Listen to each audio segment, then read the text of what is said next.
Mic check 1 2. What's up with you?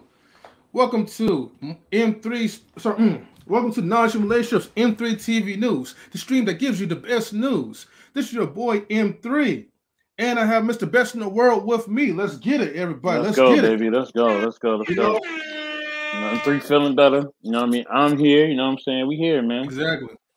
Yeah, man. You know what I mean? Like we up in this bitch, right? So let's do this, man. I Hold on. just Matter of want to say. fact, I just want to say before we mhm, start, man. Salute to uh, everybody in the YouTube streets. exactly. Salute, salute, man. Salute, salute, salute. All right. You know what I mean? Mm. Yeah, we can start off by saying salutes to Wally. What's up, Wally was good, Wally? baby. Yeah, we back in the building, baby. Let me see, Cool Yes. Gamer. We seen you before. He says hello, he or she. All right, salutes to you. We also Salute, cool got gamer. Daryl Long as well. So yes, we definitely gonna get it. Yeah. What's going on, Brody? Go ahead and oh shoot, I forgot what was the music. We're gonna play this. One of my favorites. Okay, let's see. We got K Marion in the building. What's going on? What's Salute, going on? salute. Salute, Good Marion. evening, viewers, chatters, and the panelists present. Oh, the chatters and the panelists present, and the way in this beautiful evening. Yes, definitely. Just waiting to get more and more people up in here. Hold on. Everyone, make sure, first and foremost, before we get started, make sure you guys and ladies get the likes up. Okay. And subscribe to Knowledge Relations on YouTube. Also follow us on Twitch. And again, subscribe to us on YouTube. I'll always make sure I keep that reminder up there posted. So let's see. Yeah. All right. Yeah. All right. Cool. All right, man. So look, people in the chat, man, how's everyone's day? Hopefully everyone is doing pretty good. And hopefully it was pleasant. So, with that being said, make sure that you ladies and gentlemen, make sure that, you stock up on your vitamins, your nutrients. Make sure you guys get some good exercise as well, too. Keep your body in shape. Keep your body right and tight. Okay, Ben says, salutes to Mr. M3, Virtual Hug, Knowledge Relationships Engineer Extraordinaire, and Mr. Best 84, hashtag Intellectual Soapbox. Hey, thank you. I appreciate it. Yeah, thank you. I appreciate it too, K Marion. All right. Let me go ahead and hide this banner. All right, so look, man.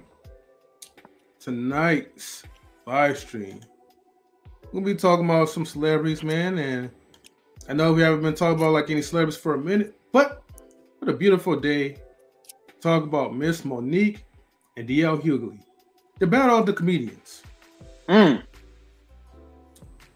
Now, it's been like a lot going on. Now, as much as I respect Monique, because she is the one who really called the Bonnet Girls, okay? And she told these women, y'all need to have some class. Woo! Okay? Not showing your eye, but have some class. Exactly. Get that ridiculous thing off your head. Going to the airport with the bonnet. Going outside with the bonnet. Hell, some of these people go on dates with the bonnet. So must be like a bonnet coat going on somewhere.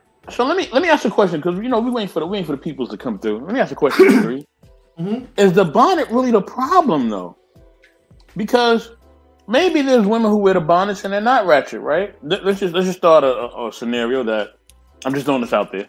What I mean? I'm not saying this is true or false, but maybe they aren't ratchet, right? Maybe they are respectable women. You know what I'm saying? Who actually he started laughing. Who actually are, really, really, they working hard, they're doing the right thing. But she just got up. She maybe has to feed herself or maybe her children. She has to be at work within an hour. She's like, look, man, I'm just going to rock this bonnet. Let me go run out real quick, go grab something to eat real quick. and then come back and get ready for work. You know what I'm saying? You know, or maybe she got to do something for her parents or something, and she's got to run out real quick with the bonnet on, handle that, come back. You know, go get dressed up. Maybe she works at a corporate office. You know what I mean? Maybe she does work at Walmart, whatever she works at, right? But let's just say for that very instant, she just has to handle some business. She's not wearing it because, you know, she's ratchet, but she's just really wearing it because she don't have the time to really do her hair at that moment. You know what I mean? She just needs to run out real quick. You know what I'm saying? Is that okay? Like, or do you think the bonnets are so bad? You know what I mean? That it makes a woman look so bad? Or how do I say it? Kind of like how the dudes, you know, when they have the pants hanging off their ass. Is it kind of one of those stigmas where you kind of see that and you're like, yeah, something up with homie. You know what I'm saying? You know, like, look, man, look. I'm going to say this, right? Just like when the dudes, right, they come out there looking like they coming from the prison yard, okay, with the pants hanging low. You seeing like the polka dot undies and all that shit, right? That is really disgraceful and disgusting. It's the same thing. It's the same equivalent. I don't care. Like, if you are in the corporate world, you should not even come. You shouldn't even dare, okay, come outside looking like a hot mess. Look like ancient mama. See, the bonnet is not the problem. The hair is the problem because they don't take care of the hair. Okay, and if I had like, you know, some chicken head sound effects, I would definitely be playing that right now. Oh damn! All right. So I don't give a damn, okay, what your situation is, what class that you're in. You don't go outside looking like a ridiculous hot mess. You look like a goddamn mushroom. All right? We ain't got time for all that. And so it doesn't matter what type. It doesn't matter what type of bonnet. That's what you're telling me. It doesn't matter if it's an African bonnet. Salute the sugar bum. Good to see you. It doesn't matter if it's an African bonnet. It doesn't matter because, you know, sometimes they do the African thing where they have the, you know, the African headwear and, you know, or the cultural headwear, and it kind of goes around the head. Man, I don't even care if it's a funeral bonnet. You don't wear no bonnets in America. Damn. All right. Damn. And if that's the case, take that shit to Africa. All right. But wow. not even the Africans wear bonnets like that. It's like a certain type of It's like a headdress. I'm talking about. Like it's like a It's like a Because like no, I'm not talking about the bonnet that you get when you go to the the little hairdresser store. I'm not talking about that. Salute the wallet. I'm not saying that. I'm saying a bonnet that they will rock, right? The bonnet they rock, and it's more like an African traditional type of thing. You know what I'm saying? And it's like kente cloth or something like that. Is that still not appropriate? Okay. Well, that's a little different. QB, we don't know. And QB, I sent you the link. If you could come up and explain, please do, sister, because we don't know what we're talking about right now. I'm trying to explain myself, and I don't even know the right terminology because I'm not a woman. But I've just seen y'all wear different things on your hair, so I don't know which is which. Like, y'all got to let me know. Women, I don't know. Well, what she's explaining is, okay, it's a head wrap. So think about like how like some like the Indians they wear their hair, right, to cover it. You know, it's not like a bonnet stuff. It's not something that's make you look like you came from the projects. You know what I mean? So the head wrap is okay. Yeah, you have a respectable head wrap, and remember, it especially if it's culturally as well too, though. So as long as you have something that's respectable, right? Yeah, that can be socially acceptable in society. But see, the bonnet is really not supposed to be meant for you to kind of wear outdoors anyway. The bonnet is supposed to be made like, look, man, okay, if I'm getting my hair done, okay, I'm getting my hair washed, all right, I'm gonna wear a bonnet. Like, I'm not talking about like, you know, there's man bonnets too, but I'm talking about a bonnet where it's like, okay, it's supposed to trap all the water and keep from the water from leaking out and the oils and all that before you put your hair into the dryer. So okay, here she go. Miss Cubila. So break it down, Q, because we lost this. I don't really know. You know what I mean? What's going on? As she breaking it down, just grab my water real quick. But I'm here. Are you a bonnet wearer? I am not, but I need to because I recently cut my hair. Even before I cut my hair, a bonnet helps to protect your hair while you're sleeping. A bonnet or a silk pillowcase for Black women, especially. But at the present, no, I don't wear a bonnet. But what I do wear is a bandana. I have to tie my hair down with something. So, yes, there are times I've gone out with a bandana on, but I make sure it matches what I'm wearing. So I have multiple colors. Well, I used to have multiple colors, but anyway, I've gone out with my hair wrapped up. My mama will be turning her grays because she don't like women in the head anything on their hair at all. Mm-hmm. She don't care what it is. My mama was like, take that rag off your head. But that's just who she was in the era she grew up in. But anywho, my thoughts on the bonnet. I'm not a fan of them outside the house. I do understand some women say they have a 12-hour flight and you're trying to protect your hair, however you got your hair done, you're trying to keep it from getting all frizzy and dry while you're on the airplane. Grocery stores, I'm not crazy about it. If it's an emergency situation, I understand it. Because if I'm going to the hospital in the middle of the night, I am not trying to take my hair down. You lucky if I put a bra on. I'm going if it's an emergency. So, I mean, that's my take on it. All right. Well, let me say this, right? So, even though there are rare exceptions, I guess, but okay, let me put it like this, because all right, there's bonnets, okay, there's do-rags, and then there's silencios, okay, and all those things that we put on our heads, okay, is meant for the comfort of our indoor use. You know, no one's gonna take it out in the public and, you know, just look any kind of way. You know what I mean? Now, here's the thing. Now, I'm not gonna see. I can imagine a certain person right now. If we were to invite this guy to this conversation, I know he probably would have a lot to say about this. But okay, just for fun of it, if I was a person working in the medical field, because I know you mentioned that sometimes in an emergency like that, you know, you're gonna have to bring your bonnet or whatever. Look, man. All right. Now, I'm glad I'm not a doctor, but if I were a doctor and I'm seeing someone that's wearing the ridiculous bonnet, I would definitely be glad to turn her away and take her to someone else. All right? Because to me, I don't know. I can't accept that. You know, that's the same thing, man. Like I'll wear a do-rag to keep my head in shape, you know, my hair in shape and all that, but I can't wear it outside. It just wait a minute. What's the difference? Do-rag and a bonnet. What's the difference? What's the difference between a do-rag and a bonnet? Man, they're both ghetto. That's what it is. You know? It's socially unacceptable, man. You know? You can't look, man, you can't be 30. You can't be 30 and wearing a do-rag, man. All right? 29 and a half is acceptable. But once you get up to that final quarter, once you get close to like your 30s, you better take that shit off your head, boy. You know? Don't come out there and take that, go outside with a No, wait a minute. You're okay, so you're saying that the QB should get her hair correctly. If she has to be rushed to the hospital, she got to get her hair correctly before she even do all that.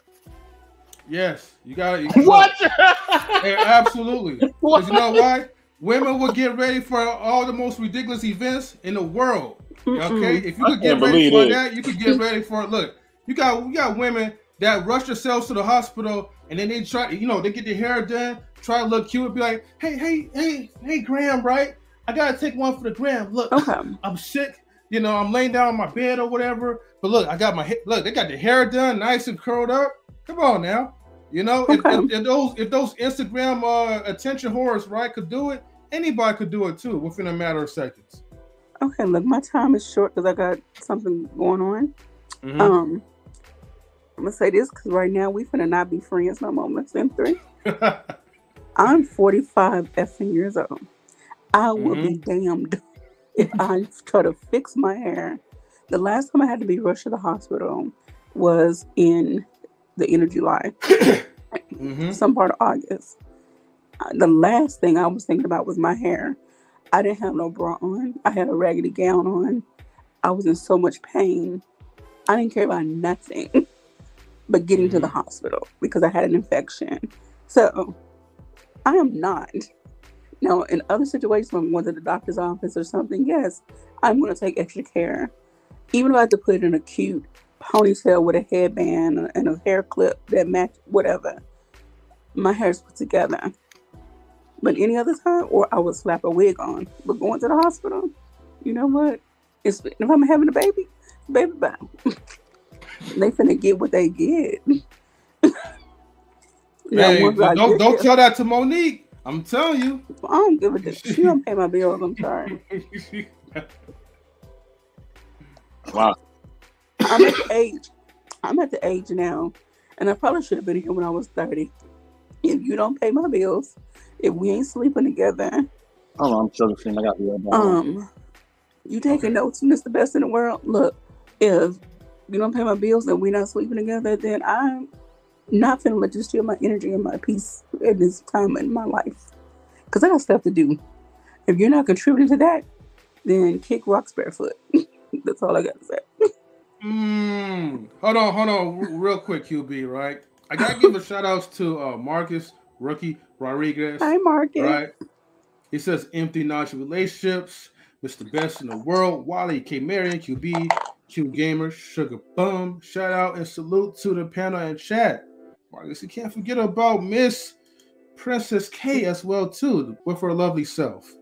But also, I have to give a special shout out to She Stole My Thunder. Because when the raindrops fall from the sky, okay? She says, hello, everyone. I'll be watching from the bushes. So don't mind me. So that means she peeping. Yep. That's She Stole My Thunder for you. Okay. All right. Okay. Now, all right, Q Beeler, right? All right. But I feel you though on the bunny. Mm-hmm. I feel like men have a right to their preference. Mm-hmm. We as people, I hate to keep saying black people, but that's my life experience. I'm a black person and I can't speak for nobody else. We as black people, we should strive to do better. We should strive to carry ourselves, at a higher status, no matter where we live and where we come from. I mean, yeah, that's just me.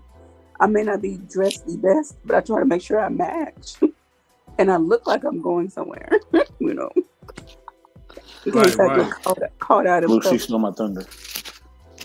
But I'm like the same way. Like I like to color match as well too. So even when I'm in her, I'm like, look, I can't like go outside with a red shirt and then have blue shoes on. You know what I mean? Like I gotta find something that's gonna match, even in those emergencies. You know what I mean? Yeah. But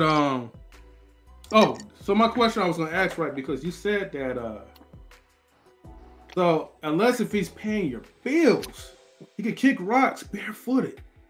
Now let's talk about the I mean, they're not paying my bills and we're not sleeping together.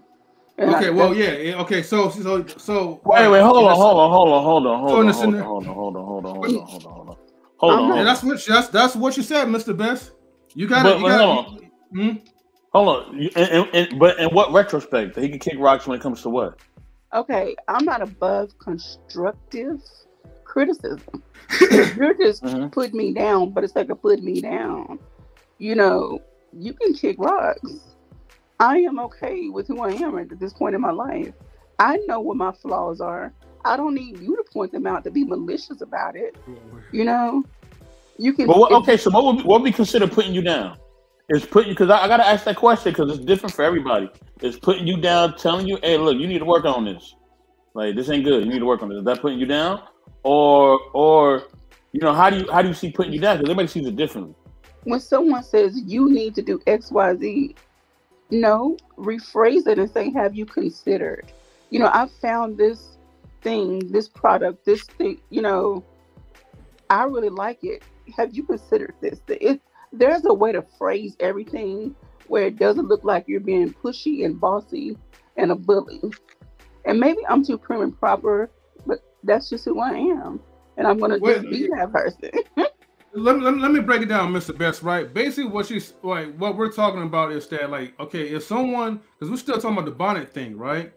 So if someone's telling her, right, hey, you're not gonna go outside looking like a hot mess, I don't even care if you have to rush yourself to the hospital. You're gonna take that bonnet out your head. You're gonna either put a wig on, or you're gonna fix your hair up before you arrive in the goddamn hospital, right? And so her response is that unless if you're screwing her and you're paying her telephone bills like that, okay, you don't have no right to control what I should wear and what I should not wear. You can make suggestions. But that's where I'm asking her, right? Okay, well, for someone, right? It's a fine line though, M3. I get what you're saying. It's a fine line. Yeah. Like I think it's a fine line. I think that it's a how can I say it? I think some things should be suggested, but there's some things like a man should just tell you outright you need to do that. Like if it's a life or death situation, as a man, I'm just gonna tell you need to do that. I don't care if it's a man or a woman. I'm like, yo, you need to get that done. Like to me, it's not about like, and like I said, I don't care if it's a man or a woman. Like if I feel like something got to change or you got to do something, I'm just gonna straight up tell you, yo, you got to change that. If it's a life and death situation, if it's to a stranger. No, I said no. I said if it's a life and death situation, situation, I'm gonna be like, yo, you need to do this.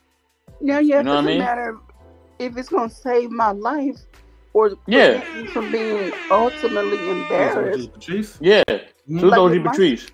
But like, hold on, QB, hold on. But if it's something like that can just be debatable, if it's something that is just your preference and it's not mine, I'm gonna let you live because I don't get in people's business like that. You know what I mean? That's just me.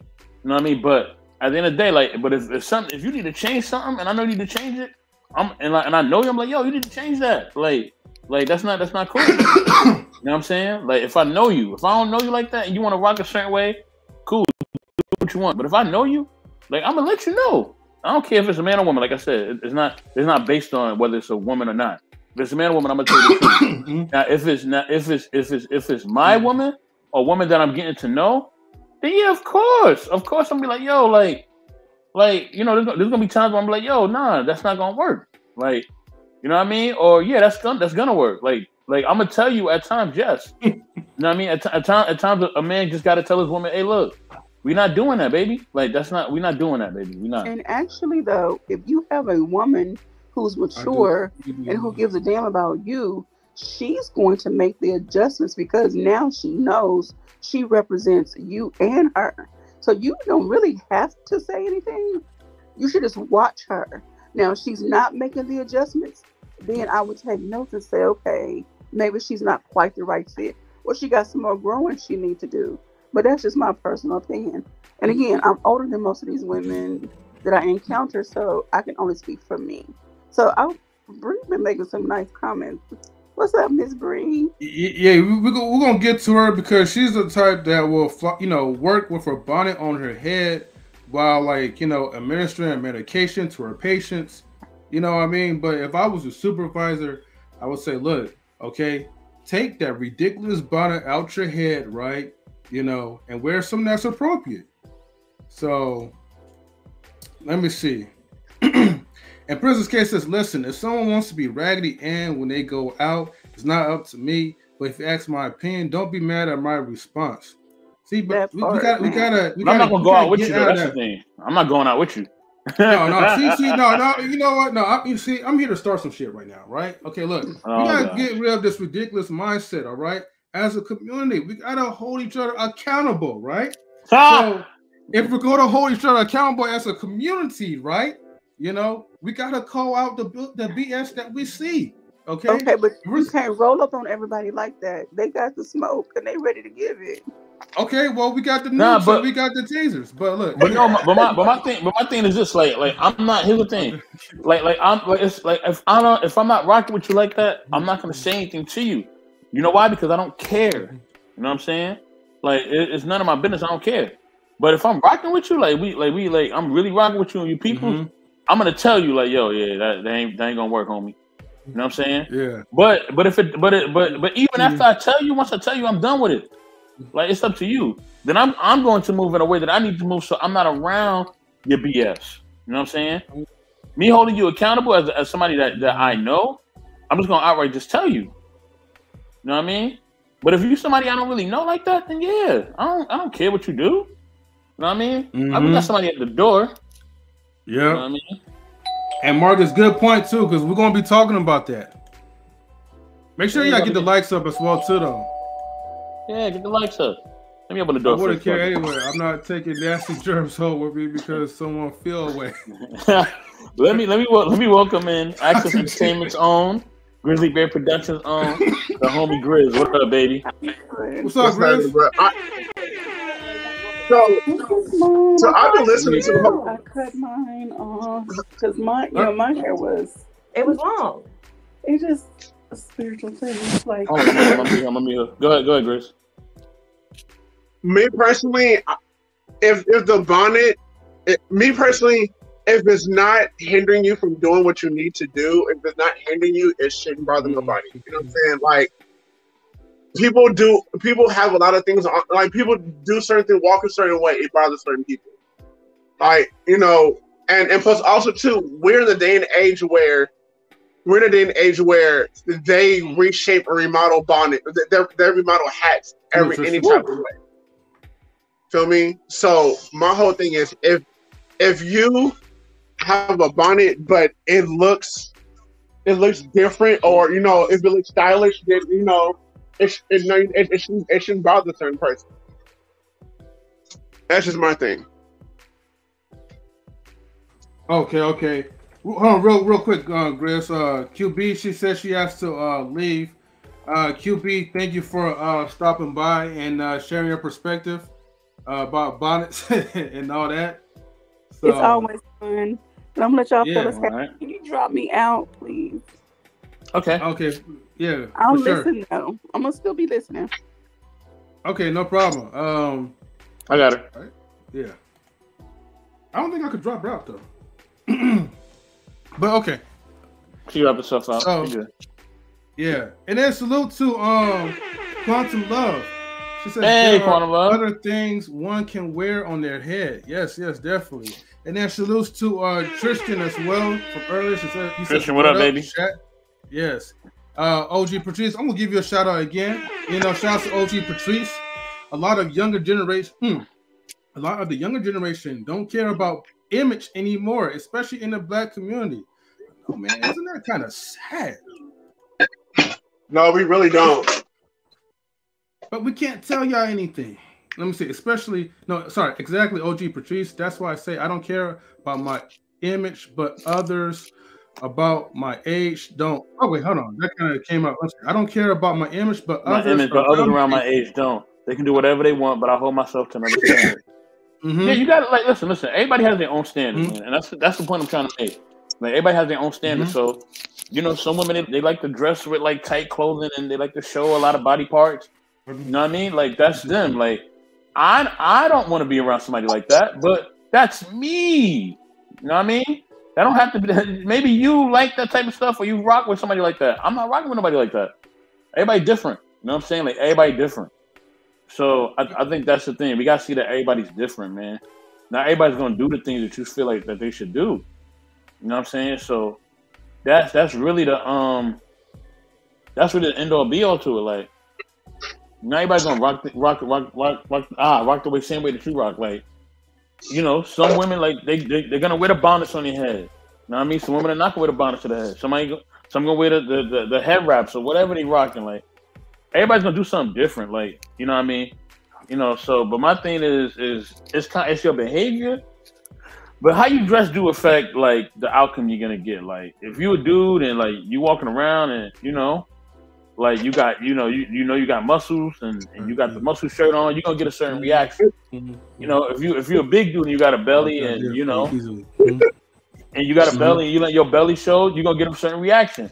If you're a woman and you let your chest show, or you know, your pants is kind of tight or they kind of short, and we can see cleavage, or we can see the behind print, or we can see certain things, you're gonna get a reaction. Okay, that's just life. And even if you scientifically study it, like, certain things that we see peripherally, whether it's certain colors or certain things, it reacts certain emotions out of us. You know what I mean? Like, certain colors or certain things, it make us feel and think a certain way. You know what I mean? It basically affects like how we are. It affects our environment. So, and I always say that anything you add to an environment affects that environment. So if you're in a room with everybody and they dress proper, and a girl comes in and she's dressed like a stripper, then yeah, it's gonna affect the room. You know what I mean? She's gonna stand out. She's gonna stand out. You know what I mean? Or you know, if we dress formal, the dude show up with the muscle shirt and the workout clothes, you know what I mean? He's gonna stand out. It's just natural. It's just natural things. You know.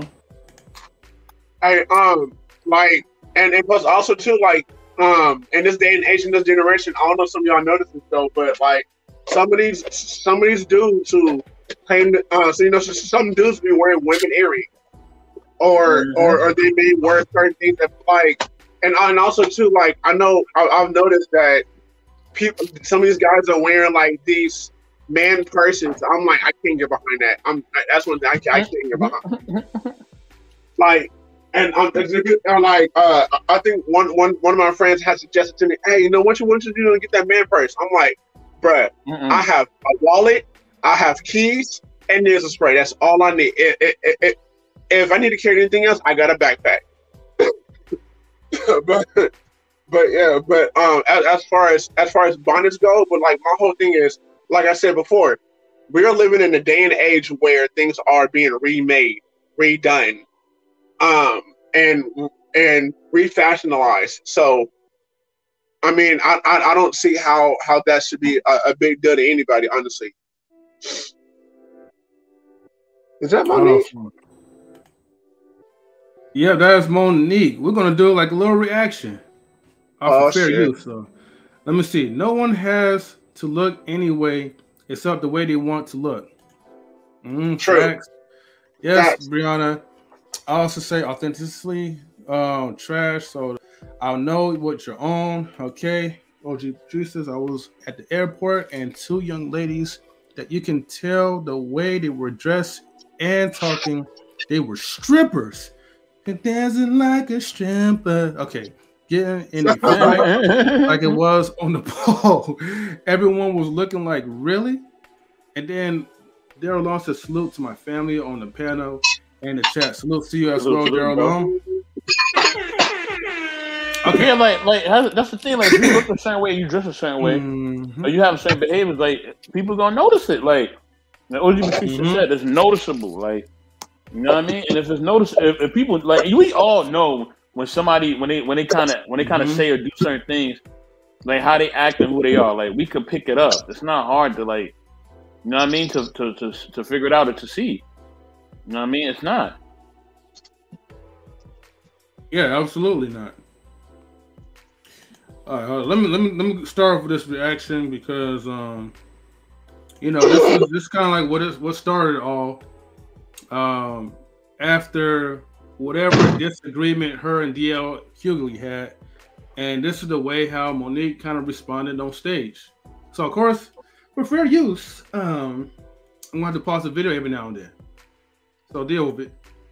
All right. Let's go ahead and put up fair use, everyone. Where's my fair use? There we go. Good old fair use. All right. Let's go. Right now, baby, when I tell you my heart is goddamn racing, because I'm so proud, I'm so honored to be standing in front of you real motherfuckers. Y'all don't even understand. Travel the motherfucking world.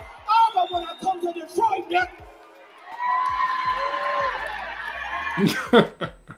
fair use. Oh wow. Now this is like a 10-minute video. Let's get to the point where she was talking about DL Hughley. See,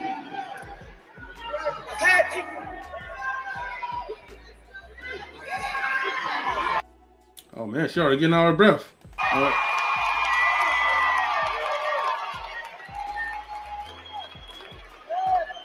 See, when they called me to come play Detroit and come play the Fox Theater, and I ain't played the Fox Theater in over 20 motherfucking years. Okay. Because I said, oh, a bitch is going back. A bitch is going back to the Fox Theater in motherfucking Detroit to stand in front of y'all tonight. Y'all Can't nobody tell you I ever started no shit with them. That ain't what the fuck I do. In my whole motherfucking career, can't nobody tell you I ever started no shit with them. That ain't what the fuck I do. Although on record, you had problems with Oprah, you had problems with Tyler Perry. Man, my heart would hurt if I tried to bully a motherfucker or start some shit with a motherfucker. But what niggas had to understand about me, I ain't for that Hollywood bullshit. If you cross the motherfucking line, Oprah, if you cross the motherfucking line, Tyler, I'm gonna see you cool, motherfucker.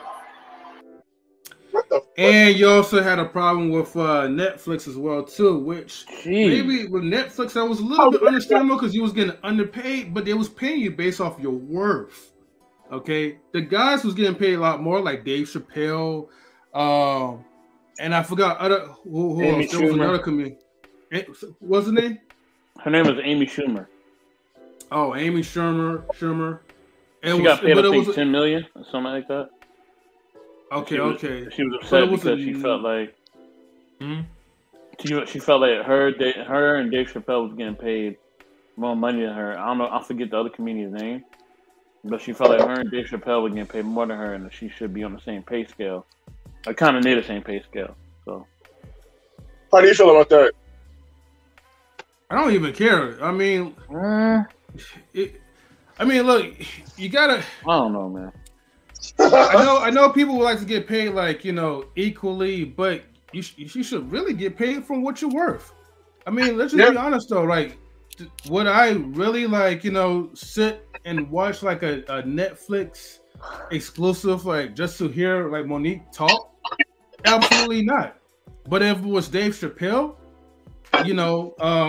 Charlie Murphy, if he was alive, Eddie Murphy, you know what I mean? Like I will really, pay my money's worth just to listen to them like speak because they're actually good comedians. I think she won like an Oscar and Emmy or something like that. I think that's why she also feels that way. I forget which one she won for the movie Precious. I don't know if it was an Oscar or Emmy. I really forget. I don't know. So anybody in the chat, y'all could correct me because I don't know which one she won it for. But at the end of the day, and I do understand because she won that award. I think her getting paid $400,000 was below what she should be being paid. I do believe that, but I don't think she was worth no $10 million. I think maybe I would say maybe 3 million, maybe 4, but not no 10 million. Nah. But Monique, okay, so acting and doing comedy is totally different. Mm-hmm. Now, okay, I understand if you was gonna give her that little, maybe just to do like a series or something. I would be like, yo, she's worth more than that because she's really good as far as in her role of acting. But as far as with comedy, that's something that's totally different. And you gotta understand, when you pay somebody that much and you're not gonna get your money's worth like that.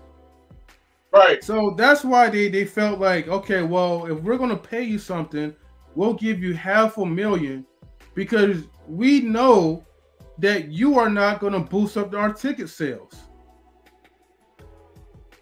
Let me see. My 12-year-old won't go out of the house with a bonnet on, and I'm very proud of her. Simon Hector says, just checking in, bros. Salute to Simon. Thank you for tuning in. Big Rick Slaps, what's up, my brother, man? What's good, Big Rick? Shouts to the panel and the people in the chat. Big Rick's in the building. Yes, man. Everyone, ladies and gentlemen, please get the likes up. And also, don't forget to leave a comment after the live streams. Yeah. So that's very important. But anyways, I'm trying to get to the DL Hughley part. Come on, the cool train, nigga. Choo-choo! Then let go and let God. They have taught niggas to be so motherfucking fearful and just give it to God. Let go. And you know what God did? He gave it right the fuck back. He said, I gave you everything you need to deal with these motherfucking coons. I don't fuck with nobody. See, tonight, I'm gonna tell y'all what the fuck is going on because y'all know one thing about me, bitch, I'm gonna tell. I'm gonna tell. Bitch, I'm gonna tell. I wanna tell.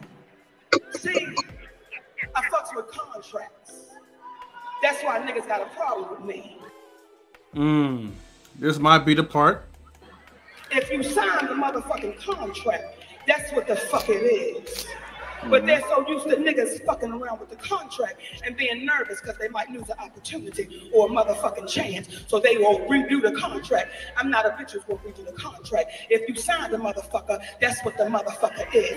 So tonight, see, I'm gonna tell you, I'm gonna break it down for you, Detroit, because I would feel less than a motherfucker right now. So if my energy is a little different, they got me fucked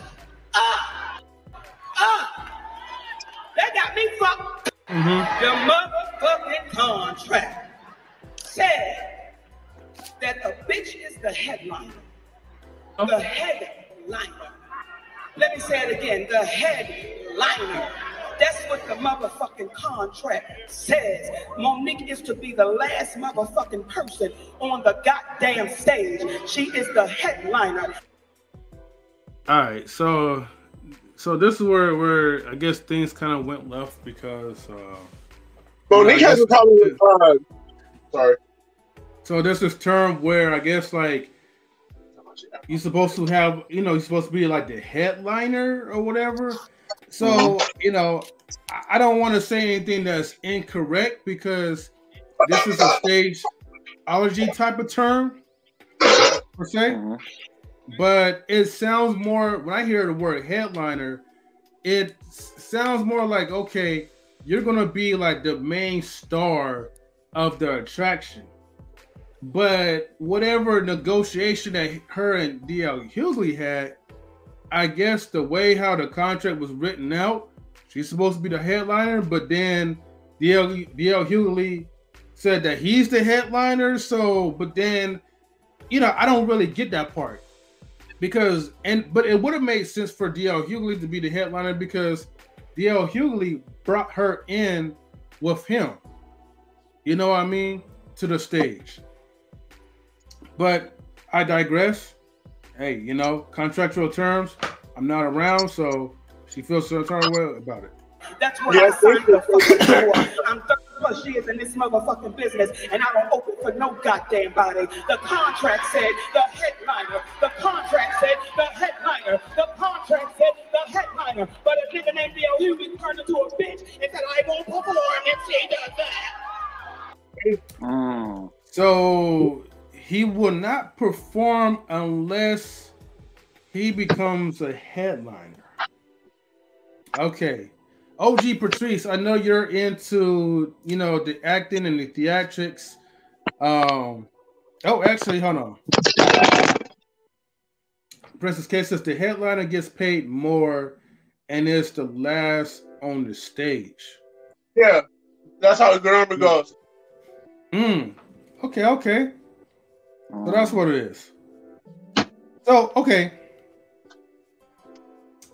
I get it. But my thing is that, okay, like, was it really written on the contract on that? Or, I don't know. Because it sounds like she keeping saying it was written on the contract. So, my thing is, if it was written on contract, what changed? Between her and D.L. Hughley. So let's see. He a B, just like she said. Okay. Quantum Love says that he a B. Okay. He a B. Wow. All right. But Princess K says they showed both contracts. D.L. Hughley posted his, and it said he was the headliner. Okay. But Monique posted after him, showing another contract drafted the day before his, so she wasn't actually lying.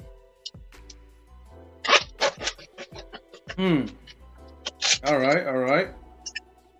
So my thing is, if that was the case, and keep in mind, I'm hearing that he was the one who put her on.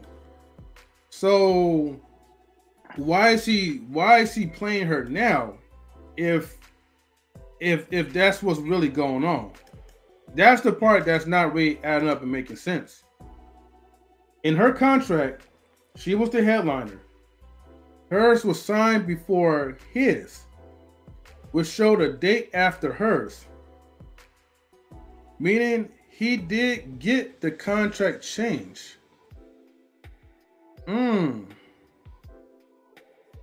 Okay. So basically, I mean, I guess you could really change the contract with. Can you change the contract without her knowing, or? Monique has been proven to be factual when she tells the truth. Yeah, I don't put that against her though.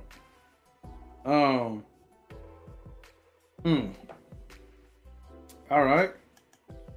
Thank you, chat, for clarifying that. I won't go out if she does that. Nigga, you open for the kings of comedy. I close for the queens of comedy, nigga. And you think that I don't have a dick, that ain't my position, nigga.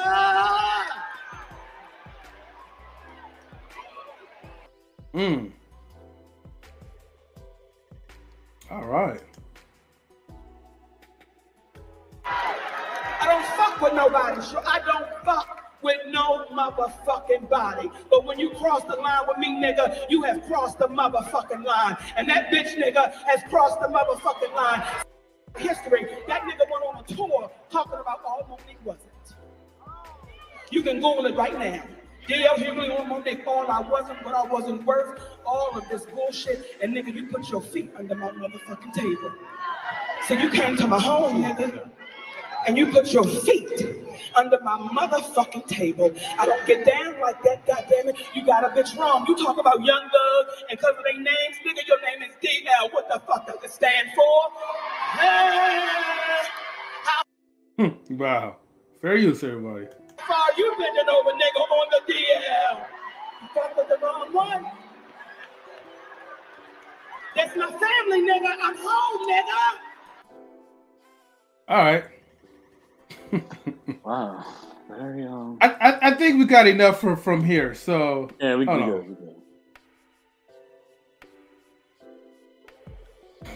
Wow. All right. That was some shit. So we gotta play DL. We gotta play DL Hughley's response, man. We got to, man. We got that video. I was looking for that. Hold on. Where? No, I sent it to you. Oh. Okay.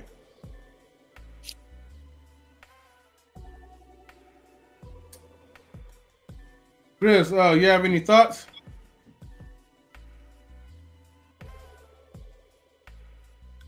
Okay, hold on for a second.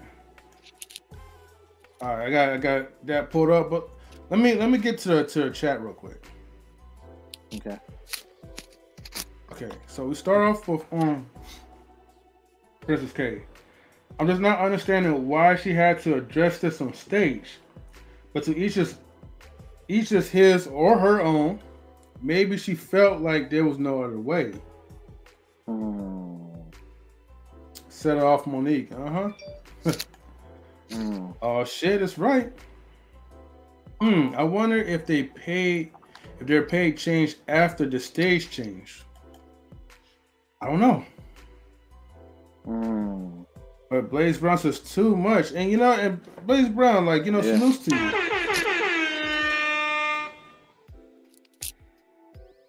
Yes, Blaze Brown, the headliner gets paid more. If she's not the headliner, then her pay will be cut by default.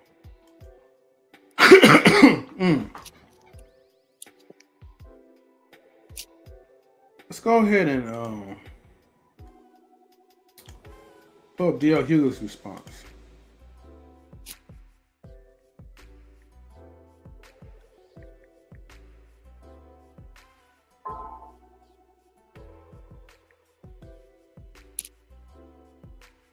I think I heard that she didn't know until she arrived to the platform. So maybe that's what happened. Okay. Grizz says that DL Hughley breached the contract.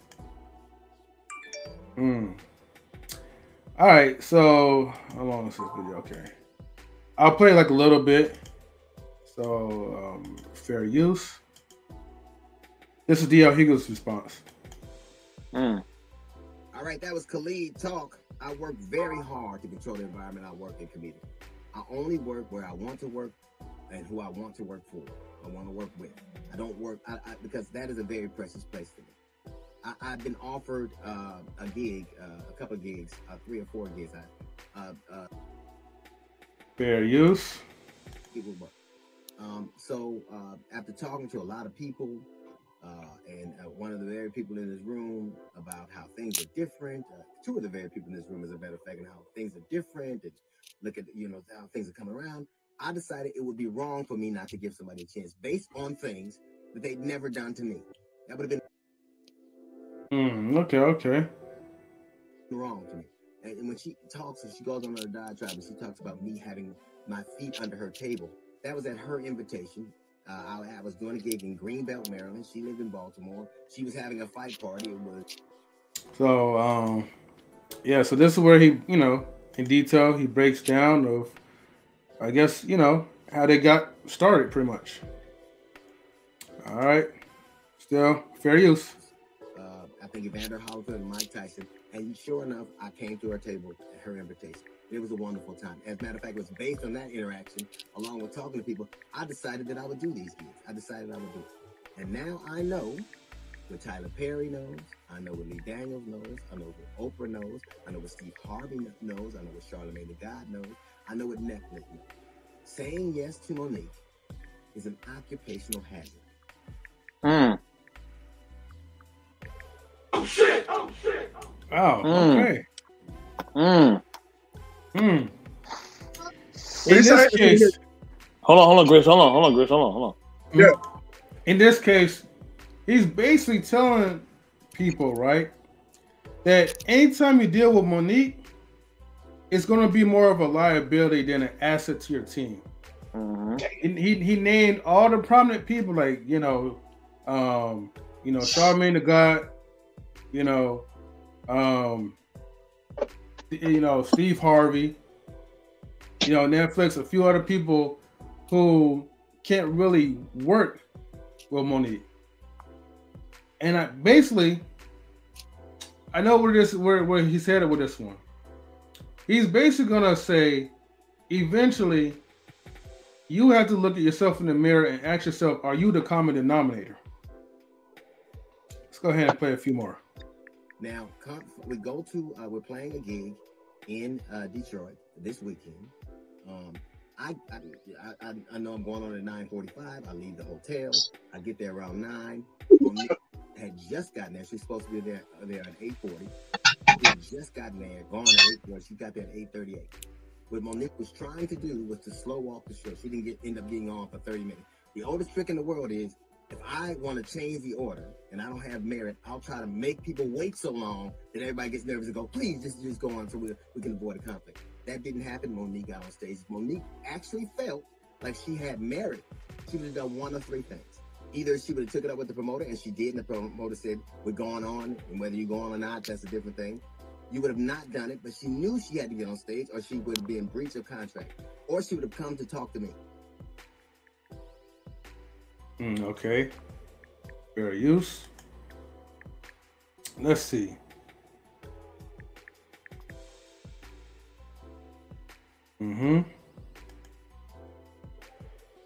Because Monique ain't with the BS. Okay. All the people he named are shady as fuck anyway. What the F? Okay, Conan Love. All right, let's go. She didn't ever, and I emphatically emphasize this, she never once talked to me. I haven't seen Monique in years. I didn't see her at the venue before, after, or during. I haven't spoken or seen Monique. So if you really thought that you had a legitimate contract dispute, you would have come to me and said, hey, I have this contract and you have this contract. Notice not one thing on that contract, not one person she has on that contract, not one thing happened. Do you know why? Because it wasn't legitimate. And she goes on stage and she proceeds to eviscerate me. Not just me, but Steve Harvey, the sexual, my wife, my dog later on in subsequent conversation. Let me ask you. He says dog. All right. Something. What did any of that have to do with an alleged contract dispute? What did Steve Harvey have to do with your contract? What did I have to do with your contract? What did my dog have to do with your contract? What does my wife have to do with your contract? And again, everybody, fair use. You wrote your contract, you and your daddy. You what kind of person has a support dog? I have that dog because my father died. My children and family decided they would get a dog from where he was from, and I named the dog after my father. I don't have a dog to keep people away from me. I have a dog, so I have my father with me all the time. That is an act of love, which you know very little about. Okay. Man, he's really into this dog stuff, but all right, I hear you. None of that had anything to do with alleged contract dispute. You could have taken that up with a lawyer. You would have gotten out. You could have not gone on stage, but you knew you didn't have a valid contract. And you do what you always do. You tried to weaponize black femininity. You tried to turn that. Wait, you're trying to weaponize black femininity. Okay. Audience against me. You tried to burn everything down. Like you do all the time. Who calls Netflix and thinks I can get $10 million because I did the Queens of Comedy? Who thinks you can get on stage and still live off that? I was a king of comedy. You never hear me talking about it because in this business, like any other, it isn't what you have done, it's what you do. Dang.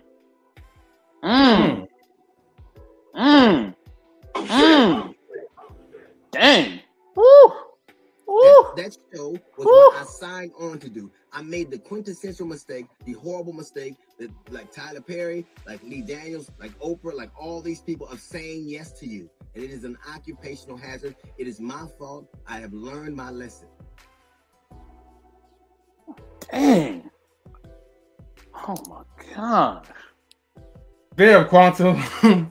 She says, your dog is your father. Shut the fuck up, stupid. Damn, I don't agree okay. with that statement, but go ahead. We'll get into it. Grizz says, hey, y'all, I'm going to feed the child. Oh, did Grizz already leave? Okay, he did leave. All right. Yeah. Salutes to Grizz. Thank you for tuning in. Be easy, that dude. What's up, my brother, man? What up, Easy? What's up, family? Salutes to y'all. Princess K says, he can say all that, but the matter she spoke up was proven to be true. So, and Daryl Long says, damn, DL going off.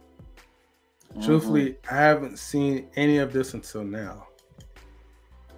On the love says Monique, a real one.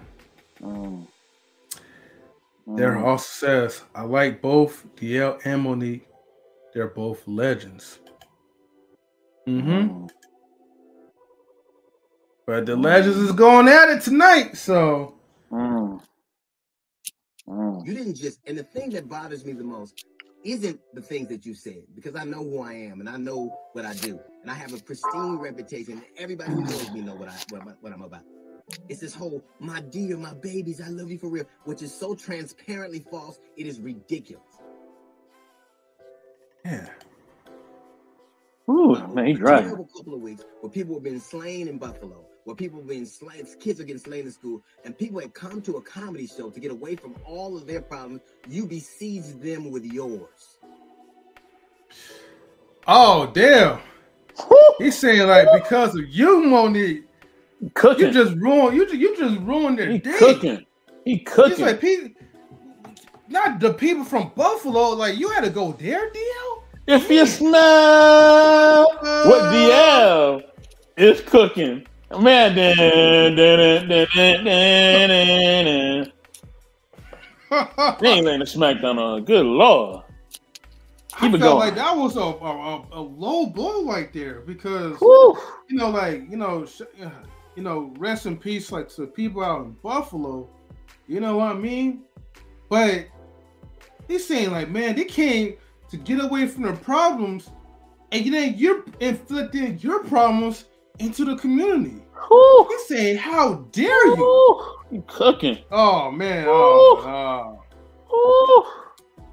Be easy that this was Monique out of pocket for making this a public spectacle. Yeah, I think she was. Cause man, oh man. What a deflection. Deflect nothing. Allegedly. He's cooking. He's not cooking anything. He's boiling water. He's boiling water. He's frying eggs. He's cooking chicken. He deep frying. He got something in the baked oven. He's doing all that allegedly. Let's see. Brian says, when did we ever get to the button of why he switched up? No, to the bottom. I said not button. I mean bottom. He addresses it all. We just got to continue. He addresses it all. Allegedly.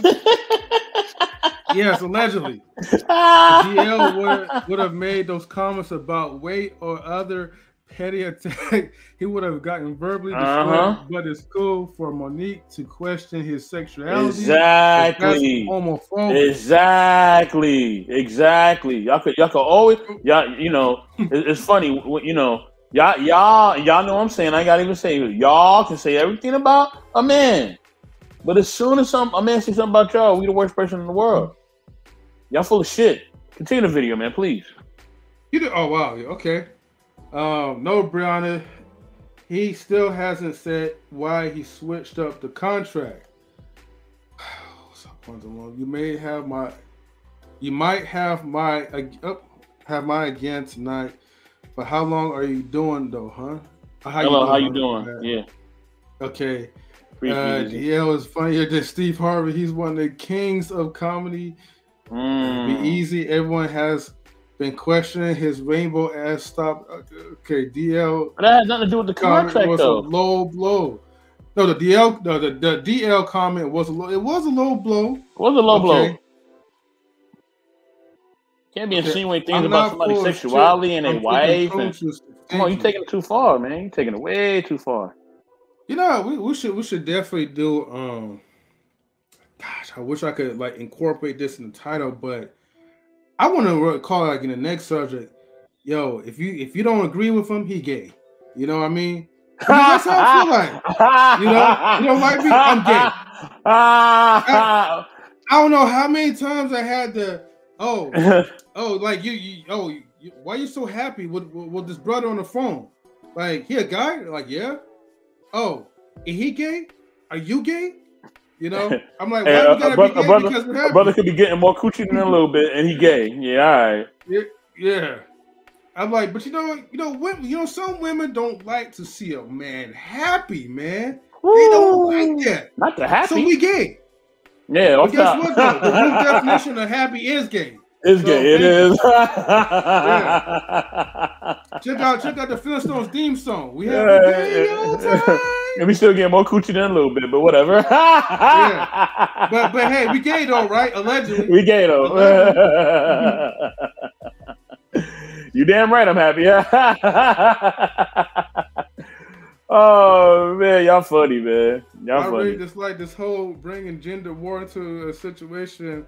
I'm seeing folks from both sides to it, but the problem still stands strong. Yep. Questioning him is, what the fuck did she start that? Okay. Let's go continue this video, man. The one contract that isn't in dispute is the one that the audience had with us to entertain them. But every single time, more and more, you spend half of your time talking about your grievances and what you didn't get and who did this to you. Damn. It's funny because he's wearing the sunglasses, so we knew for a fact he was in cook mode. Something about the sunglasses. Not cook mode. When a man has had enough, okay, he wears the sunglasses. I don't know what it is about the sunglasses, cook mode, but man. Not cook mode.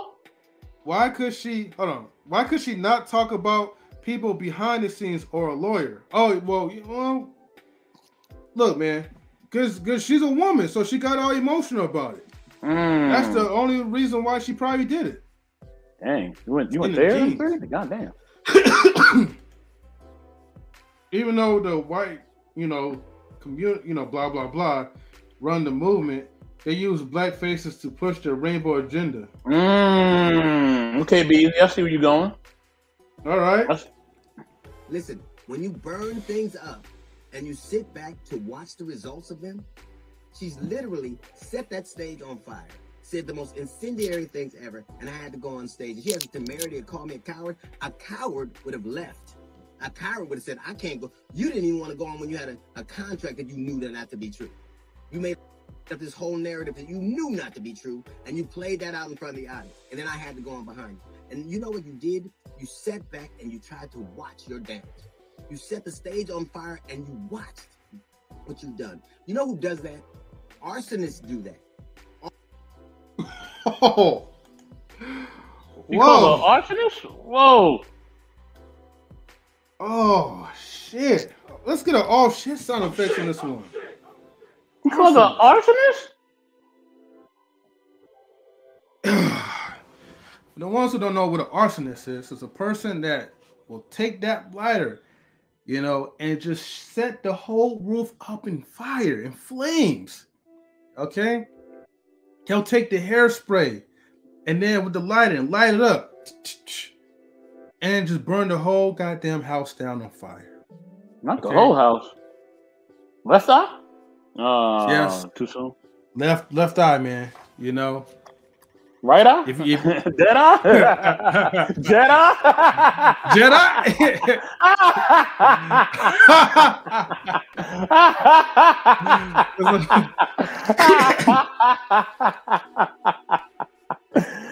Oh man! Guadalupe, you funny. She says DL's been on the question block for years with Diddy and the rest of the What does that have to do with the contract, Quantum? Like, I'm really trying to figure out what I'm trying to say. Being sneaky. Hold on. I got pause this over gender. Boston basketball.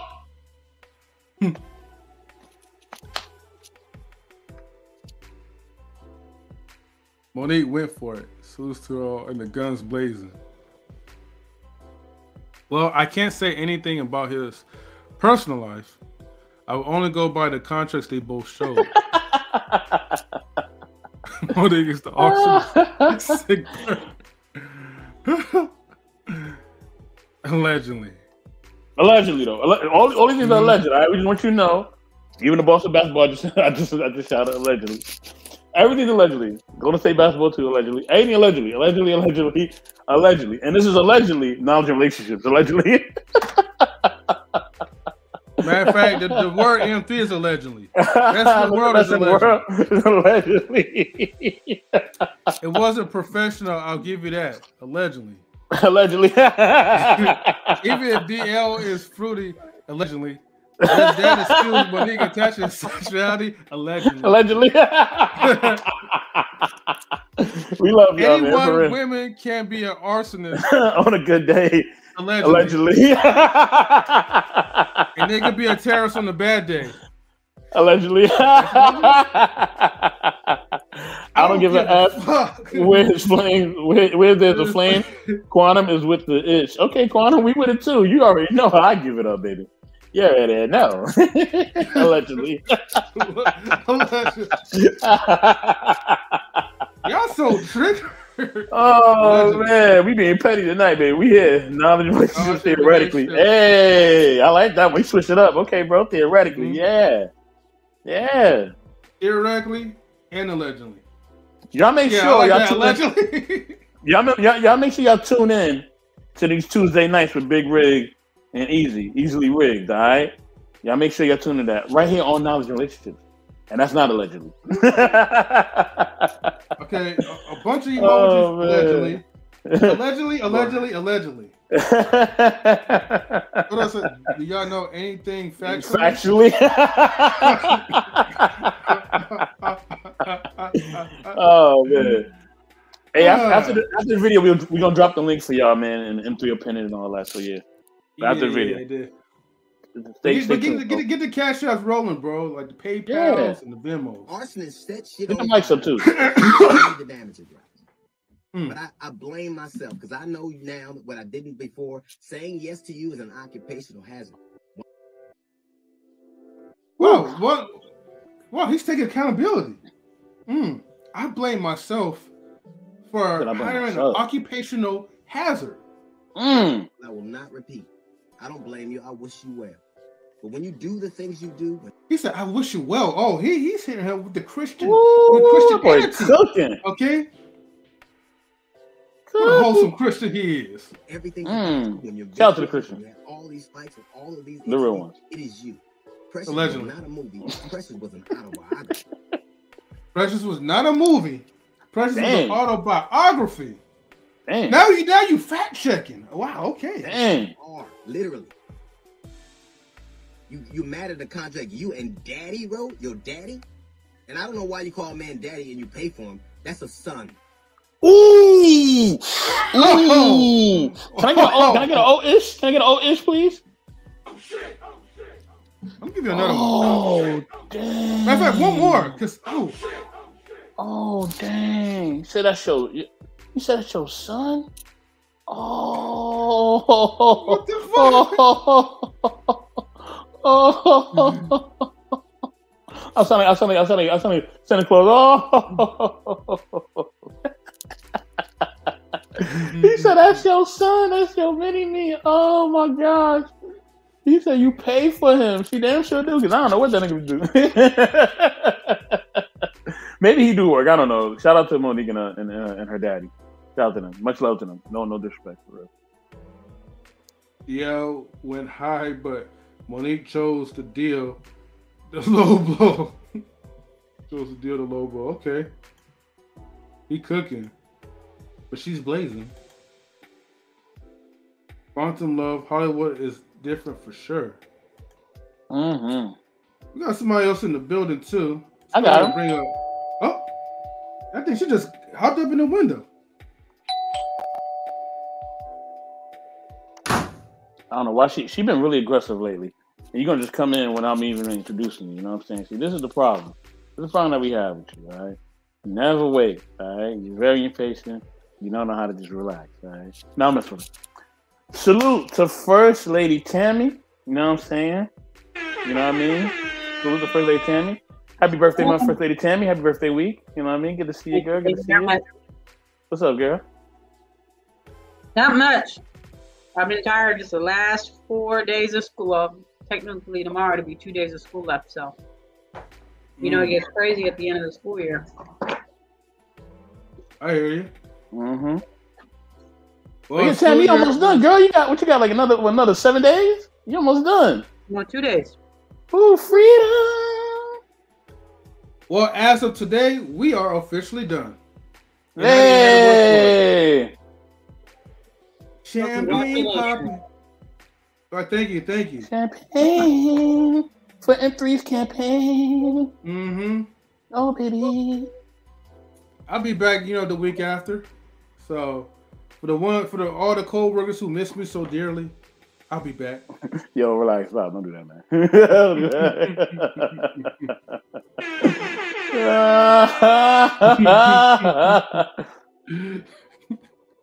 Anyway. Go ahead and play it. Let's be clear. I'm not angry with you. I'm angry with me. I did what I knew not to be true. He said he's angry with himself. Oh my goodness. Such a man. Accountability. But I'm going to tell you something. He said, but. He said, but. Heifer, I'm going to tell you something. And you listen up. Hold on, before we get to that, we got to announce some people up in the comments. Somebody special just jumped in. I'm going to highlight her comment. Hey, Lady Sophia, good to see you. This is Splash, a.k.a. This is Splash. Non-relation, Mr. Best and Morford, Lady Tammy, salute to you, Lady Sophia. Thank you for sending me those funny things this morning. I really enjoyed them. Love you and appreciate you. Most definitely. K-Man says done until summer school begins. Yes, the week after. And then B says, Mr. Best sound like a young Michael Jackson. Just beat. Oh, thank you. The girl is mine. Mine.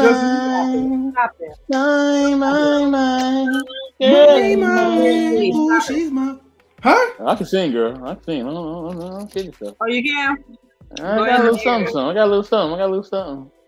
Was that your little something? I got a little something. Don't waste your time. Woo! Michael Jackson is turning in his grave right now. No, he ain't. He's very happy about that. Don't get his mind. Oh, we got somebody else in the building. Y'all showing up at the right time. Come on in, everybody. Hey, everybody. Mickey, what's up? What's up, girl? Mickey Red. What up, sis? Make sure y'all get the likes up, all right? Let me see. Yeah. Like, come on now. We need some more likes now. I know y'all been watching. Mm-hmm. Okay. Get the likes up, please. And then we also have a new subscriber too. Raw B Privilege. Salute to Raw B Privilege. She is phenomenal sister. She's a great content creator. Much love to her and her endeavors. You know what I mean? I was just chatting with her. She's incredible, man. Salute to Raw B. Very intelligent, very inspiring sister.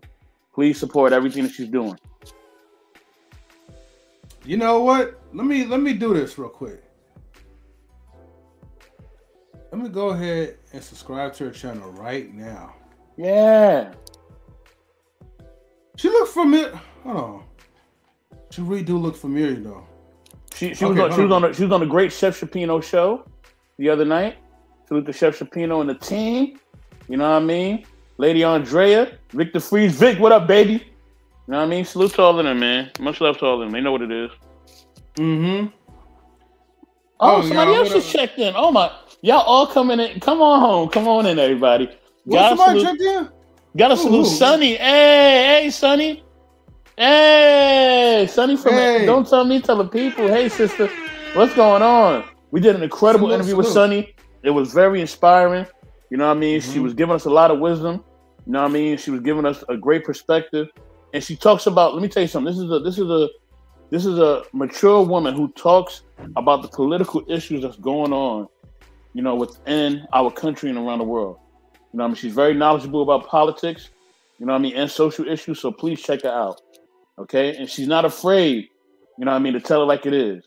So remember, don't tell her, tell the people. Or don't tell me, tell the people. You know what I mean? Exactly. Pull up, be easy. You gotta pull up too then. You can't tell them to pull up. You gotta pull up too. You gotta come through too. You know what I mean? And all y'all got the links in y'all inboxes too. All y'all got the links too. So y'all know y'all can pull up anytime. The nerve of some people, man. They be so quick to tell people to pull up, but when we send an invitation, y'all don't pull out. All right? Much love, Sister Sunny. Much love.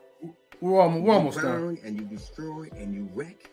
You are not a queen of comedy. You're oh my God. You burn, you destroy, you wreck, you. Oh shit. Oh man. And then he says, "You're not a queen of queen of comedy." Oh man. Oh man.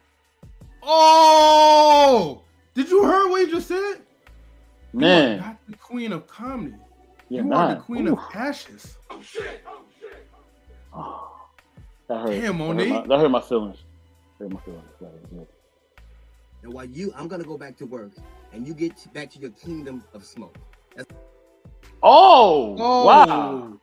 He said, "I'm gonna get back to work. Work. Wait, did he do that in less than 5 minutes? He did it in less than 10 minutes. Good grief. A little note from the GD section. We got the Jazz Report coming up in 15 minutes. And then he just dropped the promo after that. And then he snapped his fingers, and then it went out. Yo, how you man give her the dirt nap and drop the promo? He said, make sure y'all go see whatchamacallit. Yo, your man's is sick. Yo. If she's not there, who's the queen of comedy? I don't know.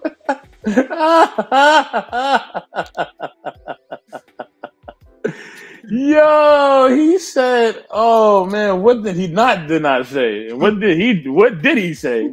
And what didn't he say? And what did he leave out? And what did he put in?" Oh my gosh. Hey, M3, before we continue, man, yo, drop that link, man. Please, drop and pin it, please, brother. My gosh. All right, let's see. Just so you lovely people can come on in. Come on in. Make sure this is the right lane. Okay. Come on in. Come in. No, he ain't. No, he ain't. Hmm? Talking about the game. Sorry, y'all.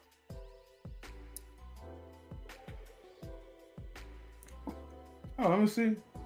Yeah, we don't get no love from hold on for a second. Go back up. Maybe Tiffany Haddish for this generation. No, Marion, I would disagree with you. But she is a great actress, though. I watched Tiffany Haddish in a movie. She's really great, man. I ain't gonna lie. She's really great. And when she gets into a role, she really get into it. Like, I would say that, man. Like, she's really, really, really good at acting. She's gonna win an award one day. Mm-hmm. He's giving the same energy to Shay, allegedly. Meanwhile, they're both getting paid. How do I go back? They both got paid, though. He says, you do know this publicity shit is to keep them relevant, right? Yep. And then meanwhile, they're getting paid. Yeah. Tiffany Haddish isn't on Monique's level, not on any level. Yeah. Oh, no. Tiffany Haddish is not even. She's like the gutter of comedy, but definitely no queen in my eyes. No, I don't say that either. Not even on a princess level. I'm just curious. What level is Monique on? Like, I mean, what is she ever on? Like, is she ever on anything? I mean, she won an award for Precious. You know what I mean? She did a thing with that. Like, but how long ago was that? That's a one-hit wonder. Hold on. When you win an award for actress or actor, that's a big deal. That's a very big deal. Okay, she won an award. What kind of things? Anybody could have played that part well. Well, what kind of stuff has she done since then? Nothing really. Just saying. Okay, let me fill in Sunny about what's going on. Almost took her out too, though. So please fill me in what's going on with DL and okay, Sister Sunny. So what's going on is they had a dispute over who should be the headliner.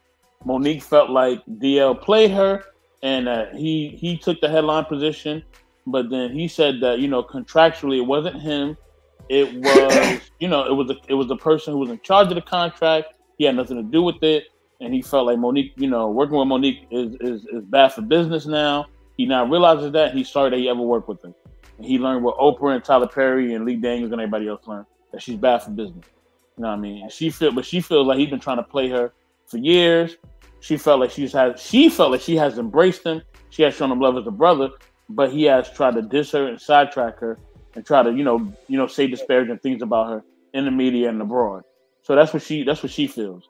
So that's what's going on. It's really I won't say an ego power struggle, but maybe a little bit it is, and maybe it's a misunderstanding or maybe hurt feelings between both, because both of them were hurt by certain things. She was hurt that he disrespected her when she was on his show, but he wasn't there. When she showed up to his radio show, he wasn't there, and he asked her a very, very disrespectful question about whether her husband would want to be intimate with someone, someone with protection or someone without protection. I'm not gonna say those people's names. You know what I mean? And she felt disrespected when she called him out on it. He said, "Well, that's how we get down." That's what she said allegedly. So that's what's been going on. They both feel like they both have been disrespected on different levels. He feel like she disrespected him and called him out about his sexuality. Also, about his emotional dog. Which I'm gonna say this, okay? People who have emotional animals, there's nothing funny about that, okay? Nothing funny about that at all. You know what I mean? Because some people, they need the emotional animal because it is a form of therapy. You know what I mean? I don't personally, have one, or I don't personally kind of know. Well, I know one person that has an emotional animal. I know maybe two, but one legitimately I know had an emotional animal. And listen, they really need that animal for emotional support. Okay, and there's nothing funny about that. He lost his father. He's grieving. And that's a part of him trying to get over that, or trying to deal with that grief. Not get over it, but deal with the grief. So there's nothing wrong with that, and I don't think anybody should make fun of that. But that's how I feel. That's my take on it. So yeah. My whole thing with this whole thing is, I mean, if I'm not mistaken, there is somebody who like gets the contract situated. It's not necessarily the comedian that does it. So, that's one thing. The other thing is that, you went there to do a job and you kind of allowed other things to get in the way of you doing your job. And it makes you look a certain kind of way. It's just not professional to talk about certain things when it comes to certain people, talking about their wife and all that kind of other stuff. And it's the intent with what you say. So, it's one thing if you're making a joke, you're trying to be funny. It's another thing if you're intentionally saying something in a malicious way. So, I mean, I don't know, like, Monique is, I don't know, she's not really as relevant. I don't think she's as relevant as people say. I mean, you don't hear her name really that much. I mean, even the all-star thing she did with Shaq, that's not something that was just broadcast just everywhere and well known. I mean, so I don't know. I don't know. I think that there's certain things you don't air your business out like that. Some things need to be discussed behind closed doors. And I mean, as far as if DL Hughley asked her whatever question about her husband, I mean, she's been open about the type of relationship that they have. So you can't get mad about him asking a certain type of question if you've been open about the type of relationship that you and your husband have. So I kind of feel that when you air your laundry, people are going to have questions about the laundry that you've been airing out. So I don't know. I don't think what she did was okay. Because if you're upset about a contract, there's a way to go about it, a way to discuss it, rather than you going on the stage and you start complaining about somebody who may not have even had the ability to do whatever. So I think there's always a way to go about something, and there's always a way not to. And so when you do something a certain kind of way, it's going to make you look a certain kind of way. So, and then I was listening to something on the radio, because I have like satellite radio, and so is Kevin Hart's thing, and they were talking about it. And it grows to over $500 million. Yeah, okay. Yeah, okay. I don't believe that. I don't believe that. I'm sorry. I just don't. I really find that hard to believe. I really find that hard to believe. So in films, I really find that hard to believe. Like, I mean, let's see. She did Precious. Okay.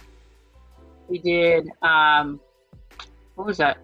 It was almost Christmas or something like that. She did one of those Christmas movies. I mean, she's done a few movies. Yeah, I would really sit down and total how much she'd made. I doubt it was in like $500 billion range. But yeah, so anyway, but on the thing they were talking about how Lee Daniels apologized, and one of the people said something that I thought was very interesting. So, because if anybody has satellite radio, you know that yeah, I don't really necessarily believe everything that they put online there along. So I will probably click on the link, but anybody can post anything online. So that's not necessarily fact. I'm just saying. But anyway, so Kevin Hart, he has a show on satellite radio, and so they were discussing this, and so one of the guys was talking about how Lee Daniels apologized. And another one said, he apologized because he was being the bigger person. Because sometimes you are the bigger person and you apologize even when you really don't necessarily think that you are wrong. You'll apologize. And it could be a matter that they apologize. And then with this incident, it's like, see, I was right when I said what I said before.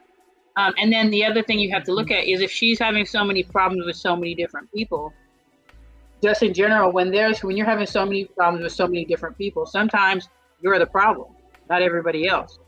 If you're trying to work with 10, 15 different people, and you having problems with all those people, I mean, you're the common denominator. And that's just not necessarily a comedy. This is just in general in any type of thing, that if you are having all these different issues with all these different people, you're the common denominator. So I think sometimes we have to look at ourselves and see what we need to do differently, if that's the case. Okay, real quick. Everyone get the likes up. And if you're new to Knowledge Relationship, subscribe. We also have Queen Forever 2K in the building. Now before not much Queen. Now before we tell you like what's tonight's like subject Queen and what's going on. We gotta play like a quick intermission. So let me cue this music off. There we go. And we'll get back to the chat as well. Man, chat, y'all letting up. So we have, let me see, how many people? Statistically, we have 16 people watching on YouTube. 1 that's watching on the Twitch gang. 0 that's watching on Facebook. Okay. Come on, Facebook. God damn, Facebook. Yeah. I don't even know why I even deal with you. But still love you, Facebook. Intermission time. Let's cue it.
Okay, so also make sure that after when the stream is over, we're not closing out, but when the stream is over, make sure you guys leave hold on. Matter of fact, God damn it.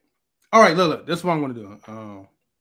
Because I love the jazzy sounds to this. I'm gonna play one video. It's gonna sound like we're closing, but we're not. This is a video that encourages people to make sure that you leave some feedback, okay, after when the stream is over. So I'll say this again because last time when I played the intermission and I told people like, look, this is not the ending outro, and then someone asks, is this the outro? So no, we're not playing no outros. We're just playing intermissions. Anyways, this one's it's the rough draft version by Be Easy. But we want to play that because people needs to register in their minds to make sure that you guys leave a comment when the live stream is over because it helps build an algorithm. So this video will help explain everything. All right? I'm going to play it.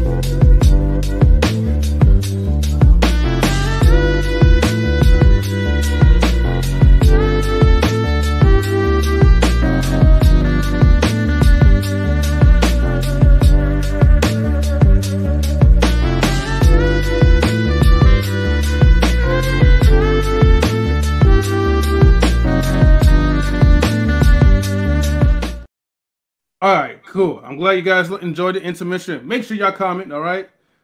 Anyways, so we have Queen Forever 2K.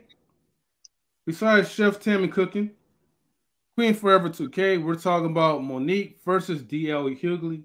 The battle of the comedians. The king of comedy. The queen of comedy. But right now, the button hits. Then who is the queen of comedy? Not her. Oh, shit.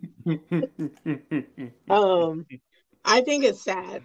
I saw the video on something else, and they were saying that I don't know why she's acting like that. And then they showed the schedule, and DL Hughley was supposed to close the show. He was supposed to go on at 9:45, and she was supposed to go on at 8:45. So technically, he was supposed to close the show. I'm just saying, I just think it's sad. She don't want to mess with him, but I think calling him a B and all that other stuff, because if he called you out, if he called you a few words, I don't know what he said, but that ain't cool. I hate when women do that, because as soon as men say how they feel about you, you want to say, oh, why are you saying that? Well, you just called me out my name. So anyway, I just think she a joke. The queen has spoken. Yeah. Just do your show, be a comedian, and let all that puff your chest out. Put that shit on the side, because at the end of the day, if he put his hands on you, he would be in jail. So all that puffing your chest out because you're a female and you a Neanderthal, you better be glad because if I was his wife, I would have checked you. I'd have been in the back at the show, and I'd have tapped that jaw. So, but Can we get another old comment? Maybe Queen Forever 2K is the real queen of comedy. Oh, damn. I'm just saying. You barely got any movies out. You got the show. What is the show? The Parkers. You ain't all that in the bag of chips. Like, stay in your lane. Come on. And you wonder why people don't want to deal with certain people because of your character. You ain't got to do all that.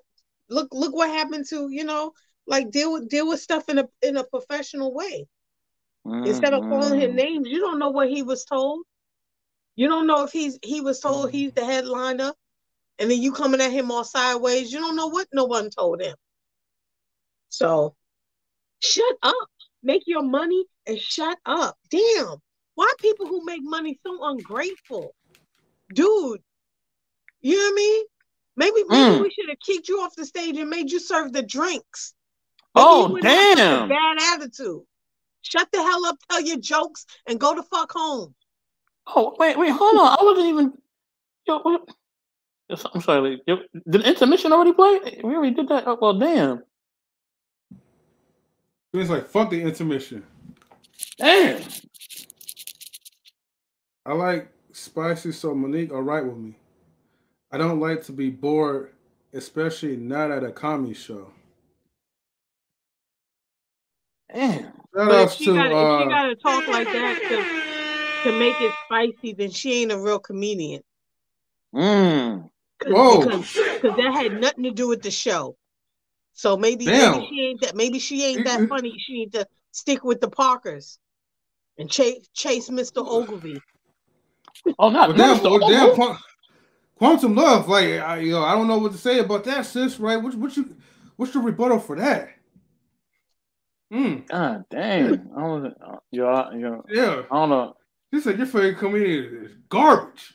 Damn, I'm done. She said that she's not even a real comedian. Damn. Oh, damn. She said that she sucked. She might as well get demoted.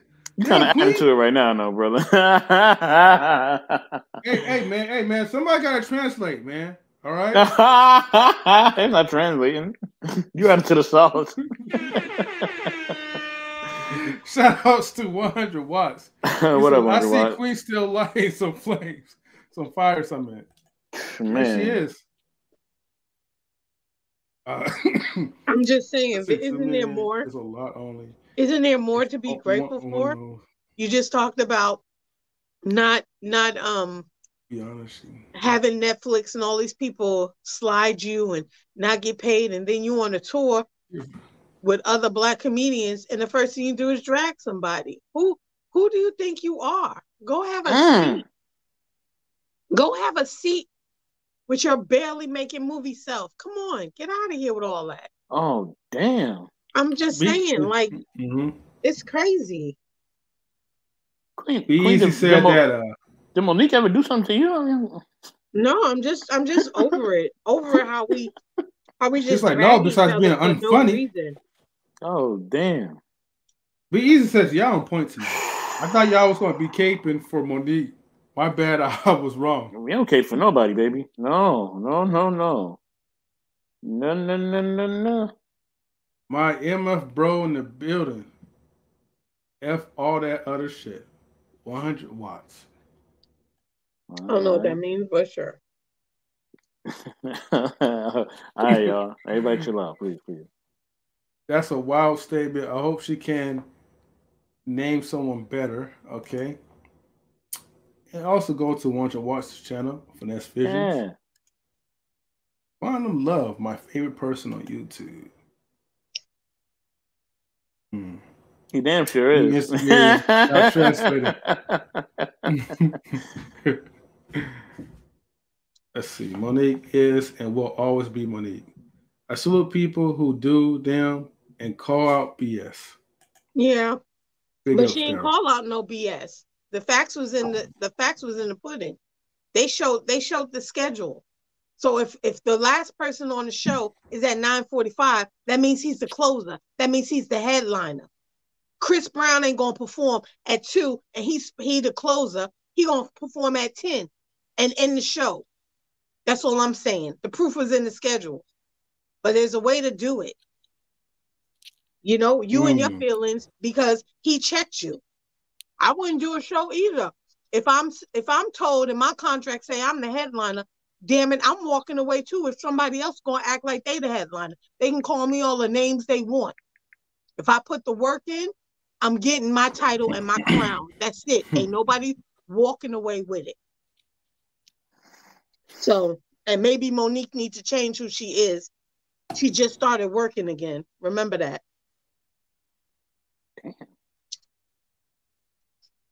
Yeah. He's like, be glad you got a contract at least. So what Princess K said about the contracts was wrong. Hey, I have no reply to that one.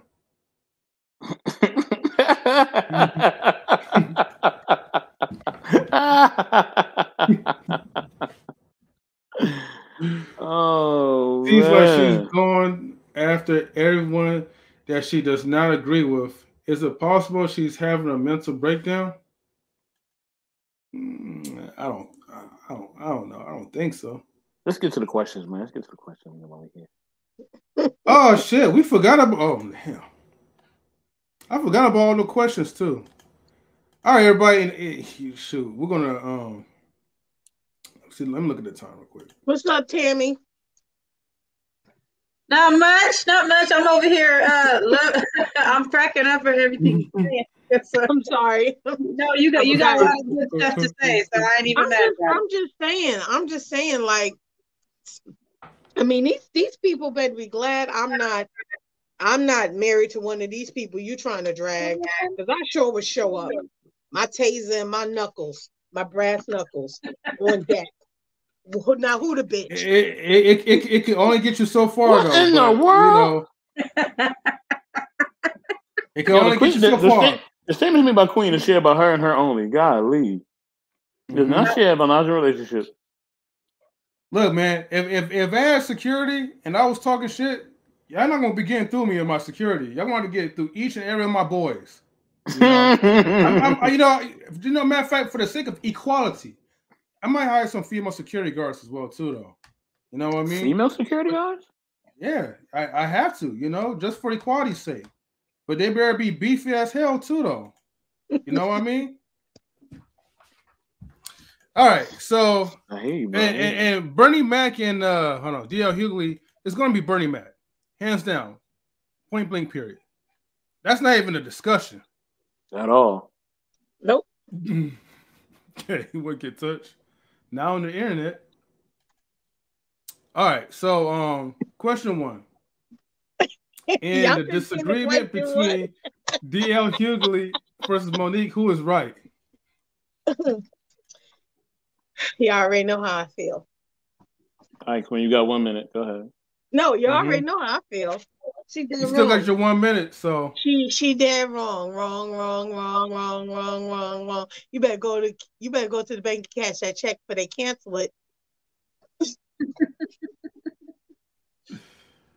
That's all it. Right. I'm done. She wrong. All right, go ahead, First Lady Tammy.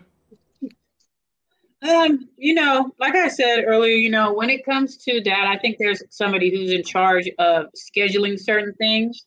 So I think, whatever the case was, if she was upset about it, that's something that could have been discussed, behind closed doors, not necessarily on stage where you're supposed to be performing.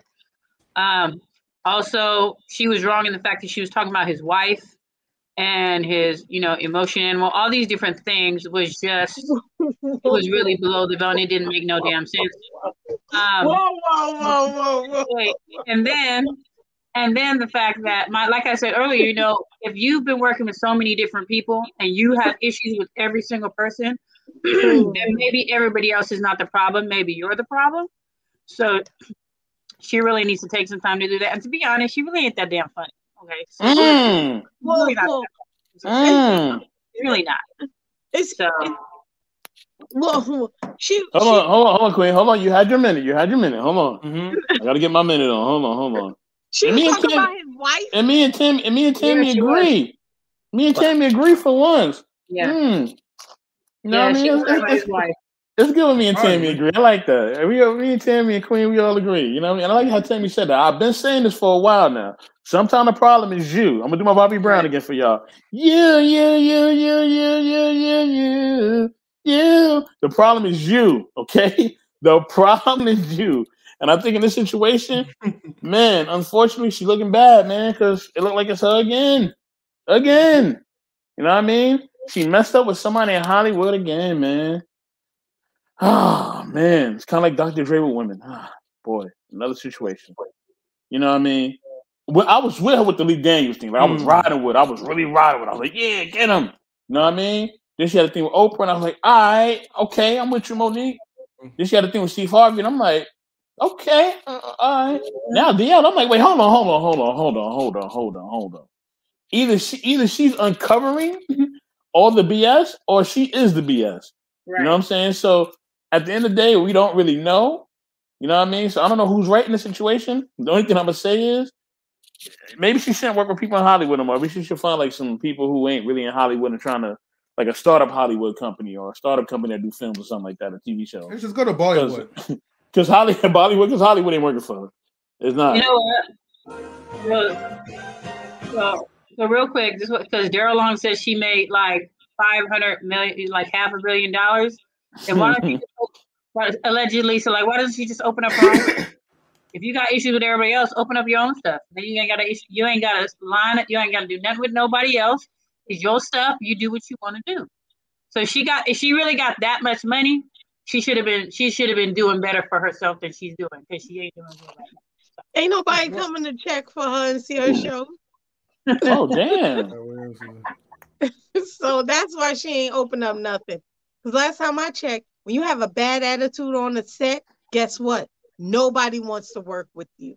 Mm-hmm. Look at what she's been doing in the last couple of years. All right, lady. All right, your time is up. We gotta move to M3. All right. And to answer this question, 100 watts, is Dave Chappelle all the way? All right. Yeah. That's not even really. Yeah. Man, Dave Chappelle, man, right now he's like one of the best comedians, man. I'm telling you.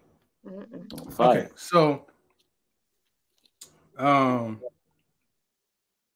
this disagreement between, you know, to be honest with you, Monique handled it very ghetto-ish. It was like almost like, I hate to say this, it's going to trigger some people, all right?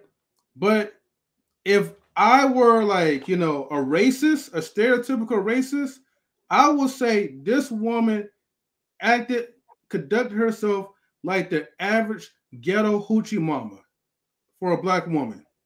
Okay? And honestly, it was very disgraceful the way how she carried herself on the stage. Mm-hmm. However, I don't really know what really happened as far as with the contract agreement, so I don't blame her if she felt a certain type of way if she was getting fucked over. So maybe she felt the need to put her in place. I got something to say. Mm-hmm. So here's my thing is that why would you wait till the show to make sure things are in line? Why wouldn't you just do a double check before the show, before you about to get on stage, and check that, make sure all the I's are dotted and the T's are crossed? I'm wondering, why wouldn't you do that? Unless you intentionally didn't do that because you had a reason why. Just saying. You know, the world will never know, Tammy. We don't really get her logic or anyone else's logic when they do something like that. At all. Like Quantum Love said, like, you know, a couple chats ago. Some people just do that stuff to make sure they stay relevant. Yeah, pretty much. So that applies for both her and she's trying to stay relevant. She's trying to get relevant again. So, like, you know, she said about the Amy Schumer thing for Netflix. It's like, you know, yeah, you could look at it like, you know, Amy Schumer, you know, not a person of color, so that's one aspect. But in reality, when that was going, like, she wasn't even relevant. Like, you didn't tell me how long ago, and then you're upset that they want to pay Amy Schumer. Hey, Mr. Mary, what's going on? At that particular time, I mean, Amy Schumer was it. Like, she was doing a whole lot of stuff, and Monique wasn't doing nothing. And she was expecting, just because she did her Queens of Comedy way back when, all of a sudden people gonna be checking for her. Nobody was checking for her. So that was the thing that makes no sense to me. Is like, you upset about that, but nobody's checking for you. Nobody really cares about you. You're not really doing anything. Amy Schumer, she's on her stuff. She got so much stuff. She's so popular right now. Hold on, whoa. Hold on. I thought DL Hughley gave her enough smoke. Damn, Tammy and Queen of the Dragon, Monique. God damn, hold on. I'm just saying. Like, wait, ladies, wait. Please. We gotta get to question number 2. Please, hold on, Tammy, please. You're gonna be able to smoke out some more. But let's get to question number 2. God damn. Okay, so question number 2, Tammy, since you're on fire right now. Due to Monique's past to Hollywood, is she to blame? You can continue to smoke her. Go ahead, God. Is she to blame for what? Due to Monique's past to Hollywood, is she to blame? For, like, okay, so like I said earlier, you know, when you're having so many disagreements and all these different things with different people, you have to take a step back because you're the common denominator. And you need to figure out why you're the common denominator. And the thing is, when you got a chip on your shoulder, you're not willing to do that. And she thinks that she's really great and really just awesome and amazing. And the reality is that she's not. So I do think that this whole thing is, let me try to make a name for myself, because I don't currently have that name for myself. I used to. I don't really have it now. So let me do something. So now people's talking about me. Now people want to hear about me. Now people want to see my show. I said this idea, Hughley. So now people's gonna be like, oh my God, I need to go see the Monique show. I need to go check for her. Now she's doing this because she wants to be relevant again, because she's not relevant anymore. Damn, and be easy. It's not got no choice. The ladies, god damn. So Queen, due to Monique's past in Hollywood, is she to blame? Yes. Oh God. And I don't think it's necessarily just PR, because there are plenty of people in Hollywood that are not resorting to this BS and they're doing just fine. So I think, I think Monique is cool. I like on the Parkers, but even that gets annoying. So I think she just needs to get that syndication money and go have a seat until she figure out herself. Like, you working out, you losing all this weight, you eating healthy, but it ain't fix who you are. Soul search, go pray, go to the desert, go to the forest and sit with the trees. Woo-saw yourself, because it ain't gonna help you. This ain't helping you. So that's all I got to say. Y'all, Blaze Brown and dragging her. Y'all women, oh gosh. Who y'all dragging her? Okay, y'all brutal, bro. Damn. And yeah, Bees, they may be Celtics in 5 after tonight because they Warriors lost tonight. And like Larell on said, man, that defense is strong. I just want to say before I answer, man, thank everybody in the chat, man. Thank everybody watching. We love y'all. Thank y'all for supporting us, man. We really appreciate y'all. Thank y'all so much. And I love y'all more to get the likes up and comment after this. Don't worry, don't mind them 3. He's just being them 3. Anyway, I would say she might be the blame. She might be, y'all. She might. I don't know. Like, I'm really okay because sometimes, right? They be saying something to people in Hollywood. It's crazy, but sometimes they be covering the truth, man. I'm telling y'all, they be covering the truth. You know what I mean? Or the truth. You know what I mean? Like, maybe it's not her. Maybe it's really them. Maybe they all really are a piece of garbage, including the old Hughley. Maybe they all are. I don't really know. You know what I'm saying? But I mean, she do have a track record, I guess, as far as Hollywood. So my answer to that is maybe. It could be her fault, and it may not be. I know I'm not giving y'all clear answers. I know. But the reason I'm not giving you clear answers is because I don't really know based on Hollywood. So, yeah. What do you think, M3? Richard Pryor, that's easy. Mm-hmm. Oh, let me see. Due to Monique's past in Hollywood, is she to blame? Yeah, you're to blame your own actions. It's called accountability. Something that women are allergic to. Wow. The thing is that you have to be accountable for your own actions and the way how you operate.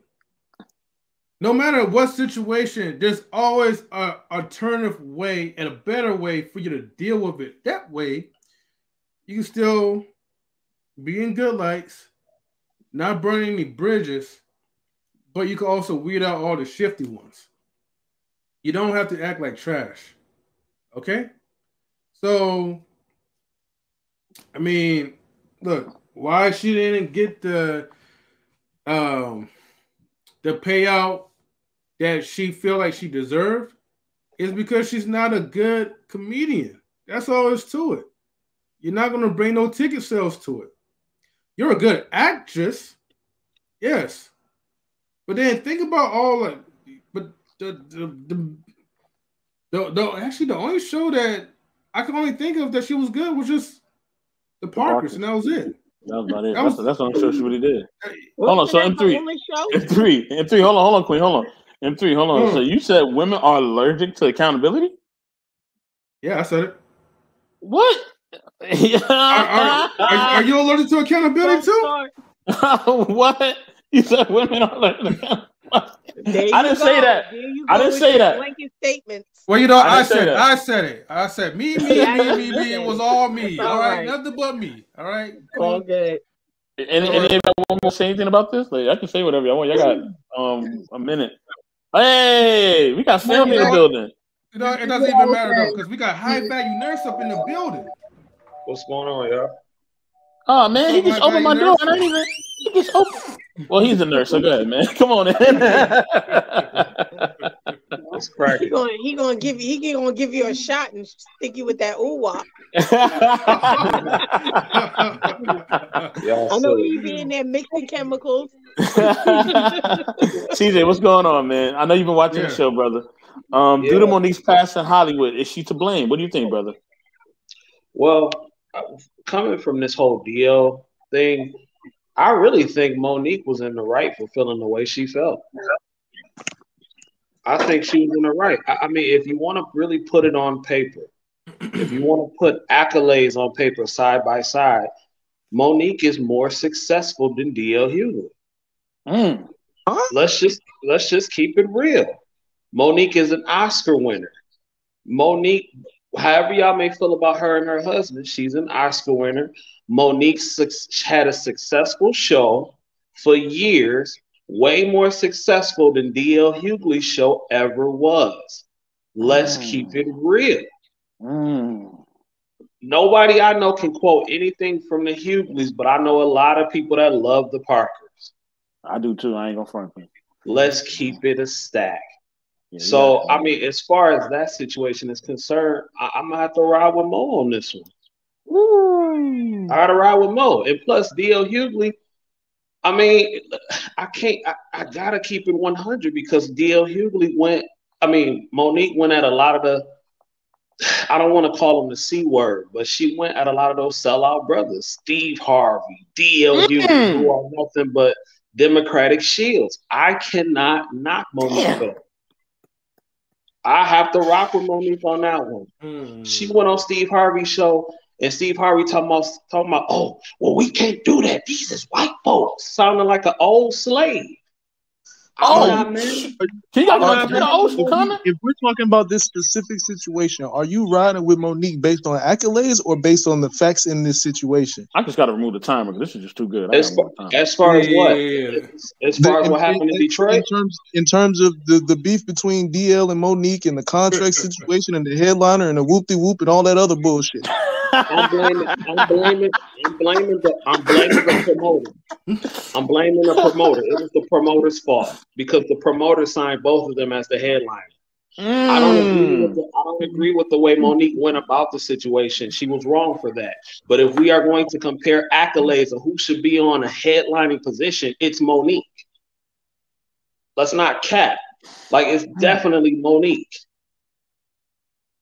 So, I mean, I know a lot of people don't like Monique because they say she's hard to work with, but at the same time, she got more balls than a lot of the dudes in Hollywood anyway. She's not gonna just take any old thing.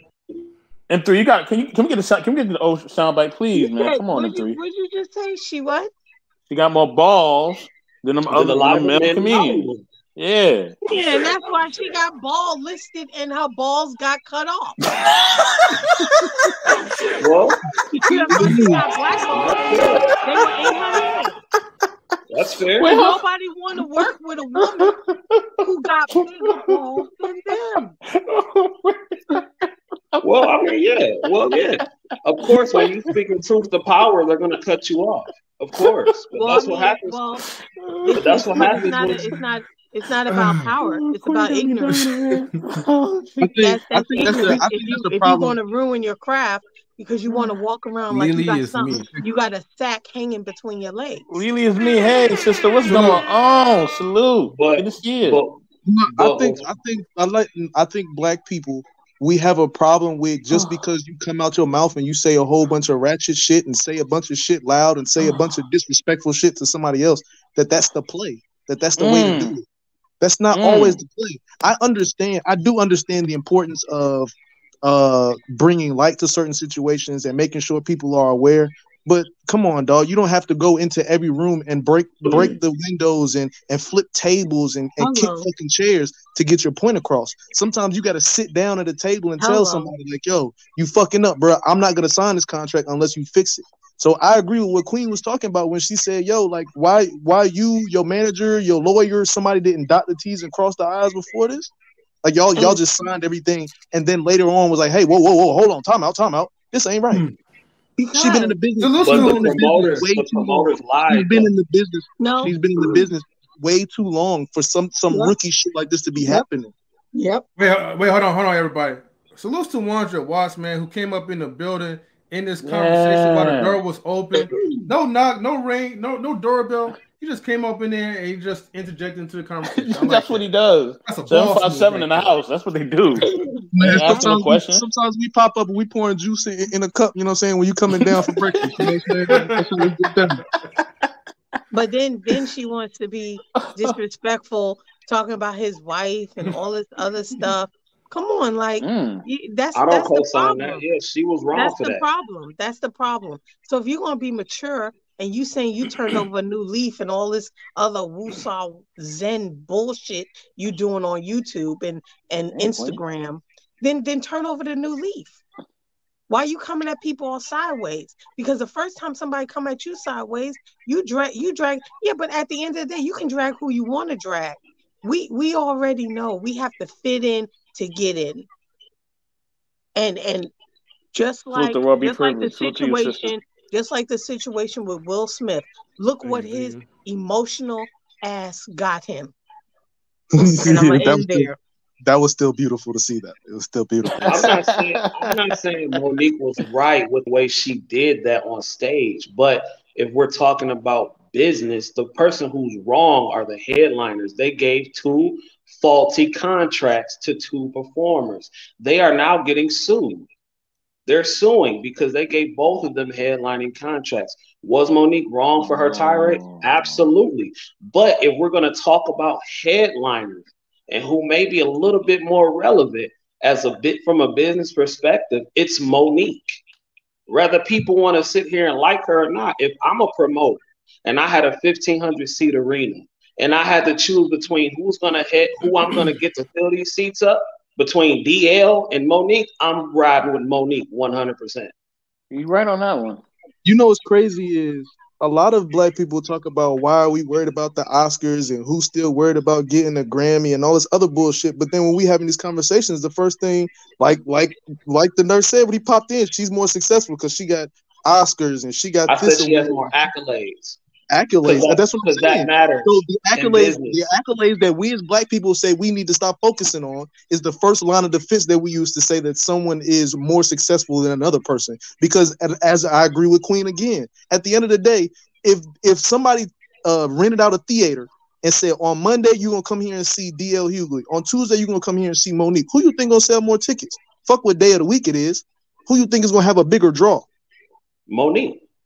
Oh my no, sir! I don't believe it. Hell no. No, sir. Hell no. DL Hughley's gonna have a better because. What was the last relevant thing DL Hughley did? But it's not about that. He's also very active in his community and what he talks about. I think he's funnier than her. I think she's raunchy. I think she's overbearing, and I think she needs to go sit down and take off her jockstrap. Hold on, Queen. Hold on. This subject is this is the most this is the subject where I really can't make up my mind on really what to say. Like I really don't know, man. Like because I'm seeing it from both sides, like for real. Like usually I can get a What's the best in the world? Can I ask you a question? Yes, I'm here. Monique shows are currently in syndication right now. Can you find any DL? I watch them all the time. Can you name any DL show, any of them that are currently? And I'm talking business, not how you feel personally about her. Mm-hmm. But can you name any DL Hughley anything that's in syndication right now? Not at all, because that DL Hughley show was trash. Hold on. Hey, hold on. It was trash. Hold on, let me let this person in. Hold on, Queen. Hold on. Hey man, look, you better have the pizza I told you to bring too, all right? Don't be coming here without that pizza. All right. We got Marcus, aka M4 Best High Value. What? Huh? What's up, guys? How y'all doing? Shout out to y'all, man. What's up, baby? Shout out to High Value Nerds, 100 Watts, Queen, M3, and Mr. Best. How y'all doing? Yeah, man. Man. I just came in because I heard the conversation about Monique and DL Hughley, so I'm just listening. Still syndicated. So we're gonna give Monique her flowers because they're repeating episodes on BET. Yeah, because that's how business works. That's business. Okay. I don't care what you feel personally about her. That's business. So I got you, and I just Googled it right now while we were sitting here talking. Right. The Parkers is on 2 streaming platforms right now. The DL Hughley show is on 3 separate streaming platforms right now. And what are they? I'm sorry, say again? What are they? Hold on, let me open it back up. What have you closed it? No, yeah, I read what I need to read and then I closed it. I read what I need to let me read this to you. Close. Okay, so Monique is on Netflix. Right. DL Hughley is on Tubi. Okay. Right. And Prime TV. Which Netflix is murdering both of those. Easy. That's true. Okay, I mean, I'm not gonna argue is Netflix bigger than the other two platforms because you do got that. Like, I'm not gonna argue that point. There's no argument. 100 watts. You said. You said. I'm not gonna argue that point there. But if we're but again, the question I asked you was who's gonna bring a bigger drug? Because the entertainment business is what have you done for me lately? And if we're gonna talk about who's done more lately, DL Hughley's on the radio Monday through Friday every fucking morning. We hear his voice on the radio like that. We hear listen what I'm saying. He's on the radio Monday through Friday. He has a bigger social media presence in terms of his consistency putting out content. So just because he's on the radio doesn't mean that they still don't put clips out on YouTube, on Spotify, and shit like that. Sir, when Kevin Samuels was alive, he could have drew a bigger crowd than DL Hughley. Oh gosh. Here's another question. My issue is that if the tables were turned and he started calling her a fat B and all kind of stuff, people would be feeling a type of way. So it's okay when she says that. That's my thing. No, it's not okay. I said she was wrong. So my thing is that if I was his wife, I would have showed up to the show with my Vaseline and my sneakers, and I would have dragged her off the stage with her fake ponytail and her tight dress and her leopard heels or whatever else she had on, because she was out of pocket, and that's my only issue. Don't matter what the contract said. You started dragging somebody that you said was your friend, and you was cool with it, and now you want to act like that when you should have had, like 100 Watt said, this is not her first rodeo. You should have dealt with this in the beginning, because if the usually time slots show who the headliners are. So if you had an issue with it, you should have dealt with it with the people who wrote the contract, not with the person who was told something maybe different, because we don't know. So that's my issue. Deal with it in a mature way. And that's why no one wanted to work with you in the first place before. So you can have your little syndicated shows. Because ain't nobody really looking at the Parkers anyway, because you can only tolerate it for so much. That's all I'm saying. Deal with it in a mature way. Stop coming at people all foul and crazy. And then when they come at you, you hitting below the belt. You calling this man all kind of names. He still didn't say that about you. He can say a lot about you. All jokes are not funny. Because you took it upon yourself to change your whole thing and get personal. That ain't cool. Be mature about it. You finally hit a stage. Enjoy the stage. Because you wasn't on the stage for a while now. No, that's not true. Monique just had a residency in Vegas. She literally just had a residency in Vegas. I ain't never heard of it, so it wasn't promoted on TV, radio, YouTube, or commercial. And now she's on Raising Canaan. Monique is popping right now. Okay, well, recently, she ain't been popping for a minute. So don't her Rice Krispies got soggy. So don't even get that. Here's another question for you. So these are comedians. Their craft, where they started from, is comedy. Who has more / who has better comedy specials? Monique has 2 comedy specials. DL Hughley has 7. What are we talking about? That's like telling me LeBron James is a better football player than fucking Tom. But like, what are we talking about? If you're a basketball player, play basketball. If you're a comedian, focus on your craft. Like, it's cool that you get movies. I never want to knock anybody's hustle. It's cool that you get movies. But what's good with the stand-up though, cuz?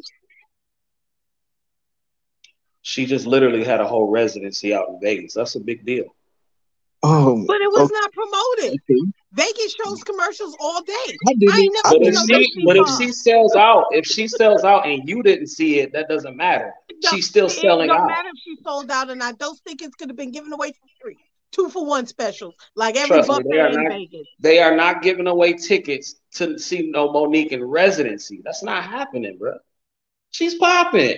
Look, however you feel personally about her, that's fine. I don't care about what she did personally. That's whack what she did. I'm not arguing with you with that. That was trash, how she went about it. But she's popping, more popping than DL. I'm sorry, but that's just facts. All right, so I see the comments is laughing. When I said Tubi, I see the comments is laughing. I want to know which one of you YouTube creators. I want to know which one of you two YouTube creators that's in the comments right now that would not jump at the fucking opportunity to get your content on one of these free platforms. Stop playing with me like y'all wouldn't take advantage of that. That's facts. That's facts. Yeah, that's a whole other scenario. Hold on, everybody. I got 2 questions to ask you from the chat. One, Daryl says no one watched DL specials. Who on the panel has saw any of them? Okay. I saw one. I saw one a couple years ago. I watched DL special. I do. I like when he roasts people in the audience, but I still say Monique is more relevant. Okay, hold on. And then the other question is, who has more of an impact, DL or Monique? Oh man, Monique, clearly. Ratchet Get impact. the fuck Monique. out of here. Get the fuck out of impact. here. Ratchet impact, Monique. I love my YouTube family. Okay, Man. how would you? I'm not sure how you weight who has more impact than the other.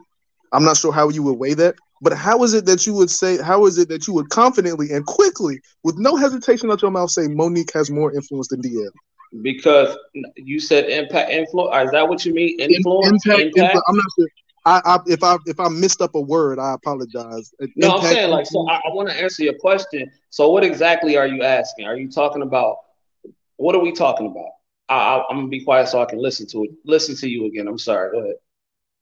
Oh no, I'm sorry. That was a question they were reading from the comments. That someone in the comments was asking that question. So the specifics on what they were asking, I'm not sure. But like I said, how you weigh it, I'm not sure how you even weigh something like that. How much she sold out on the rent there? Hold on, I'll be right back. I'll be right back. Like I was, in my opinion, to answer the question, I would think that DL has more of an impact because of the fact that, like I said, one, he's in front of people more every day. And 2, when you digest his content, it actually has to do with us and shit that we can use out in the world. Now, Monique is funny, it's cool, but when you digest that, it's like, that was a funny joke. And then you move the fuck on. It's not like you can actually grow or process anything from it. Well, I just think that depends on what you looking to gain from Monique and DL. Are you looking for substance and content, or are you looking to make money? Now, if I'm looking to make money, I'm going to ride with Monique. I don't like DL. I think DL is a sellout. I think he's a Democratic shield. So I would never take anything from him on a conscious level. Democratic shield? Yeah, 100%. But he drags the Democratic Party on a regular basis, though. But he's still. We can get into a whole episode about that, but I don't want to take away from the conversation. But no, but can I add in? Can I add in? Because y'all been like holding up the mic for the panel for a bit, but you can't just say someone's a Democratic shield and all of a sudden just say, "Oh, that's another team for another topic for another day." If you're gonna bring it up, you got to be able to actually hang in there and take the punches that go with it. If you're gonna go big back and forth, tit for tat. So if you're gonna say the whole he's a shield for a Democratic Party, but then Hunter Watts is bringing up the facts that he actually drags and exposes the Democratic Party and what they do in their BS, you got to be willing to take that on the chin. Well, I took that on the chin, but just like I said, that's a whole nother episode. I mean, he's not. So then why even bring it up? That makes no sense. No. Well, because he's asking me how I feel about him. I'm telling you, I don't care about his substance. So, are you looking to gain substance or content? And I'm not looking for DL for substance. Point blank, period. So it depends on what you want out of these two entertainers. I mean, I agree that like Monique herself, she has paved her own way, not in the best light, but she did her part. It's the same with Hughley. I put him on the equal level. But just the difference is, like you said, substance versus entertainment and bullshit. And for the record, a broke cheap guy like me will Tubi and chill because I ain't always trying to pay that $20 for some fucking Netflix. To the chat.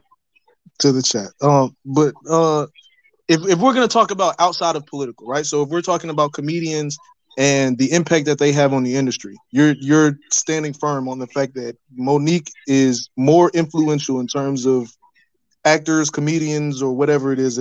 You're saying she's more influential in that space. Then DL, is that who we talking about? Yes. Yes. Because she had the balls to go against an industry where these men won't even speak up. As a black female, absolutely. She is more impactful. She went against Oprah. She went against Tyler Perry. She went against Lee Daniels. And now she's back on top. 100%. Okay, so let me throw a comparison here. Tell me if I'm stretching, but here, let me throw a comparison here. When people start jumping out the gym and they want to attack the structure and the people and the man and all of that. Something I personally look at is who's willing to defend you. When Monique hops out the gym and she go start talking to Oprah and Steve Harvey and Lee Daniels and all of them, who is it that hopped out the gym to protect her? Right? Now the comparison I have is when Colin Kaepernick decided to take a knee. That was shaking up the industry and it was ruffling feathers and making people mad. But there were plenty of players that were willing to hop out the gym and say, I support Cap and what he's doing. So who hopped out the gym and supported her? And the reason I ask that is because even though your message may be cool, the way you deliver it matters. So if you gonna come in here, if anybody wanted to tell me that I'm fucking up in my life and you come in my house and you flipping tables and breaking glasses, I don't care what you're saying because you came in my house the wrong way. So who's jumping out the gym to help her? So what kind of impact do you have if nobody's willing to hop out the gym and help her? Well, she removed herself. This whole thing started because she felt like she wasn't getting adequately paid for Precious. So she removed herself from the situation. When that happened, she chose not to play the game. When that happened, she got blackballed and she spoke her piece. Whether she went about it the right or wrong way, that's up to you to decide. But the fact that she went up against an industry of people, of black gatekeepers who are not paying her, or who she felt like were not paying her adequately, and she had the balls to say something to them and call it out, that is impactful, if you ask me, instead of being with the go along to get along. It's cool. I still think she's trash, but potential benefits, especially for the black people, they are not for the people, just black faces in white spaces. Wow. Okay. That's a whole nother conversation that really I get confused with, because I need somebody to tell me what the number is. Like, how much money is it that I'm allowed to make before I'm a sellout? Because it seems like once you make a certain number, once you make a certain amount of money, it doesn't matter what you do in your life. You're nothing but a black face and white spaces, like he said. Hey, you know what, 100 watts? Just turn around and don't give a damn. If you gotta be a sellout, quote unquote, look at what Steve Harvey's doing for his community. He has a youth thing. He does Harvey's Heroes, blah blah blah. Oprah does stuff, whatever. So doesn't Tyler Perry do things too? Sometimes you got to shut up. Sometimes you got to shut up and go along to make the impact. I don't believe in dragging another black person, regardless of whether I feel I agree with them or not. And that's the problem. Because when she was out there all alone, she started feeling the ways because nobody came to her back. So okay, that Queen, shows you. Since you're cooking already, can you answer number 3 question? Since you're cooking, does Monique symbolize the mindset of modern women? Hell yeah. Oh. And that's why she with a man who sleep with everything and her or whatever else they doing. Oh, damn. Modern women all day. 100 watts, I heard you laughing. What do you say, brother? I just think she came on hella spicy. Like, I need some milk. My tongue hurt. Basically. I mean, honestly, look. In my personal opinion, do I think she embodies a modern woman? Like, sure, maybe. I really think this idea of traditional woman that most of you niggas have, you need to get it out of your mind and let it go. Like, that ain't coming back. I'm just like, You might find one here and there, like that's cool. But honestly, like, look, bro, it's 2022. Yeah. The way traditional women were built, they didn't have at that time when a traditional woman was built, she didn't have the right to vote. She wasn't going to school, so she had no choice but to stay in the house. So now, because women have the ability to do that, whether they make more money than you or not, have a better degree than you or not, whatever the case may be, women aren't sitting in the house anymore. So this idea of traditional shit, let it go. Because sometimes, my brother, you're going to have to get your ass in the kitchen and wash the dishes too. Dang. But I do believe. Hold on, Queen. Hold on. We got to get the Marcus because I heard him speak too. Does Monique symbolize the mindset of modern women? I'm gonna lean more with what Queen said. Yeah, just because of her actions and how she carries herself as a character. Now, I don't know if she does that extra for the cameras, but either way, regardless, if you're doing that extra, that means you're more of who you are. Like, you give a person more money, more power, it just shows them more of who they are. So, her character, that was bad on her part, because why you got to bring in the man and his family into it? They had nothing to do with it, and it was, and that's foul play. So I think there should be consequences on that part for her. But as far as the promotion was also wrong. They messed up as well. So we got to see the other side of it too. But I don't think D.L. Hughley, and you can't get mad at D.L. Hughley for clapping back at him. So I'm going to leave it at that. How value nurse? Does Monique symbolize the mindset of modern women, brother? Does she symbolize that? I think that's a loaded question, but just for the sake of time, no, I don't. I think people are just taking one incident and trying to apply it to a whole lifetime of work or a whole situation over a lifetime. No, I think she has a husband that, from what I see in the public, she uplifts and respects, and regardless of what they may be doing in their bedroom sexually, you don't see that from a lot of modern women. I don't see a lot of modern women uplifting their husband, openly, publicly submitting to their husbands and everything like that. So absolutely not. I don't think she's a representation of modern women. No. And I honestly think that's why she gets a lot of the backlash that she gets, because she is so open with her marriage. A lot of women wish they could be in the position that she's in. It's a lot of single, bitter, hurt women out there, and her husband openly loves her, and they do what they do, regardless of how you feel what they do in a bedroom, whatever. People do freaky shit. It is what it is. But no, I don't think she's a representation of my women. I do have a question for you, High Value Nurse, just for clarification, not pushing back on your point or anything, just clarification on the point you just made. If a woman makes more money, makes more money than her man, her husband, whatever, does that automatically make her non-traditional at that point? Or is that just a small factor in determining whether she's traditional or modern? Well, that's why in the beginning I said that's a loaded question, but by tradition, by traditional standards, no, it doesn't make her traditional if she makes more, because traditionally women didn't work at all. But I don't think she's a representation of the quote unquote what's been generalized as the modern woman. So yeah, to answer that. So that's true. Before, I'm sorry. I know Mr. Best, you're gonna go, so I'm gonna sit for a second. No, you can rock out, bro. You can rock out. No, it was. So, who is an example of a traditional woman? And if we're gonna look at entertainers in Hollywood and all of that, who is an example of a traditional woman? LeBron James' wife. If you ask me, she's quiet. She doesn't want the spotlight. She's not trying to be in competition with him. And if you're talking about a straight up entertainer, because I know she's not an entertainer, I would even say, regardless of how many people may feel about this dude now, I would even say Ciara. I've never seen Ciara disrespect Russell Wilson on a public platform. People call him corny and everything like that. But every time I see her and them together, she's uplifting him, telling the world how great of a man he is, publicly submitting to him, always holding his hand. So yeah, I would say that. Yeah. She disrespects him. She disrespects him all the time. A lot.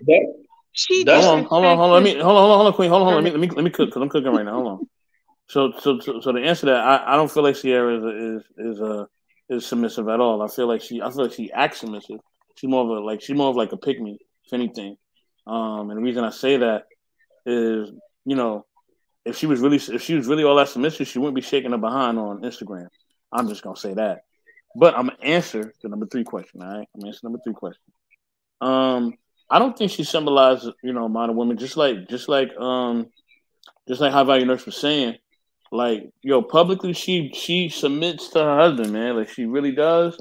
Like, whatever they do in their bedrooms, whatever. But she is very submissive, and she's very supportive of him.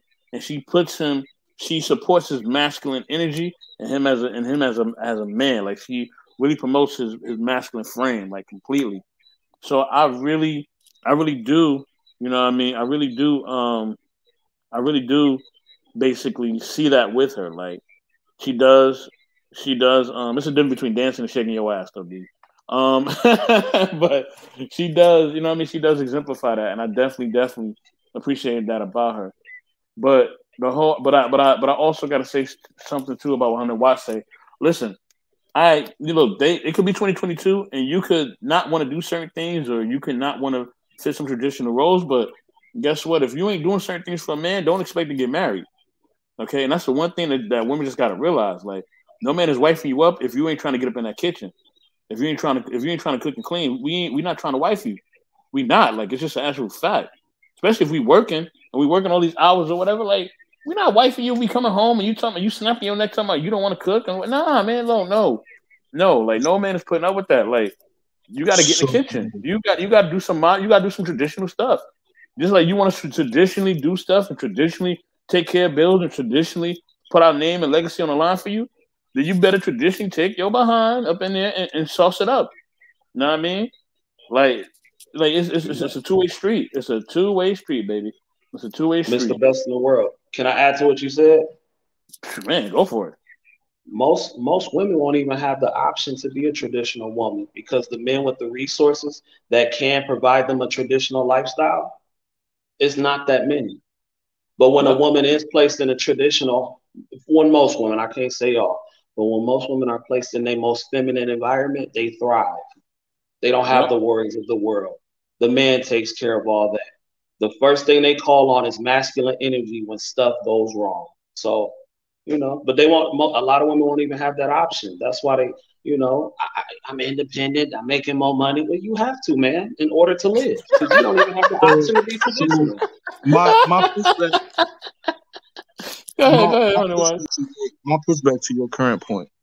The relationships that were around me in terms of my childhood and, the marriages that I got to see in terms of my family friends and stuff, there were a few of them that were set up exactly like we were talking about. The woman is a traditional wife. She doesn't have to work. She can stay in the house, take care of the kids and all of that. But the one common thing I always see is after they get to a certain point, and everybody's point is different. Some relationships is 10 years married. Some of them is 15 years. Some of them is 20 years married. But at some point, the woman always ends up feeling like I need to get out and do something else. Just being a wife is not enough. I need a job. I need a hobby. I want to be an artist. She's going to want to step out of the house and do something. So those traditional roles are never enough. So why wait until you're 15, 20 years into your marriage for her to finally start doing something other than being a wife?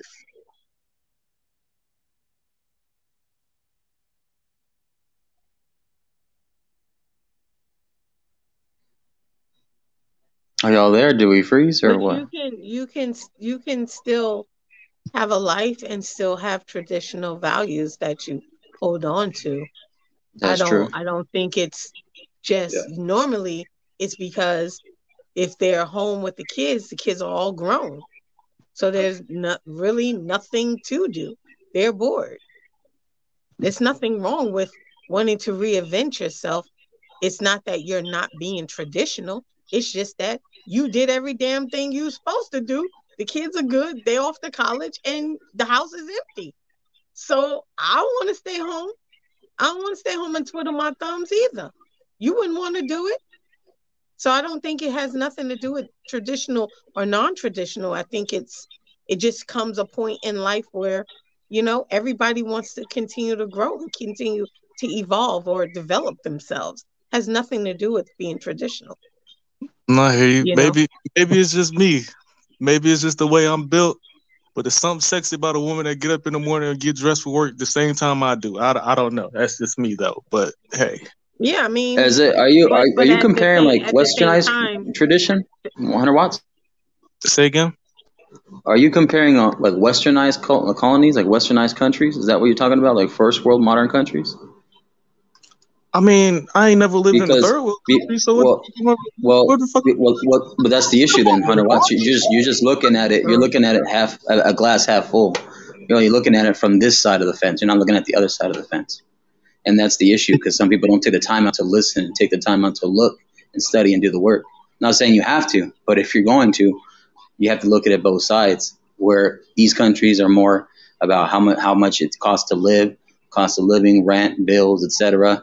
You may not have to live the most lavish lifestyle, but it is going to cost something, right? Which is the Western modernized countries, propaganda, media, etc.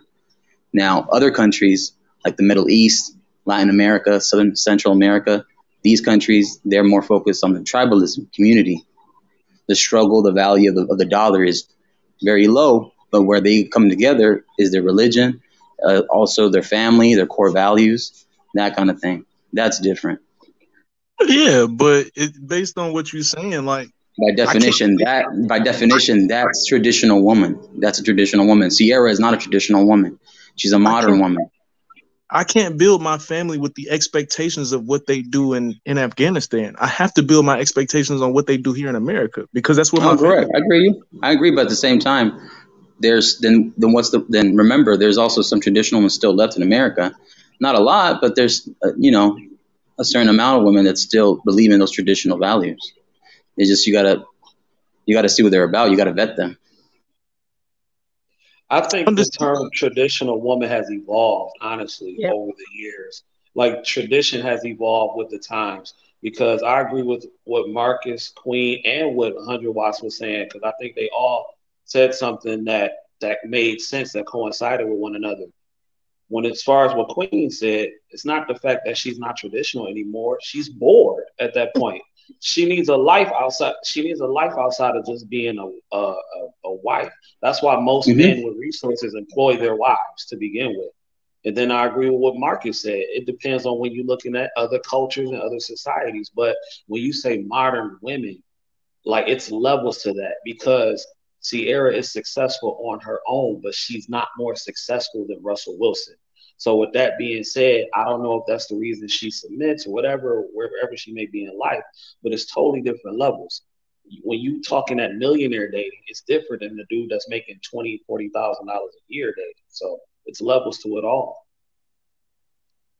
Of course. That's fair. Yeah.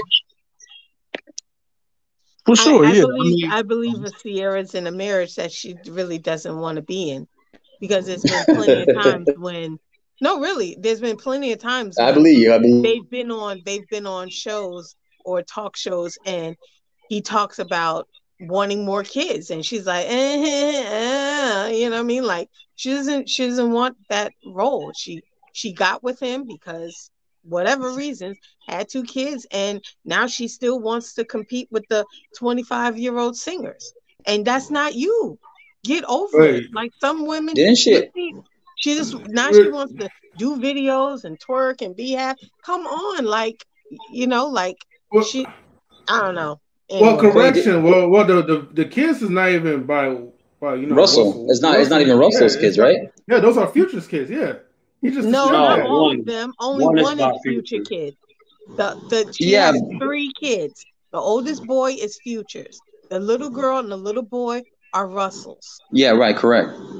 But I'm saying when Russell met him, right? He said he wants more kids. Several times. Well, that's the price that. I mean, that's something that you don't have to compromise. I guess. You know.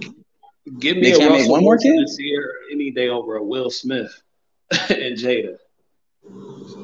Nah, I just make my own option. I'll make a third option. I don't give a shit. You try to give me an A or B, I'm gonna say no. I'll make a C and make my see my way out of it. I'll be single for the rest of my life. I don't. Yeah. So that whole saying, no offense, high value nurse, but they're both not women of that decorum or that modesty. Because if that's the case, and what Queen is saying, what I've seen from Sierra and Russell Wilson, She's posting a thirst trap. She already had a baby with a rapper when she met up Russell Wilson. So, not saying the kid is the issue, but the fact that, she already has this certain level of, I don't want to say baggage or anything like that, but just this already history. It's already a history that's out there. So that's already putting in a limelight. And remember, she's putting these thirst traps knowing she already has a family and a husband. What if she like that though? What if that turns him on? She ain't mature. You gotta grow up. No, that's where you gotta twist it, because then kids are gonna look at that and say, look at your mom right there. Look at that's your mom right there. She got to think about kids. Yeah, like the mom's got to think about the kids, because the kids got to show their face too in like school and stuff. She's got to think about the kids. That's called being selfless. I agree with what y'all saying, but I'm trying to look at it from another point of view too. Doesn't mean you're a good parent. Right, I hear you on that, Queen. I hear you there. Reproduction organs is not spread out, the right way. It's just given. No, right. I feel you on that. Instagram, I don't think that justifies how somebody is as a parent. That's just twerking on Instagram. A lot of parents who don't have a camera in their face do way more wilder things. So, are they posting it though on social media? What if they don't have a camera? That means they're not posting it though, right? What if her husband likes that though? That's what I'm saying. Like, then her husband's also messing up. Well, we don't know. We don't know what goes beyond. We don't know. We just speak on what we say, just like you do. So, I mean, I could give you guys on that part, but I mean, if it was for the husband, I mean, it could be, for his own eyes. But if you feel like the whole world got to see his wife like twerk, while at the same time they go to church and all that. Yep. And that part. That's their own choice. It's weird, you know what I mean? But I mean, it's literally dudes that swap wives. I mean, so people do crazy shit. So. Okay, so look, earlier, Mr. Best, I'm good. He said he mentioned earlier it's a two-way street. It's a two-way street. We did a lot of talking about Sierra, but and especially with the men that's here on this panel right now, are we ever going to require different a future, or are we gonna just let him run around here and fuck a bunch of different bitches and just keep getting females pregnant? Well, I mean, it's a women's choice. If they don't want to close their legs and No, stop it. No, don't do that. Don't do that. 100 watts. I'm going there tonight. I'm going there, because they have choices too. They don't have to have a baby by future, but they want to. Okay, and I got you, and I understand that, and I know Percocet, Molly Percocet. But right now, I want to talk about the perspective of the man, because if we're talking about Future understands what his value is. He understands what he brings to the table and who he is. So he know that there's plenty of women. All he got to do is throw a rock, and he gonna find somebody that want to have his baby. So are we as men going to change the expectation of people like him? Because as far as I know, these YouTube streets got a name for it. They call them Pookies and Ray Rays. If there's niggas out here that's only making $40,000 a year and got the same number of babies as Future, he's a problem for the community. But because Future's a rapper and he got a bunch of money, we can just let him do whatever he want to do. Is that what we're saying? I mean, look, man. At the end of the day, man, look. Everybody's playing the game, okay? And now women are playing the game too. Men are playing the game. Like everybody playing the game. Like it is what it is. Like, look, man. Like my thing is this. Like, I'm at the point where it's like, I'm just tired of everybody talking about like, well, should men have D-discipline? All that. Look, man. Look, some of us wouldn't be here if our parents had D-discipline or coochie discipline. Whatever. We wouldn't be here. People play to procreate. All right, that's just what it is. And if two people who are attracted to see each other, they're gonna want to get it in. Okay, that's just natural things. You know what I mean? It's not to say it's good or bad. It's just how things are. You know what I'm saying? Like you see something that you shouldn't eat. You know you shouldn't eat it, but you want to eat it. You know you should be eating ice cream. You know you should be doing certain things, but we do certain things that we shouldn't be doing. That's just the way of the world. That's just life. You know what I'm saying? Like, yeah, do I wish everybody could come up and we all be in a home with two parents and everything's cool and you have the 2 cats and 2 dogs and a white picket fence. That'd be nice, but that's not life. You know what I mean? In life, things happen. Like, that's just it, man. So, yeah, there's people like Future around. You know what I mean? Is it the best thing? Maybe, maybe not.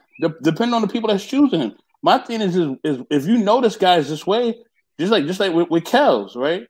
Women knew that he was doing some questionable stuff. They still want to rock with him. Grown women too.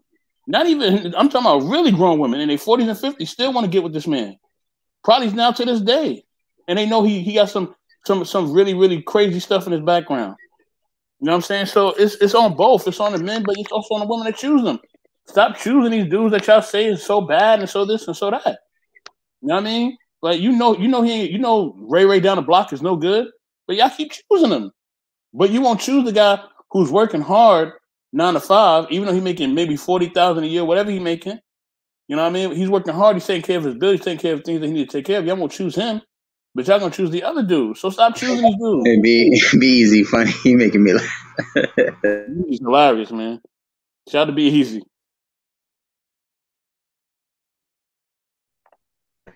Do you guys believe what Daydreaming says? Do you guys believe what this comment said right here? I mean, look, listen. And his baby mama have a huge impact on the black community. Listen. You allow things to impact you, which you want to impact you. If you don't want things to impact you, you want to stay focused on your shit. I done came from one of the worst communities ever, which is Brownsville, Brooklyn. I could let all that impact me. I stay focused, man. I stay focused on my job and my education, and I made it out. You need to focus on what you need to focus on. You know what I mean? Because the number one community is your house. It's you. That's the community you need to be cooking tonight, boys. I like how everybody's talking about Future, baby. but ain't nobody talking about Nick Cannon, though. Ain't nobody talking about Nick Cannon, though. Well, he's taking care of his business. And why y'all so concerned with what the other man is doing with his seed? Like, yeah, M3. Why are you so concerned, M3? He's a clown. Yeah. because by the end of the day, right, you're just popping out kids and you have no plans to set the future up. That's all. You have that look. I'm gonna live once until I die type of mentality, and you don't care that you're gonna become fatherless. But he's taking care of his kids, though. But you know that the world is full of feminists, and they're gonna take over. These young men is going to blow people up. Yo, why? Okay? Why you keep going after women tonight? Yo, what is going on? That's the detriment of the community. And three, what happened to you today? What happened to you today, M3? What happened? What you say? You should be single then and be in a bubble. Women are the detriment of the community. See. Matter of fact, and you should continue to wake up. All right, to the truth. No, just slumped over like this. That's where you. That's you right now. That's where you hiding out. I'm cooking right now. I'm cooking. All right. I'm cooking that spaghetti, the noodles, the pasta, the ravioli, all that. Right. Okay, I'm cooking is the truth. I think a lot of us gonna have to accept that we just not gonna be able to save everybody. Yeah. Oh yeah, that's a fact. That's a fact. Come on, man. It's not about saving everybody. We don't even have a generic standard. I'm not trying to save everybody, but those that want to go along with me, I'm cool with that. Now the ones that want to follow you, they will follow you. They will follow you, bro. And I got you, and I understand it. They're gonna follow me. Cool, follow me. Get in the car. We're gonna ride. We're gonna pull up in a minute. We're gonna be there when we get there. However, we need to establish some rules while we in this car. Anybody in the back seat, don't reach up here and touch my motherfucking radio. Oh, yeah. What is this? What is this? Rush hour? I mean, what I'm saying, but you get what I'm saying. If they're gonna follow me, we have to have an understanding of what the rules and regulations and rules of engagement are when you rocking with me. I'm not trying to save everybody, but we need to have some kind of understanding. And I feel like a lot of us don't have a general understanding. It's like it just seems like if you from Chicago, these are the rules. If you from LA, these are the rules. If you from New York, these are the rules. And that's not gonna help it. Like that shit ain't gonna do nothing for us. I'm not trying to save everybody, but we can't help anybody if everybody's on a different page. Especially when they don't want to be saved. Yeah, like that's just like if M3, Mr. Best in the World, 100 Rots, Marcus, and all of us got together in Queen 2. We all got together tomorrow and said, you know what? Let's take $100,000 of our money and go start a community or go build a store or go build a bank, right? And we only want to attract people that come to that wants to invest with us, that want to do good business with us. Now we take it to those people, we offer them a business plan, but they constantly crapping on it. We're not going to beg them to come in on the opportunity. You don't want it? Fine. I don't want to save you. I only want the people that's like-minded, like us. And let's get it popping. And that's it. Mm-hmm. And I got to speak to what Daydream is saying before we get to number 4, because we only got 2 more questions, and then we could just talk.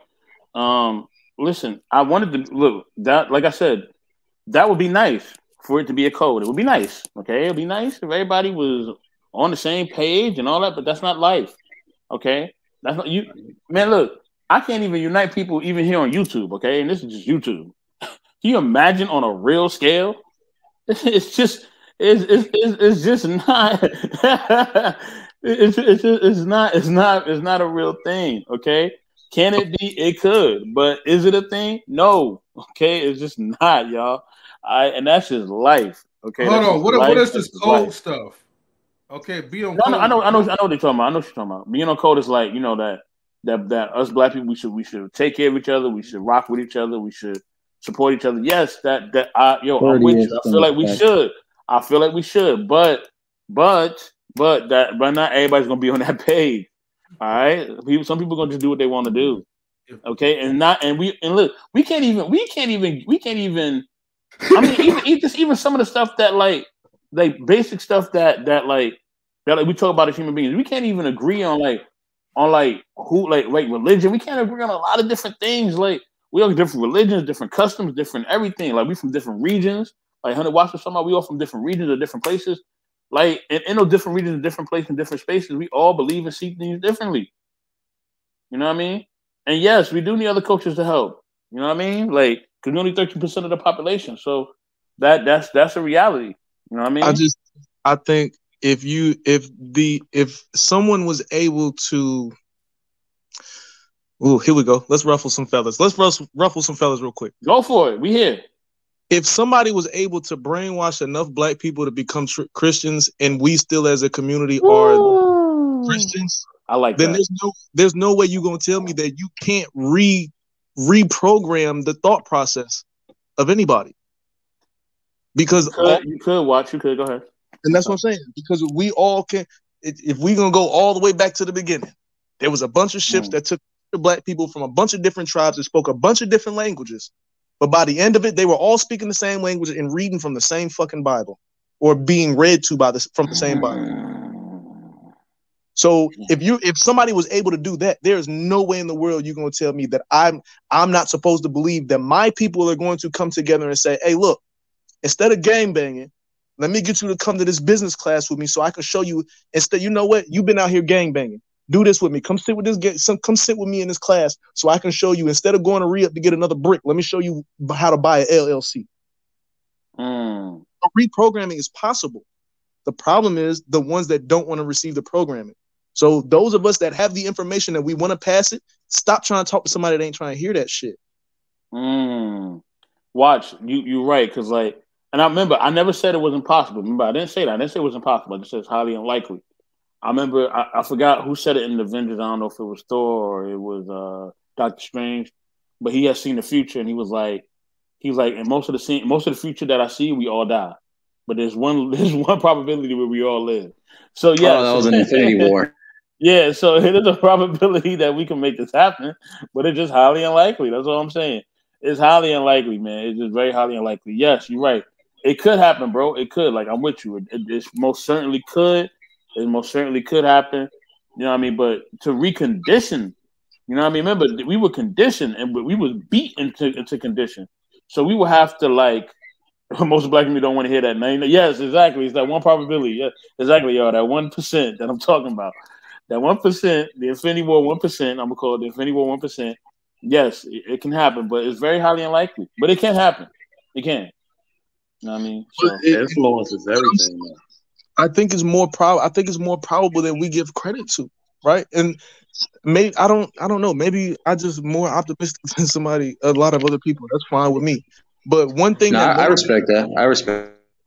One thing that motivated me to believe what it is that I'm saying right now is I paid money for a mentorship. When I started my credit repair company back in 2019, when I started my company back in 2019, I paid for a mentorship, and it was a bunch of like-minded individuals. Once a month, they would come together, and it would pretty much be like a conference or a mastermind, and it would be a bunch of people that come together, and they just mix and mingle and passing business cards and everything like that. When I tell you it was over 300 people that were in that building, and when I say more than 90% were black, that shit was fucking like it was beautiful to see. And I'm talking about black people of all shapes, colors, and size. You got pink-haired women, you got yellow-haired women, you got bald-head dudes, you got dudes with dreads just on the top of their head. Like it was all kinds of black, it was all kinds of shit. And I thought it was the most beautiful thing and the most encouraging thing. Because honestly, if we're gonna keep it a whole beam, if we keep doing what we're doing, these conversations we're having on YouTube, all of these groups and communities that are coming together of black-owned businesses, at some point, the black people that are behind us that aren't making the money, oh shit, y'all ain't gonna leave me behind. You know what? Let me get my shit together so I can join in with them. And you know what? I've been fucking up all this time. I've been doing the wrong thing for all this time. You know what? Let me jump in and make this money with them. Oh shit, High Value Nurse did come to me 6 months ago. He said all I needed was 10 grand, and I was bullshitting. I got 10 grand now. Let me do it now. That's real talk, Hunter Watts, because I believe what you just said right there, that's the law of attraction. Because if you keep being the example of what you want to see, inevitably you're going to attract people to you that's going to want to get on your level. Like you just said, you got a credit repair company. Knowledge and Relationships is 800,000 subscribers. When they get to 100,000 subscribers, people going to be looking back on these episodes. You saying what you just said now can inspire somebody to go start a credit repair company and to get themselves together. I know Mr. Best in the World is in IT. He work with computers. That's influence. You know what I'm saying? I don't know what you do, M3, but I'm sure you do a great job. That's influence. What I do, influence. And what Marcus does. You in the Army, right, Marcus? I don't know. I don't want to No, but I'm a government contractor. Yeah. Right. So that's a positive thing. So if it's all about being the example of what we want to see. And I think a lot of people don't put in enough action towards being the actual example. A lot of people just get on there and complain on YouTube for 12 hours. After we cut these cameras off, we got to go back to work. And a lot of work don't want to be done, but you're going to attract the people that really want to work. And that's all you need. Tariq Nasheed raised $1 million, and this dude don't even have 200,000 subscribers on YouTube. $1 million, regardless of how you may feel about it. But authenticity always shines through. And you attract what you attract. Man. Which is why I think it's important to have an understanding of what the rules of engagement are. Everybody's not going to agree. We're all not going to be on the same page. But if there's a general understanding of what's supposed to happen, that'll also, as a matter of fact, it'll also help people separate those that want to grow and don't. So if I have an understanding of what's required to be able to come into certain situations, I know I can, for example, I can look at M3 and be like, nope, he not following the standard. I'm not fucking with him because he gonna make me lose this 10 grand. If he not following the standard, I can't rock with him. We can pass knowledge back and forth. I can tell him how he's not following the standard. And if he feels like the standard is wrong, let's have that conversation. Tell me why this standard is wrong. Oh, okay. All right, let's make that adjustment. Now we can do business together. But there has to be some kind of understanding and rules of engagement. Because if you go to a Chinese restaurant, you tell me how many Chinese restaurants you done been to and you see a black man in there working. None. Tell me how many Chinese restaurants you go to, and when they get their delivery, how many times are they getting a delivery from somebody that's not Asian? Man, fact. Because they have rules of engagement. They have an understanding of how shit's supposed to go. Now, let you fuck around and go to Great Wall number 1, and they getting the Cisco drop off. They getting the drop off from the white man. I bet you every Asian restaurant in that area will be on their fucking head. I bet you the owner of that restaurant that got the Cisco order knows the owner of the restaurant that's around the corner. They daughters probably go to school together, so they're gonna have to see each other about it. Man, I gotta give a shout out real quick, y'all, to Mr. He Said. Man, also gotta give a shout out to my homie Truth. Truth never favored DL Hughley a gump. Blood in, family, blood in. Truth definitely joined. I sent you the link in your in your email, and also the link is pinned as well, y'all. So anybody is welcome to come in. Let's get to the number 4 question real quick, y'all. Since we are cooking, and since you're cooking, I'm gonna start with you. Based on the videos, who has the better response, Monique or DL Hughley? Based on the videos you've seen. Based on videos, who has a better response? Do I agree with either? Probably not. But the reason I'll say DL is because I just felt like it was less of an attack on her. Like, did he talk his shit? All right, cool. But it wasn't like, you a bitch ass nigga, your wife shouldn't be with you, and your kids, I feel sorry for them. Like, that's just my opinion. Marcus, go ahead, bro. I agree. The level of the blow wasn't the same, and she did initiate those fires. You're a little muffled, Marcus. My bad. Can you hear me now? Yeah. Okay. Yeah. I was gonna say. Hold on, give me a sec. Okay. Yeah. Can y'all hear me now better? No, you're still muffled. All right. There you go.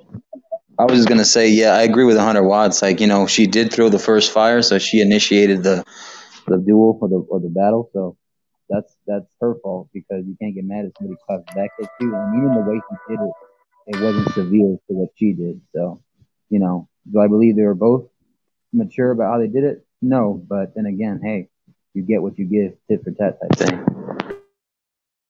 thing. Okay. Anybody nurse? Well, y'all know I was there for the BS, so I think Monique had the better response. She cooked his ass. You know what I'm saying? I mean, was it petty? Yeah. Was it wrong? Yeah. But if I'm just there for pure BS, Monique cooked his ass. I was there.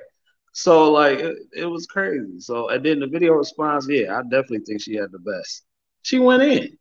Oh, so you saw the whole show and not the clip? Yeah, I was there at the show. Yeah. Oh, you got the show. Okay. Also, the context. So he was there. He was there. Go ahead, Watch. Go ahead. No, I was just saying that is also he has context that gets missed from a lot of these videos. Like, being there the entire time, you can see how it was set up, how she made the joke, and then probably came back to it later. Like, she probably brought it up later and was like, you know what, I was just joking. You know what I'm saying? Because he was there, he probably heard her. I'm not saying she did or didn't, but he probably could have heard her. But like, nah, I was just joking. I ain't mean no disrespect to the homie. I'm gonna talk to him later. So context matters. Oh, she was pissed. She cooked his ass for about 30 minutes. Y'all just saw a snippet of that. She was pissed. She told a little joke here and that, but that whole thing was a DL roast session. And DL only said one thing. He only said a couple things about her, and then that was it. He moved on. He was the bigger person, but from a BS perspective, I thoroughly enjoyed Monique. I wasn't there, so like you said, she had a 30-minute roast section, but I did like DL's response a lot better. You know what I mean? When he responded to her on his show, I did like his response a lot better. I did, but I wasn't at the show, so I don't really know how she cooked me, so I don't know. M3, what you think, bro? I mean, look. Monique had like a very entertaining roast, but I like DL Hughley's response better because although he kind of roasted her a little bit, but more like on a sophisticated type of side. You know what I mean? Like, he wasn't like, saying that, oh, like she's a fat bee and this and that. But he kind of like, hit her with some intellect, pretty much. And whether that's his own facts or not, like, he wasn't ratchet with it. So, overall, the response, was at a high professionalized degree coming from DL Hughley, as opposed to Monique just being ratchet and just complaining. Now, that's my intake on it. So I'll go with DL Hughley on that one. Okay, we got one last question, y'all. And then we can just rock out. Is Monique Open's relationship to blame for troubles in Hollywood? Oh, man. What is Monique's open relationship Okay, can I go first in that question? Yeah. Go See, ahead. I think I think the reason why she's acting like that, the way she is open, is because there's no offense, but look at her and look at some of the other women that maybe he's smashing. He's probably smashing girls that she doesn't have really much of an option to do for. She has an option; she can leave, but she's choosing to stay because she ain't looking like Halle Berry or nothing. She ain't no Halle Berry, so she ain't got that much of a choice if it comes to staying in that relationship unless she wants to leave. Yeah, you are limited to your options. There you go. That part. Somebody always gonna hit that. Stop it. Facts. That's a whole facts. Monique strapped. But I mean, look, if we talk about Hollywood, man, we done heard the stories about the rich people sex parties for decades now. Like, bro. What she's doing is not new. Is not unseen. Is not some unknown territory. Like, what she doing is honestly, in my opinion, I expect from most people in that situation. Like, really? Like, you got this motherfucker every time. It is just me being a pessimist in this situation, but like, how do you not expect somebody that can get some draws in any city they pull up in not to be getting draws in at least two of the cities they pull up in? I think Monique is very realistic when it comes to her situation, as far as her marriage is concerned. That part, she knows that most men of high status want multiple women. And she's honest with herself. And she just says, instead of the deceit, instead of being hurt, you go and have your fun, but keep it respectful. So do I think her open relationship is to blame for her troubles in Hollywood? No. God, no. I think that's the furthest thing down on the list. Man. If we're going off what Marcus said, the alternative is what? Her leaving her husband to then be single, to find somebody else who's going to lie to her and say they're going to be monogamous, to get cheated on, to then leave him. Like, that's the only alternative. Or meow, get a cat.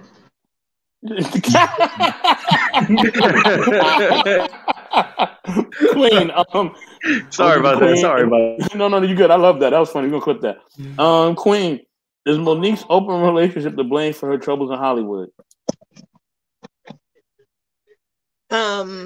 Let's see.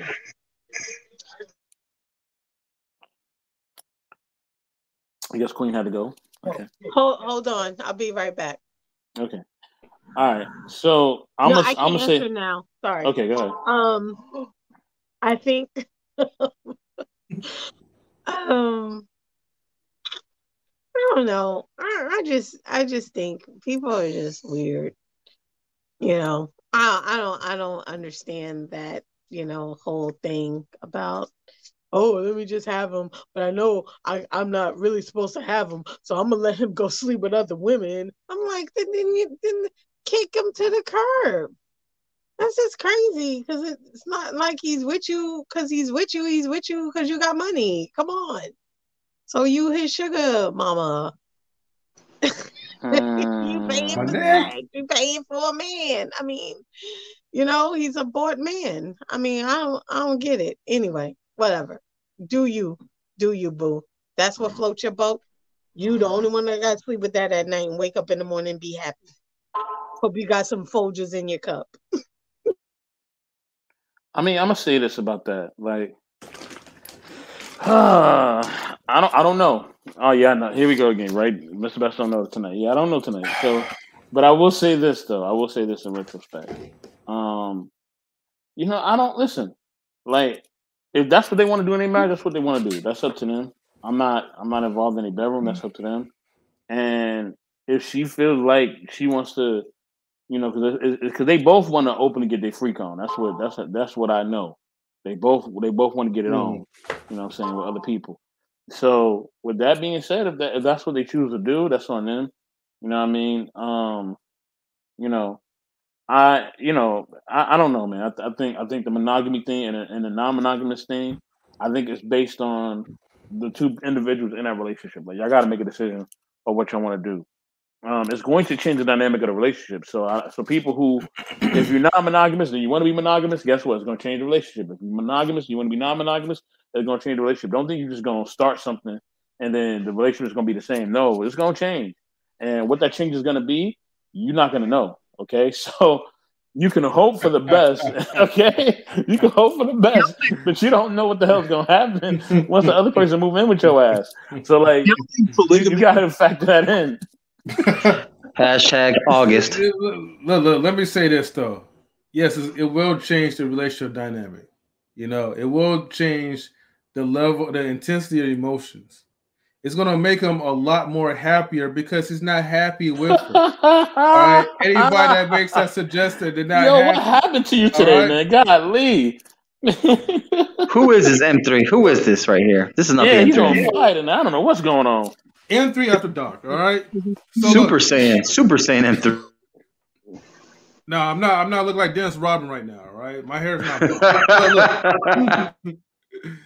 Look, man. All right, come on, man. What? Look, man. I guess I'm the only one that's going to say this, right? Oh man. You sure you want to do this? Husband. Right before you say it, this conversation is about to take a turn. Yeah. A few moments later. Check this out real quick.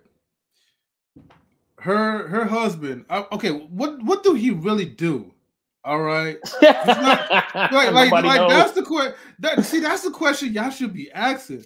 What do you do for a living? I really want to know that. Wendy Williams' husband. Yeah, exactly. Right. Obviously, you know Monique's the breadwinner. Okay, so she's taking care of him. All right, that's cool. That's fine, or whatever. But you know, there's a price to it. And the ones that's always taking care of the broke husbands, right? Isn't it funny that they look a certain type of way? Isn't it funny they're not the most beautiful women that you normally would go for? Look, yeah, Monique, she got the money. So, of course, you know, you are in love with the money, okay? Her husband is a male gold digger. And I don't blame her for that because that's what women do anyway. So it's fair game. But however, I'm telling you right now, at a certain period of time, it's not gonna last. He's gonna fold eventually. Okay? So in order for that relationship to even work, to continue to work or whatever, or for him to be, I don't know, faithful or whatever, without stepping out into the marriage and losing his assets, he has to propose the suggestion of having an open relationship so he could get the top-notch girl that he really wants. And he's going to get that because Monique is going to fetch that woman to him. Okay? And she's going to be the beautiful, fit, and in shape type of woman. All right? She might have some beautiful hair along with it. Who knows? But he's determined to get what he wants, and he's going to get it. She's going to give it to him. Because, see, the thing is, if she leaves him, because she knows she can't do any better, okay? Look at her size, all right? Look at her attitude along with the size. You can't be a big whale and still have all these demands and reparations. Come on now, you can't do that. You don't have that type of fucking option, okay? When it comes to the celebrity world. Now, you could go and get like another janitor or whoever else, but as far as like this bullshit, this high value man or this person who's pretty much on your level, on her level, she cannot get that. It's totally impossible.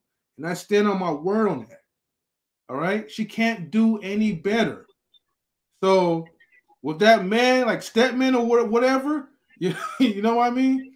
The man that Wendy Williams trying to hold on to, I mean, you better hold on to that man as much as you can. So when he tells you that he wants a beautiful woman in his arms and he's tired of looking at you and fucking you, all right, before puking, you better fetch and get that woman for him if you want that marriage to last.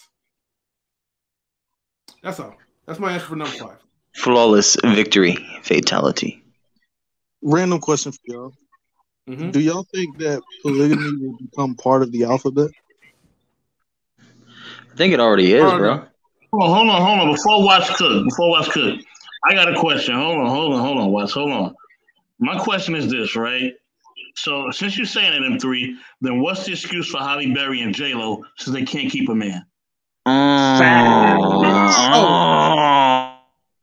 Cooking. That's because they're crazy. That's why. That's the simple fact.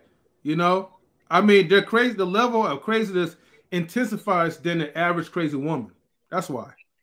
So they might have some special needs. I want to just say it like that. So, say what? So time out. Because you made a point and you said it is impossible for her to find. There was something that was impossible for her to find. Yeah, it's impossible for Monique, the way how she looks, for her to find a man. Mm-hmm. And so this is what I'm saying. Because like I said, somebody always going to hit that. Period. Like somebody always willing to tap that. That's true. So yeah. If you're okay, so what you're saying is Halle Berry and J-Lo, very beautiful women, can't keep a man. Mm-hmm. Monique, you just dragged her through the mud, but she's time out. Mm-hmm. You just dragged her through the mud, but she's been married for longer than both of them, if I'm not mistaken. Facts. She's been married to her current husband longer than either one of them have been married to anyone they've been married to, if I'm not mistaken.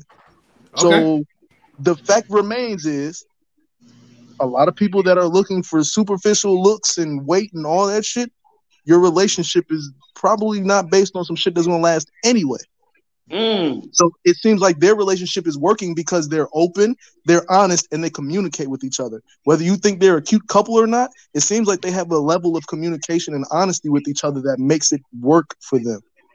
Facts. And that's why I put out there that in order for that relationship to continue running its course, Monique does not have the options to try to negotiate. She don't have that choice to say what she don't want to do. You know what I mean? In that type of relationship. Now, if she was like Halle Berry and and J-Lo. J-Lo or J-Ho. They don't have the option either. They pushing 50. Hold on. But okay, if Monique had that type of mindset, right? Well, and that type of look to even try to make any kind of offers, that relationship is not going to work. Monique knows her level, okay? She knows where she stands at. At least she's smart enough to understand that, look, he's not a celebrity type of man like how Halle Berry and J-Lo will get, you know? Because like I said, hers is a little different. Even Halle Berry and J-Lo, dude, if they just like decide to like, you know, put down their ego to the side and find someone that's good for them, let's just say in this case, but you know he's not a part of like Hollywood. Maybe they probably would be able to hold on to a man. You know what I mean? It sounds like you're saying Monique is winning to me for real. Because I'm not saying that she's losing. This is why I say that though. This is why I say that. Because when you're somebody like Halle Berry that has all of those options, it makes it hard for you to commit. Right. So when you're someone who is limited on options, it makes it easier for you to commit fully and commit the right way. So it seems like she is completely down with following the program. Even though she's the breadwinner, she's still letting him lead, is what it sounds like. Can I add something to it, though? Like, well, the difference between Halle Berry... Mm-hmm. Go ahead. I'll go for it. My bad, Andrew. Go for it. No. Go ahead, Marcus. I'll let you cut. No, I was going to say, like, the difference between Halle... Like, just to add on to what N3 was saying, yeah, they have the looks. They also have a different agenda. They have a different schedule. So, like, Halle Berry runs part of, like... Or she's part of the board of chairman for... the UFC. So she's busy. She's not even home like nearly all the time at all. She's always up and down. And J-Lo, she's been hopping from relationship to relationship consistently. Like whether it's a dancer, whether it's an actor, whether it's an artist, she's been hopping like left and right. So and then when she divorced her guy Mark Anthony, from then on, like who was it? Like Alex Rodriguez, that little short actor dude. and somebody else, and then back to Ben Affleck. Ben Affleck, who she was supposed to marry back like 21, 22 years ago. Mm-hmm. But can I ask y'all a question? Can I ask a question? Mm-hmm. What millionaire man that's popping in Hollywood right now is in a rush to wife up a 50-year-old woman with multiple children, regardless of how she looks? Not many. Thank you. So it doesn't really matter how she looks, whether it's Monique, J-Lo, Lisa Ray, Vivica Fox, all single women who are in their 50s and 60s. No millionaire man who is successful, who is on top of his game, especially if they are in the same age range, is looking up to wife up a old, washed up, used woman. It's That's just, not true. that's fact. Who? Eve married a millionaire. They just had their baby. No, he's talking about he's talking about a man. A man that has high status, high caliber. Eve married a millionaire. But you're talking about a woman marrying, but we're talking about a man marrying a woman who's over 50, who's old, washed up in her body. And Eve don't have no children. Eve is over 40. I said Eve don't have children. Eve's first child is with her husband, is what he's saying, is what they're saying. Right. I'm still saying you're also using the premise of her being over a certain age and being what you call washed up. I don't think I don't think no woman or no man is washed up based on. Can you name another? Can you name another Eve? Take care of yourself. Can you name another Eve? Because I can give you multiple examples of what I'm talking about. Serena Williams. Okay. Wait, hold on. Let me do a fact check real quick. First of all, Eve is only 43 years old. She's not even that old yet. Okay, but according to other people, yeah. So like I said, we was talking about women who are over 50. She's not even in that category. She don't count. I think a lot of men would want to be with J-Lo, but I think J-Lo was an opportunist, and a lot of broke men. That's how she was able to get Mark Anthony and all these other people. But I think she really wanted to be with Ben Affleck the whole time. Mark Anthony was not broke. That dude was one of the richest dudes in Mexico. What are you talking about, broke men? Monique's man is broke. Hold on, Queen. Hold on, Queen. Hold on. I think he was a doctor or something. I don't know what Monique man is. I think he was a doctor or something like that. I don't know. But I knew that he was doing something in some type of profession where he was making some good money. That's all I know. But I don't know what he was doing. You know what I mean? Y'all gonna have to fact check that because I don't know. Listen, at the end of the day, I'm gonna say this, right? You know what I mean? Dang, Queen was cooking so much shit with me, forgot. I'm trying to get it back. But you know what I mean? I think that, you know, when it comes to women who are over 50, but also it's also the type of woman too. Like a lot of guys, like once they kind of see your track record and they kind of see like what you've been doing with other men, dudes now are just avoiding those type of women. Like they're avoiding the Brittany Renners, they're avoiding the J-Los, they're avoiding the Halle Berrys because they don't want to deal with their mentalities. They don't want to deal with that headache. It's a headache. You know what I mean? So if I can get with a girl that looks just as good as her or slightly just as good as her, and I don't have to deal with those mental problems or those emotional problems that these women have, I'm not going to deal with that. So that's why a lot of these women, they be single till they 40, 50, sometimes they're 60 years old because these men don't want to deal with their issues, man. They done got the APB. They know that they're crazy, and they're like, I'm avoiding her. You know what I'm saying? That's just a fact. And when y'all said Mark Anthony got her when she was much younger, and she didn't have any children, by the way, either. Does J-Lo have children? She got twins. Oh, she does? Okay. I didn't know. By Mark Anthony. Right. That's what I'm saying. But he left because she's a head case. Most of these women, they have bad attitude. They're very mean. You know what I'm saying? They're gonna be, you know, cursing you out and all that for no reason. You just ask, yo, can we order pizza? We had pizza the other day. Why you want some goddamn pizza? Just you're gonna be arguing for nothing. Like, you dudes ain't dealing with that, man. I'm a multi-millionaire. Look. When you a man and you understand who you are and your value and your worth, you're not gonna deal with certain things. You're just not. That is a natural fact. All right, we're not dealing with certain things as men. Okay, and no man's gonna deal with that headache. Maybe that's why Mary J. Blige left her man. No. He left her, sweetheart, and he got alimony. Salute. But she was abusive to him from all her. You remember Kelly Clarkson? Kelly Clarkson, his husband or her husband is getting her ex-husband is now getting alimony from her, like spousal support. He's getting a lot. He's getting a lot. He's getting paid. Because a lot of these women are mean, man. They are mean, bro. And when they mean like that, no man putting up with that, man. We not putting up with it. We not putting up with it. You want to curse and you want to back talking up. Nobody putting it. Why? For what? You don't got to put up with that. You got, Wasn't Halle Berry paying her ex for spouse support for alimony? Child support? Yes, she was. Yeah. Mm-hmm. And she was named the sexiest woman alive. How many times? Like 3 or 4 times. And he said, I'm getting that money. Forget all that sexiest woman. Give me that money. You know what I mean? I'm not dealing with your crazy stuff. Because a lot of these women are crazy. They're crazy. Hey, best in the world. On top of that, the millionaires can go right over to DR and get those women for a lot cheaper price. That's another thing too. And see, I see a lot of people hating on the Passport Brothers. But let me tell you something. The only reason y'all hating is one, because y'all ain't never had a passport before, and two, the other reason y'all hating is because, you know what I mean? And I've seen men hating on the Passport Brothers, which is so odd. Like, why would you hate because another man has a better option? That's just odd to me. But anyway, you know what I'm saying? Like, my thing is that the reason why women really hate the Passport Brothers because they have really found a better option. Okay, they have found women that are going to be aligned with what they want to do and what they're trying to do. Whether these women are faking to be nice or not, they are compliant to what this man is saying. You know what I mean? So men, we want a woman to comply. We want you to be submissive. I keep telling women this across the nation, across the world.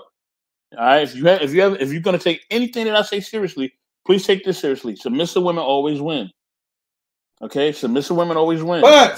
But you can't go out to the DR, right, and be a bum like you were in the United States. If you here's the thing. Hold on. Here's the thing. Here's what you got to realize, though, right? Here's what you got to realize. To them, we are rich.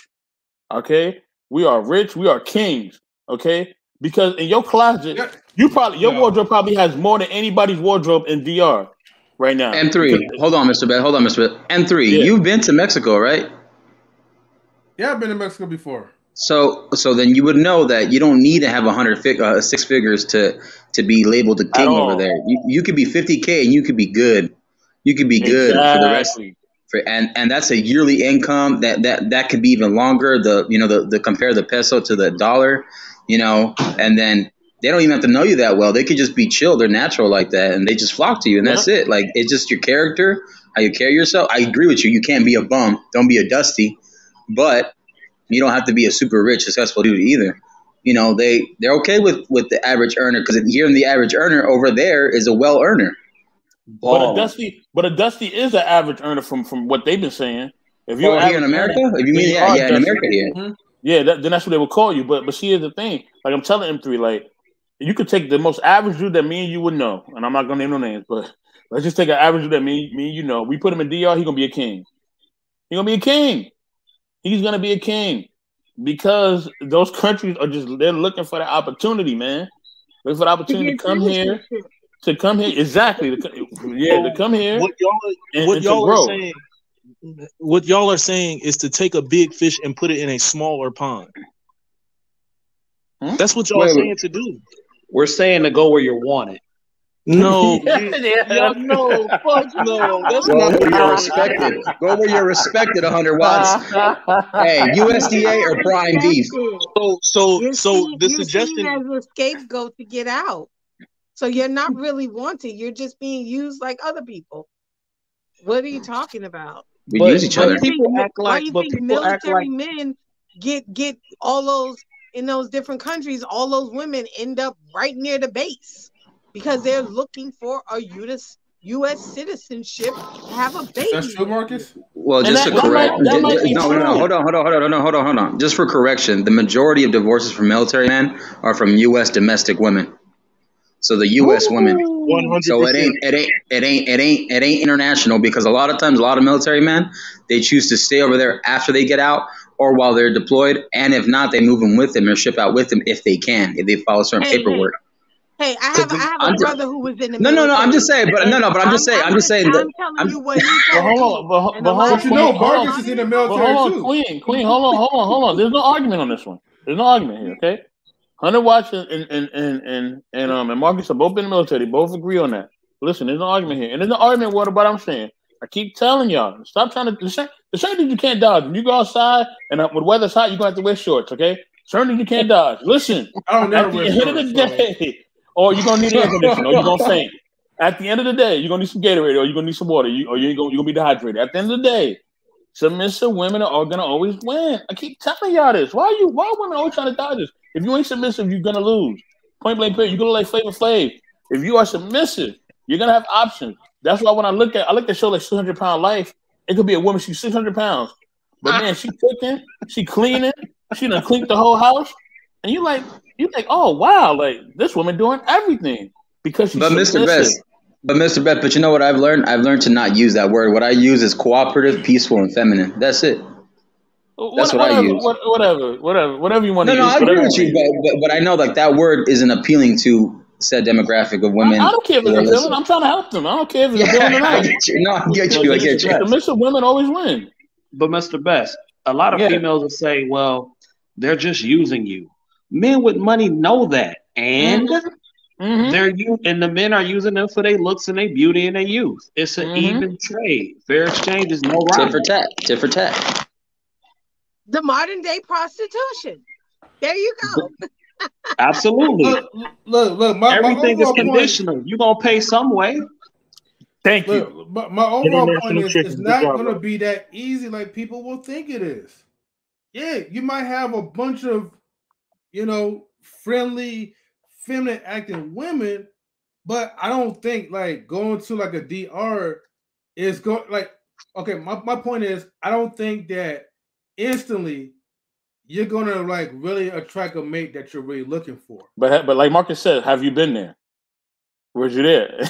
Yeah, you was. And you were there. You were there. Yes, I was there twice in different parts. DR? Yeah. No, not a Dominican Republic, but I'm talking about Mexico. Like, I'm saying Mexico. I've been to the DR. I was there last year.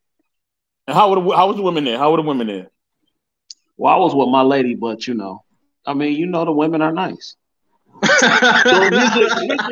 here's the thing about what y'all are talking about, right? So the passport brothers. So in order to make that work, you ain't about to find a wife on vacation.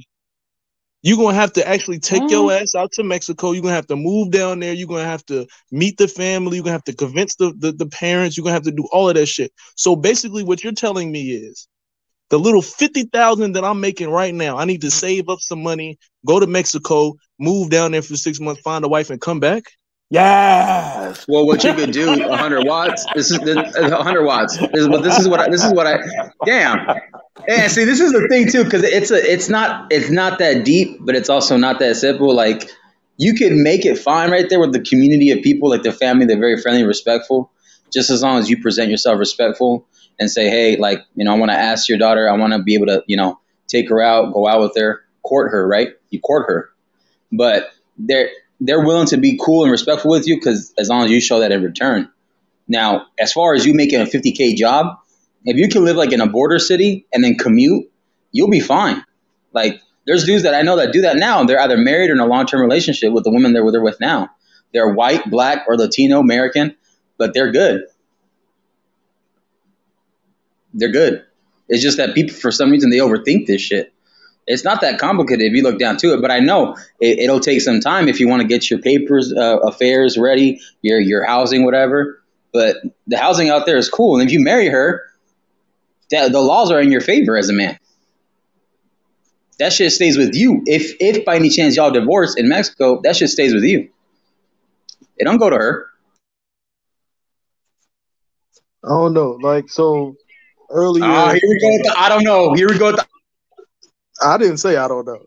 Well, I did say I don't know. But look, this is what I'm saying. Earlier, Mr. Best, he said he don't understand why people get mad at the passport brothers. I'm not one that gets mad at them.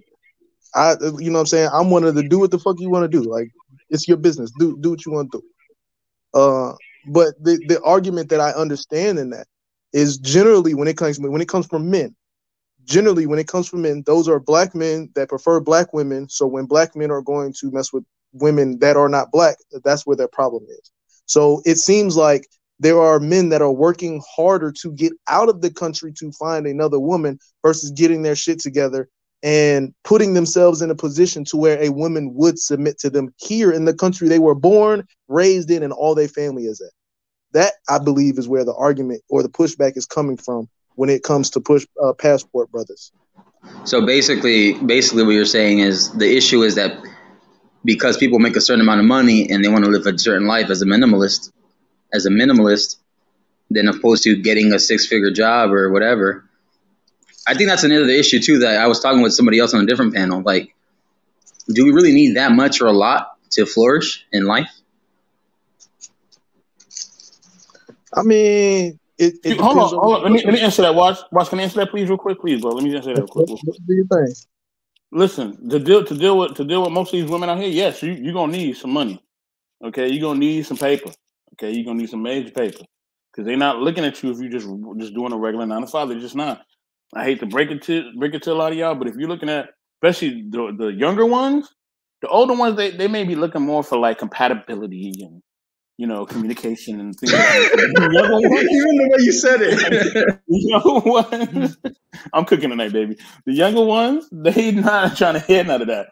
They want to know if you're taking them to the Galleria. They want to go shopping. Okay, you don't even know her middle or first name.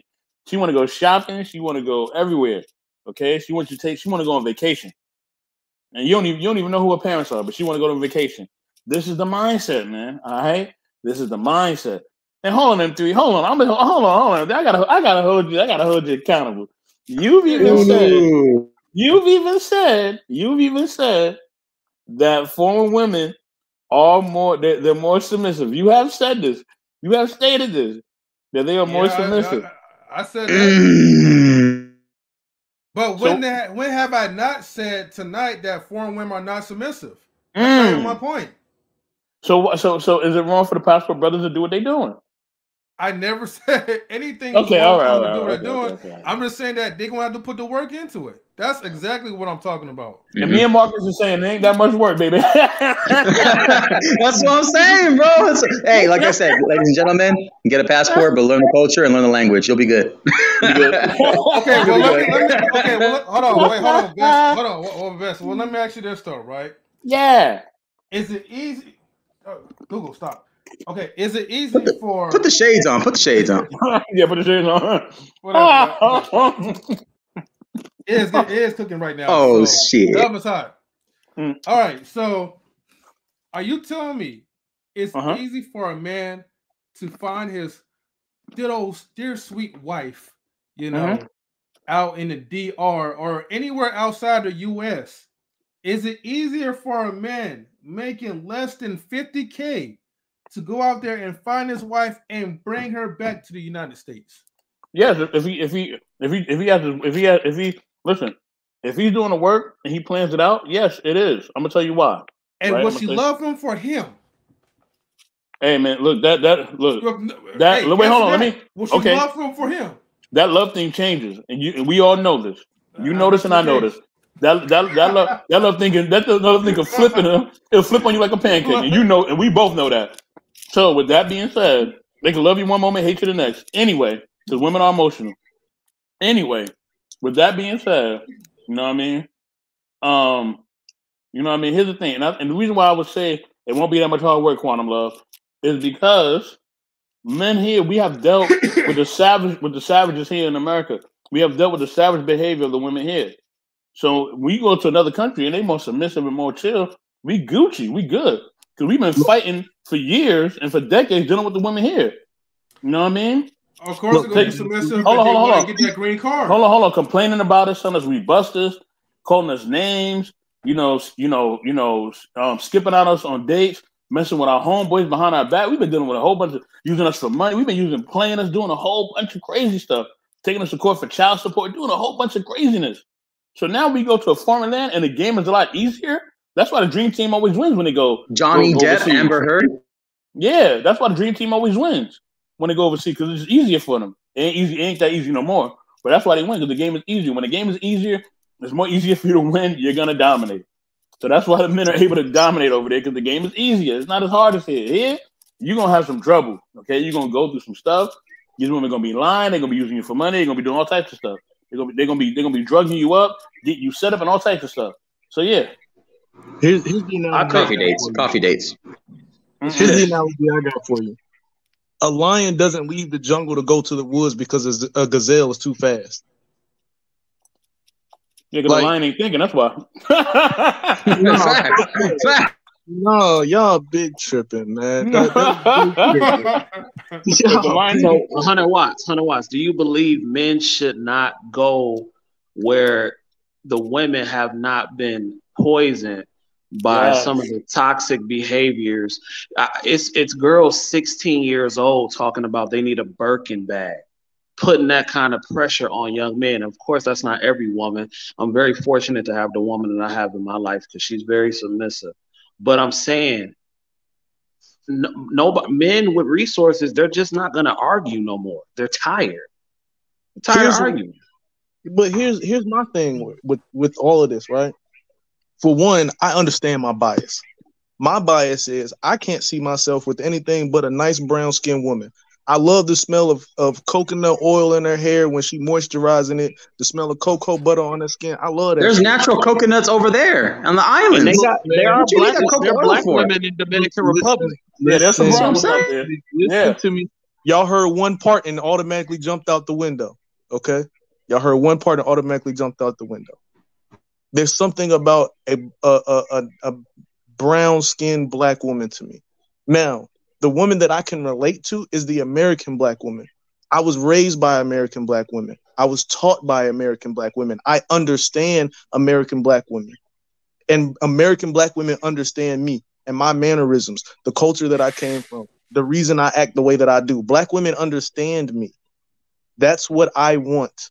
My daughters are black. That's what I will continue to seek in my life, right?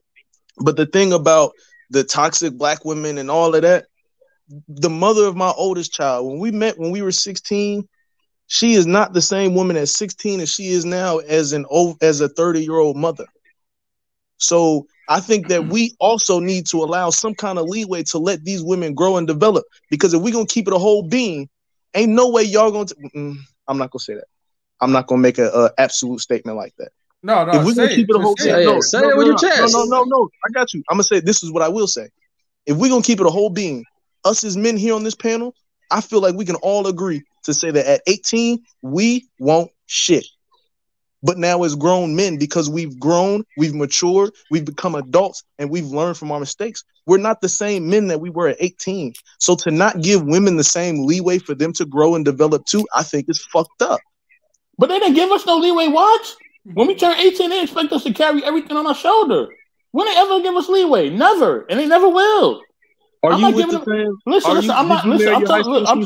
Listen. No, I didn't have no girlfriend in high school. But listen, at the end of the day, we not waiting for them no more, man. The men ain't waiting for them. We not waiting for them no more. They not waiting for us to do anything. If we not doing one thing they don't want to do, they want to ghost us. They want to treat us bad. They want to go F with our homeboys and our family members, and maybe some of them are biased, so they may try to even mess with our mothers and sisters and all that. Like, or the sons. Yeah, man, don't have no patience with them out here. Look, if she ain't doing what you got to do, get rid of her immediately. All right, immediately. Don't give her no chances. Zero. Before you go, can I give you this from my perspective? Okay. Before you go, real quick, I just want to ask, what is the age range that we're talking about these men that are leaving the country to go find someone else? If you can, they're like in the 30s and 40s. So they're like in the 30s and 40s. Mm-hmm. How about you? If you can add that into what you're saying, I would like to hear that, because I wanted to hear what you were going to say, but I also want to get that piece from you. Because, okay, I'm 30, right? So, and I work over 60 hours a week. I make six figures, and I'm working hard. So the men that I know that I'm cool with, they're not going. They don't have time to try to teach a woman to how to deal with them. They work too hard. They're not going to do it. They're not going to argue. They're not going to fight. They're just simply going to separate and go where they're wanted. Point blank, period. Because it's already hard enough to compete out here every single day for resources. Talk about We're not gonna argue with a female just to get some stupid point across. I don't have time for that. Nobody's beneath me. But nobody's perfect. But I'm not gonna be with a woman who's combative. Now I said I'm very fortunate to have the woman that I have. But these brothers that are getting themselves together, they're getting their bodies right, that are working hard and making these six figures. If you think they about to come home to a combative woman, you are sadly mistaken. It's not gonna happen. They are gonna simply take their resources and go where they're wanted. Point blank, period. Black, white, Mexican, Namekian, whatever you want to say. I'm saying that because I know what I did in my teenage and adolescent years, I know what kind of damage I did to these women. So I'm not completely blaming them. I was a fuckboy for a nice majority of time in high school, to keep it a whole being with you. So the damage that some of these women carry into their early 20s are from niggas like me. And that's they need to go deal with that. They need to invest the time. They need to invest the time into themselves to go heal from whatever dudes like you did to them. Because a high value nigga like me is not gonna deal with it. And I understand that. So this is what I'm saying. Hold on, watch that. Oh, go ahead. No, go ahead. I'm sorry, bro. And this is what I'm saying. So when I asked the question of how old they're supposed to be when they're going, so I'm guessing we're talking somewhere in the time frame of 25 to 35. That sounds reasonable. Wouldn't we agree? I can agree with that. Yeah, I can agree with that. So 25 to 35. As a man at 25 years old, are you going to be going for a woman that's older or younger than you? Are you asking me? I'm anybody. Are you going? I'll make my point and then y'all can respond instead of me asking a bunch of. I'm going instead of me asking a bunch of questions. Instead of me asking a bunch of questions. At 25, I'm going for somebody who's pretty. I don't care how old she is. I kind of like my women nice and right. So yeah, she could be older or younger. She's pretty. I think for me, she has to be at least somewhat attractive for I can actually wake up and want to smash the shit out of her, but also the way she carries herself as a person, as a character, right? And also how she treats her family and how she'll treat my family. I think those are the three things that matters to me. I got you, and I understand. So, matter of fact, I agree with what High Value Nurse is saying, right? So, in terms of not wanting to spend a bunch of time teaching and all of that, I get it. That's why now at this point in my life, because I know what it is that I need to be doing, what my responsibilities are, how it is I'm supposed to treat my woman, and all these different kind of things. I know what I bring to the table now as a grown man. I'm not wasting time with somebody that's not on the same page with me. At best, you get 7 days. At best, you get 7 days. As soon as I get a red flag within that 7-day period, I am quick to cut the shit because we're not wasting time. That's the type of time I'm on. But that doesn't mean that I'm gonna be like.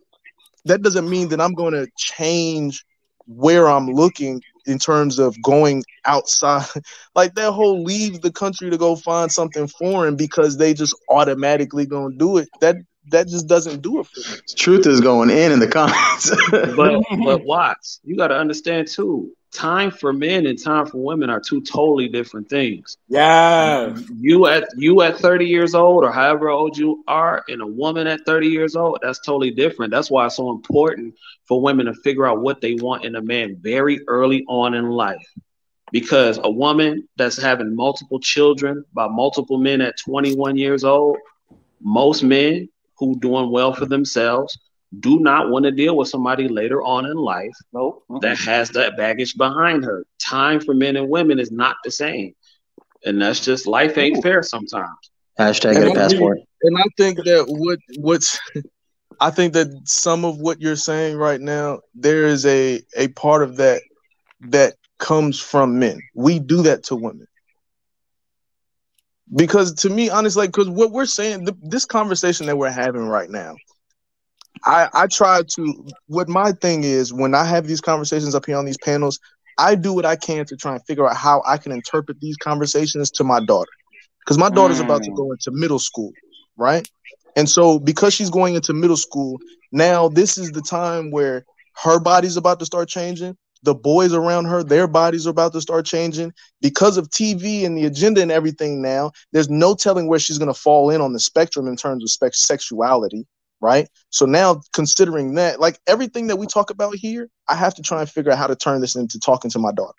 And basically everything that y'all are telling me right now means that I need to have a conversation with my daughter and say, you need to figure your shit out and let go of all your baggage before you turn 21 and find a man, get married, and have his babies.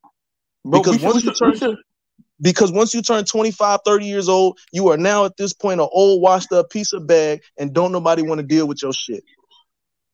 Yeah, but here's the thing. We're not giving excuses though. That's what I'm trying to say. Watch, as soon as we turn adult as men, nobody giving us excuses. You know what was told to me by the people that raised me? This was told to me by my own grandfather, God rest his soul. I was trying to just use the phone, just a simple phone in my house. I had just turned 18. You know, he looked at me in my eye. He said, you know what? He said, you grown, go get your own phone. That's what he told me at 18. You know what I'm saying? I ain't even know nothing about credit or nothing like that. You know what I'm saying? We ain't giving no excuses, bro. Ain't no excuses given for us. We are. Shut up. Hold on. Let me finish. Let me cook. Shut up, DJ Eddie King. Truth, what's good, man? Good to see you. What up, Truth? What up, Eddie King? We ain't giving no excuses. So why should we keep giving excuses for them? You know what I mean? No more excuses for these women. They don't give us no excuses at all. They want to drag us and do whatever it takes to use us and use us for our money and resources and everything else in our name. Remember, we give them our name, our legacy. So we don't got time to play around and play games. We don't. By your grace. You know what I mean? So watch, go ahead and cook, and Truth, go ahead. You can cook after that, bro. So I need to understand. So us here as men, if we are here as men and we are talking to our daughters, what is it like? What from this conversation that we're having right now, what message are we passing to them? Because at the end of the day, for me, the same shit that we need to teach our sons, we need to teach our daughters too. Same thing we need to teach our daughters, we need to teach our sons. I agree with that. So I understand that these conversations need to be interpreted differently between the sexes. I get that. I'm trying to find the understanding. I'm trying to find the understanding and what I'm supposed to teach my daughter. Because Passport Brother, because at the end of the day, if a lot of black men are following the Passport Brothers philosophy, my daughter is not going to marry a black man. And I'm not. It's not the end of the. It's but not what the you end of said the in world. the beginning was genius. Watts, you said something that was perfect, and I don't know if you were being sarcastic, but you said that you need to decide early what you want. If I had a daughter, that's exactly what I would tell her. You need to decide early what kind of man you want and what kind of life you want to live. And I would advise my daughter to get with somebody that is established early on in life. Forget all that running through the mill or the litter and all that kind of stuff to figure out what you want. You need to have somebody that's going to take care of you when shit go left. You need to have the ability to make your own money, but you need to get with a man who's going to protect and provide for you. And men with those type of resources are not going to put up with the BS. Yep. Right. And here's the thing: you got to teach. I'm gonna let Truth cook, bro. Truth, I'm gonna let you cook, bro. I know you want to cook. I'm gonna just say this real quick, less than 30 seconds. I would teach the women how to be submissive, and I'm gonna teach my boys how to be leaders. And that's it. That's all you got to do. I'm gonna teach them how to lead. I'm gonna teach how to be submissive, so that they can be productive. Go ahead, Truth. Yeah, this topic is right up my alley because I have older children. I have an older daughter. My daughter be 17. So you want to answer this? I'm gonna tell you exactly what I'm teaching her. She is being raised as a wife. Number one, she knows that she was created for a man. All this other bull stuff, everything shuts down, all the infrastructure, all the technology, all everything that we hold dear that we get jobs from, and we just went back to the where civilization was ran by the barter system and stuff like that. She would absolutely need a husband. She would need, it would not be optional no more. It would be a must or she would die then. So that's number one. Automatically, you know what I believe in, and we already know where the term woman came from. Women came from the womb of a man. They were designed from our desire. So she was created, and she will be given away to a man that is greater than me in all aspects. So she's being raised to work. She has a job right now. She has good grades in school. She will be going to St. John's in New York City. And she knows she will be taking care of herself as an adult, as a normal adult, until she finds her husband. And then that's when she will relinquish all the stuff that was temporary, which is that job, which is the education and all those type of things. It's a necessity because she's not with nobody, but she understands her main goal is to be with a husband.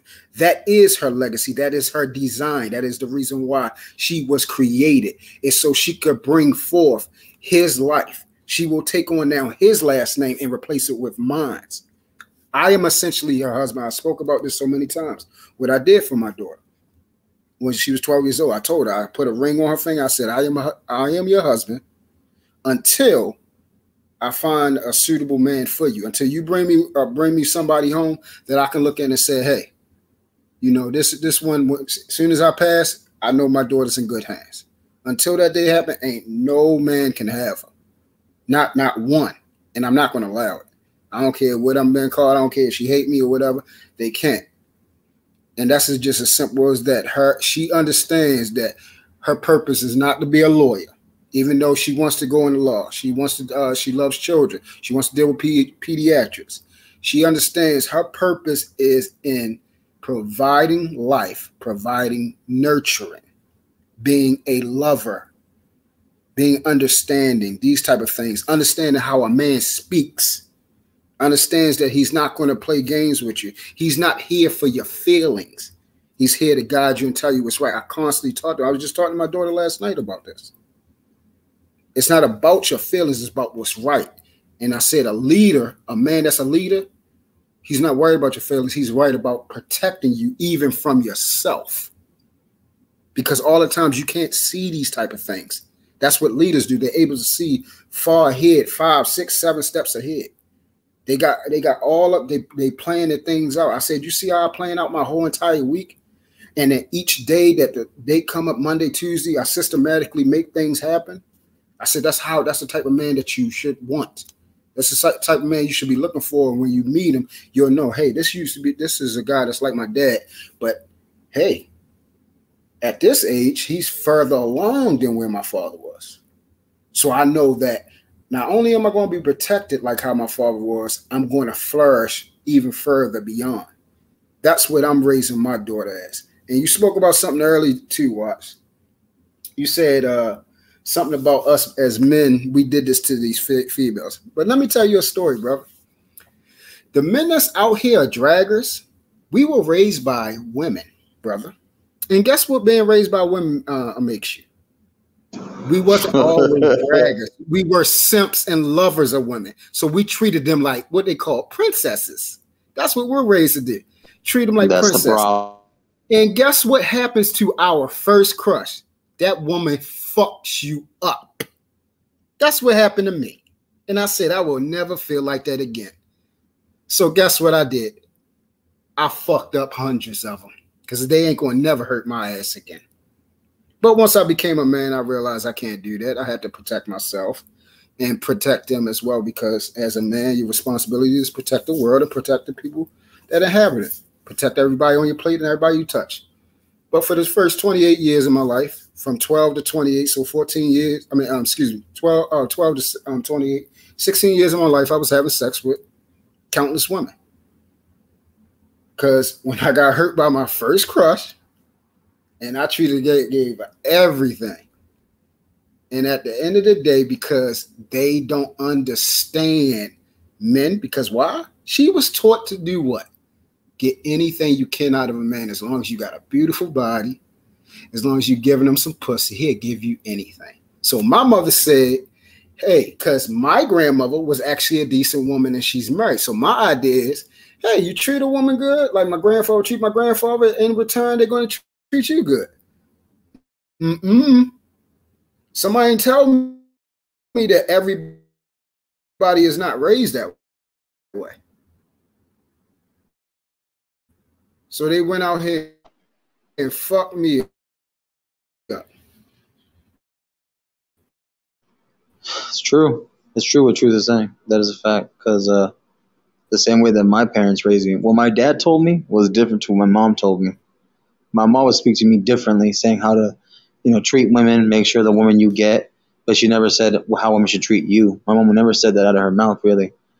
And then that's not until later when I went through my growing pains. Happened. And with my father, he said, hey, make sure you get with a woman that is respectful, that's going to treat you good, just like you want her to treat you well.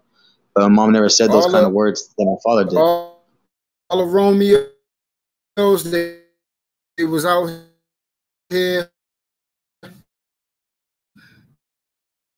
They was getting fucked Truth, up. your thing is kind of fading.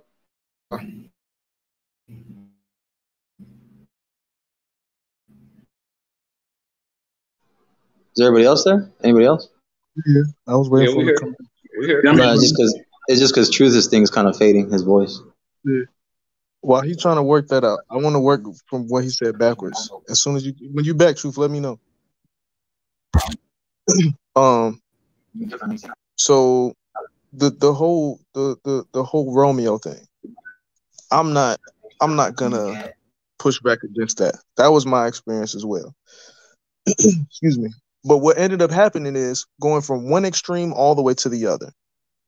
So you went from being over emotional with the female, which set you up to get hurt, to now turn around and cause the same hurt that you that was caused to you to multiple people. So that's not what he said, though. What? That is exactly what he said.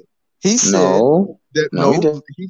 he said that he learned from his mother and the women that raised him that he was basically supposed to be a simp for these women. So he ended up being over emotional and doing too much for these women. So he was on one extreme. And then going to the other extreme was fucking a bunch of bitches and not caring about their emotions. That's another total extreme. Because the man that he is now is in the middle of those two. So he completely went from one extreme to the other. You still disagree with that? Yeah, I'm back. Can you hear me? Yeah, I can hear you. Yeah, we can hear you. Now? Yeah, we can hear you. I don't know why that shit acting up like No, you're good, bro. We can hear you. We're good. We can hear you. You good? Y'all can hear me? Yeah, you good. Yeah. All right, cool. So, like, again, the reason why I brought it up, because I know most of us out here, because, as you see, somebody in the chat said that, that's not everybody's story. I didn't say everybody. But see, one thing I know is I understand men aren't really dogs. I mean, excuse me. We're dogs, but we understand what a dog is. A dog is actually the most loyal thing in this goddamn world. You can beat the shit out of a dog. And guess what you say? Come here, he's going to start waggling his little dumb ass right back over you. But let you do that to a cat. That cat ain't going to fuck with you no more. So I'm gonna let that sink in. So this, like I said, this thing about how guys are raised, and it wasn't so much, I was raised to be like my grandfather, and I saw how he took it and be like my father, like the men. And because they actually had women that respect them, I didn't understand that it was another type of woman out here until I actually got later on in life. I didn't know it was a female that's being raised by bitter women that get with niggas that wasn't hurt and wasn't raised by good men and women, but they just don't know no better. They just fucked up. They the ones that say all men are like this. And then they send their pretty little girls out here. Like I said, my first crush was this pretty Puerto Rican girl named Vialca from New York. And she that's all I gotta say. Shorty was bad, everything, and I loved her. Loved her to death. And she loved me the best way she knew how to, but when it came down to whatever she wanted to get, if she wanted something else that I could not give, she's going to go get it. And she's still that way to this daggone day. Like, it is what it is. You feel what I'm saying? So I'm trying to tell you right now, right? Yo, people will do all types of stuff and they will raise their children, especially these girls, which is a lot of females to this day right now, what they're being raised to not need a man. So in turn, when the guys that come out here, yeah, men ain't shit. That's the way they're being raised. So when you have a guy that comes out here that's not a fuck nigga, like I was, that actually treat them with respect and try to actually give them, treat them nice. But they're not being raised. They raised that, hey, that's a daggone simp because he's treating you nice. He doesn't treat everyone like that. You was actual girl, so he's supposed to do that.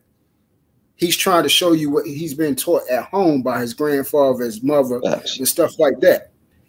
In turn, she does this shit to him, so he like, hold up. And everybody know we're not used to getting hurt. We're not used to getting hurt. So when we give our heart up, that means we finally expose who we are and we become now vulnerable. We usually don't allow people to get to that space. Well, I know I don't.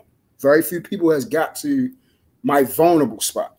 So when I give that to you and you violate that, I'm pissed because I don't give that to everybody. So once she did that, I'm like, yo, I don't ever want to feel like this again. So naturally you go into defense mode. You're like, okay, I'm still going to do my thing. I ain't say I wasn't talking to the women right or whatever. I just said if they ever come around saying, hey, I want to be with you. No, I'm not with that. I ain't say I went around lying because I'm not one of these guys that had to lie to get anything. I didn't lie to them. I just didn't cuff them no more then. It was no more girlfriends. It was smash, smash, and smash some more. And what can I get out of you? You work at Foot Locker, shorty? Get me a discount on them J's, and then I'll be over tonight to earn it. That's how it was with me. I want to say that these conversations are important for me because I was the oldest of 3 boys. So my mother nor my father know what it's like to raise a girl. Most of the females that I come across, even now to this day as a 30-year-old man, are products of single parents who were generally raised by their mother. So the women that I deal with a lot of times haven't been around their father. So in terms of examples of men, in terms of examples of men who raise daughters, I don't have many of any. See what I'm saying? So I'm getting into a space now to where I'm becoming more confident and comfortable in who I am as a man, right? So now with that, I also have to understand how to raise my daughter because as we all agree, raising your son, you're going to do that a certain way. Raising your daughter, you're going to do that a different way. And I know that I need to learn how to do this with my daughter so that way she can come out in the best possible position for her. Because like Truth said, which I don't deny, if everything stopped right now, she going to need a man next to her to be able to hold down what needs to be done, whether that be security, building a house, digging a ditch for a toilet, like whatever needs to be done, she gonna probably 9 times out of 10 need a man next to her to be able to get that done. In order for her to be efficient, for it to be done efficiently in the right way, for it to be stable, for it to stay standing. I'm pretty sure we can all agree with that. Right? So I understand that a lot of these conversations, when it comes to how I want to communicate with my daughter, I know a lot of times I'm gonna be all over the place and it's not gonna make sense sometimes. But I appreciate it because I'm narrowing in and trying to understand how the fuck to do this. Because there's not many men that know how to raise daughters, and there are not many daughters that were raised by their fathers. So that is also part of why I say that we did a lot of harm to the women that we're now. That's why I say the harm that's done to the women that we're dealing with is done by the men, because a lot of men weren't there to raise their daughters. Now we can talk about why the justice system and child support and the mama playing the games with the kids. We can get into all of that, but at the end of the day, that daughter still didn't get to see her father. That's why I want to have that's why I try to have these conversations a certain way, because but that's I do understand. But that's the thing, Watts. That wasn't my fault that the girl, that Vielka wasn't around her father. You see what I'm saying? That's not my fault. She took whatever she was missing out on me. You see what I'm saying? She wasn't used to being around a decent dude. So just like 84 said, we can't keep giving people excuses. Everybody fucked each other over. I just admitted that I fucked over women. So when they fuck over guys and stuff like that. But I'm trying to tell you, just like you just admitted. And one thing I do, I'm going to tell the truth. I'm trying to tell you. If you ask every dude in this space, I'm trying to tell you, 90% of them, when they got their first girl, they wasn't fucking and cheating on her. I promise you that. I'm going to say 90% when they got their first girl. But I guarantee if you ask 90% of these girls out here, they're going to say, I didn't know how to love him. Fact. I promise you they're going to say that. See, we raised to love women. We're raised that way. They're not raised that way, bro. That's what I'm saying. So the person that's really fucking people up, the females fuck the man up, and then what happens is the men fuck up, and it just travels a long time. Because we don't want that pain no more. We're not used to that shit. We don't want that. Hold on, let me click real quick. Truth, you nailed it right on the head, bro. Because I did the same thing. I seen my grandparents and how they loved each other, and I was like, man, like, oh man, grandma cooked 3 meals a day. She's like this, she like that. That's how all women are, but it wasn't. And I learned the sad truth that it wasn't. You know what I mean? At the end of the day, you know what I mean? They get, you know, y'all can't get mad at us when we be out here doing our thing. Like, because here's the thing. Y'all, like you said, you call us dogs, but a dog is very loyal. A man, if he really care about you, he will give his very life for you. His very life for you. For you. He will die for you. He will. But we ain't gonna just die for just anybody. It ain't gonna be happening. You know what I'm saying? Like, it's just not gonna happen. So that's what y'all get it confused. You know what I mean? And we are the ones that usually go first. We usually are the ones that's gonna depart first from this earth. Not y'all, and we're gonna leave everything to you. You know what I mean? So at the end of the day, you take on our namesake, you take on our legacy. And if you want a man to leave that to you, you want to be honorable enough to have that, then you got to move and act a certain way. And if you ain't being submissive, we ain't dealing with it. That's just a natural fact. We're just not gonna deal with you. You know what I mean? And then truth on top of what you say. I want to say something real quick, and then I'm gonna let y'all go it. I'm gonna let y'all go it right here. 2 things. One, what 84 said is right, because I want to piggyback off him real quick. All right, so you said something earlier too about shit. God dang. Oh, here we go. You said when we do shit to females and everything like that, then this is what cause and perpetuate the problem. I'm gonna show you what can solve everything that'll stop men from fucking women up and women stop fucking men up. If the women that are actually decent, they separate themselves from the fucked up ones. Fuck that sister code shit. Separate yourself from these dirt trash motherfuckers and say, I'm the decent woman, so don't come over here hurting me. I'm not with her. Just like us as men, I will tell you I'm not with that trash motherfucker. Don't take that shit out on me. I'm not that. I love my women. I treat my women good. So don't treat me like that trash motherfucker. So that's the first thing female women need to do. If I'm a decent woman, I'm not riding with these trash ass women that dug men out and that don't know how to respect, treat good men good. So that's the first thing. And then the second thing is, and then I'm done completely. I'm gonna let y'all rock out. Shit, where was that part at? God damn it! Because I think it was something that High Value Nurse said, man. Go ahead, baby, rock out, nurse. Well, I was gonna say that on top of the heartbreak you talked about, a lot of men our age also had to listen to a generation of women tell us that we don't need you. We don't need you. We don't need you. So when you add on the heartbreak plus the we don't need you aspect, and these men do grow up, the successful ones, the ones who are in the top 20 and the top 10%, they leave. And unfortunately, I think it's going to get to a point to where most men in those situations will leave, and then women will start to really understand how much of a problem it really is. So that's all I want to say. There it is. That's what I was looking for. That's the one. You heard that, 100 watts? You and Watts was discussing that. All right. So Watts, you said your daughter's not going to be able to be with a black man. This is the thing that I told my daughter. I don't give a fuck what race or color he is. He treats you good. He going to die for you. That's the one. Yep. And I told her two things.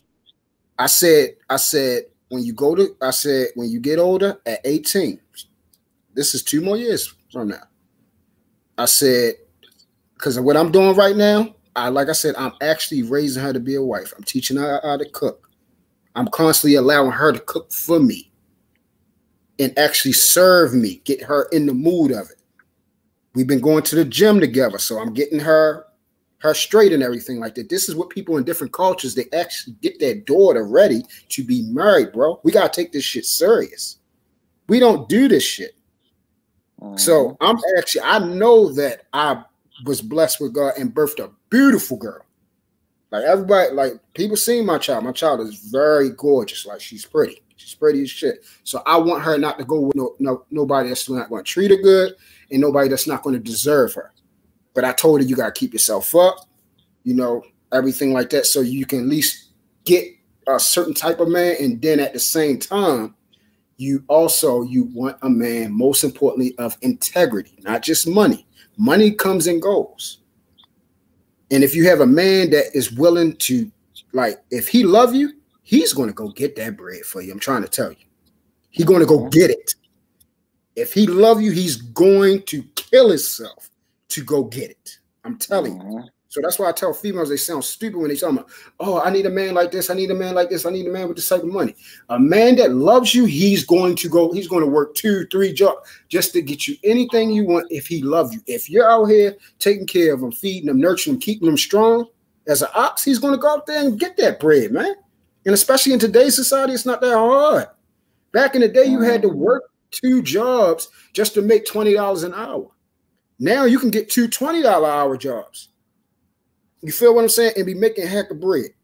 So money is there. That's not the problem. The problem is bringing unity in a strong family core together, bro, and understanding who we are as people and actually loving each other and getting to the end. We're in this, and that's what I'm teaching her too. This is forever. Who you choose, you're not divorcing them. You're not going to come in and say, Daddy, he being mean to me and all this type of stuff. What he did? He hit you? No, he didn't hit me. He just told me what to do. Oh, take your ass home. Bye. Bye. Take your ass home. Thank you. Go ahead. See, I'm not going to be one of those stupid ass fathers running around here talking about, oh, don't talk to my daughter that way. No. Because, see, I actually know my daughter. I know what I raised. I know her weaknesses and strengths. So I will know if she's being spoiled and want her way, which sometimes she did. And if something she can't get and it's not something she needs, take your ass home. I'm not trying to hear that shit. I don't care what Cecilia and Ashley talking in your ear. Tell them bitches to go somewhere too. You know what I'm saying? They don't have a husband. You go home to your man. They going home and go get fucked by 5 other niggas in the next 6 months. You go home to your husband. That's how I talk to my daughter. I keep it as 100% and real as possible. So when these guys out here, High Value Nurse said it, the guys that are up in my age right now, where I'm getting myself together and getting to a level as far as financially and everything like that, so I'll be able to, because I'm not getting, see, and this is the difference. I'm not getting my money together for a woman. I'm getting my money together because I want my generations and my legacy and my children to be okay. Not for a woman. I can get a woman. That's not a problem. But any woman that I get, I'm not dealing with shit. I just told you I went out on a date a couple months ago, and I told this girl, don't be on her fucking phone, and she thought it was a joke. I left the dub on the table and left. She hit me up on the phone and said, you really left? Like, you really left? I said, yeah, you thought I was playing? Blocked her. Like, I'm not desperate. It's not hard to get a date. It's not hard to get a woman. It's not hard to get pussy. But it is hard to find a decent woman. And wait, hold on. So true. She just hopped on the phone and you bounced? Yeah. I don't. It's about the principle. It's a principle. So wait, you warned her first though, right? Correct. Yeah, you know I did. But I'm not going to keep talking to you. You're not a child.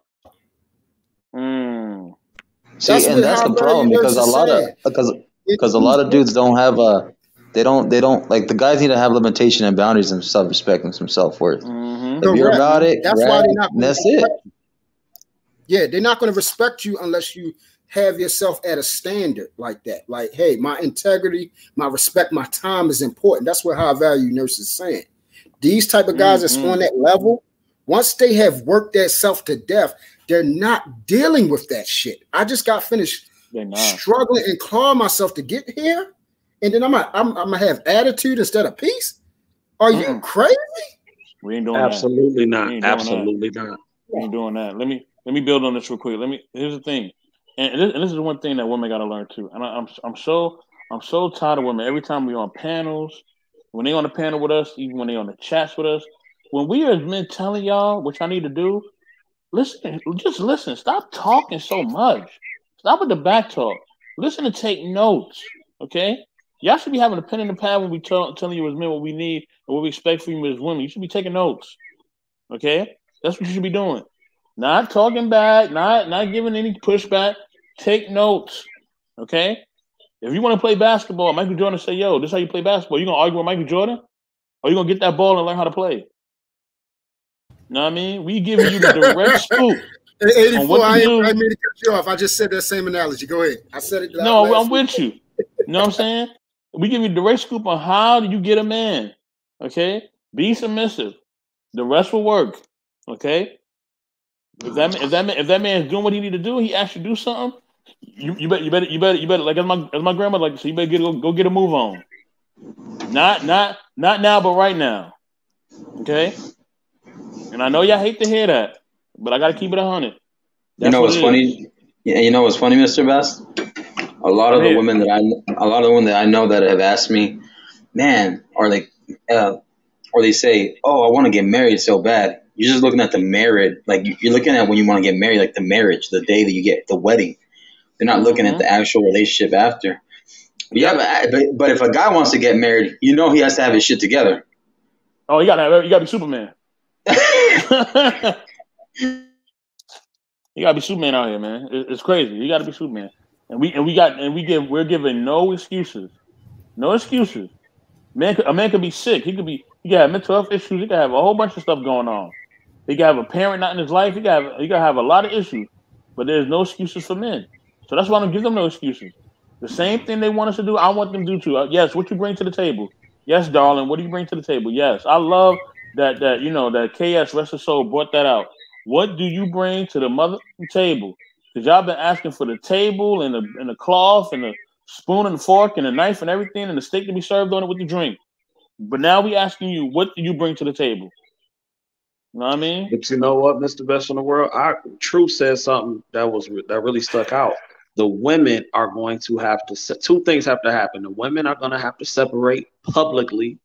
Mm-hmm. And I think the best of us, I'm not saying we are going to leave, but I think what's going to happen is women are eventually going to start separating, and the best of us are going to simply leave. Yeah.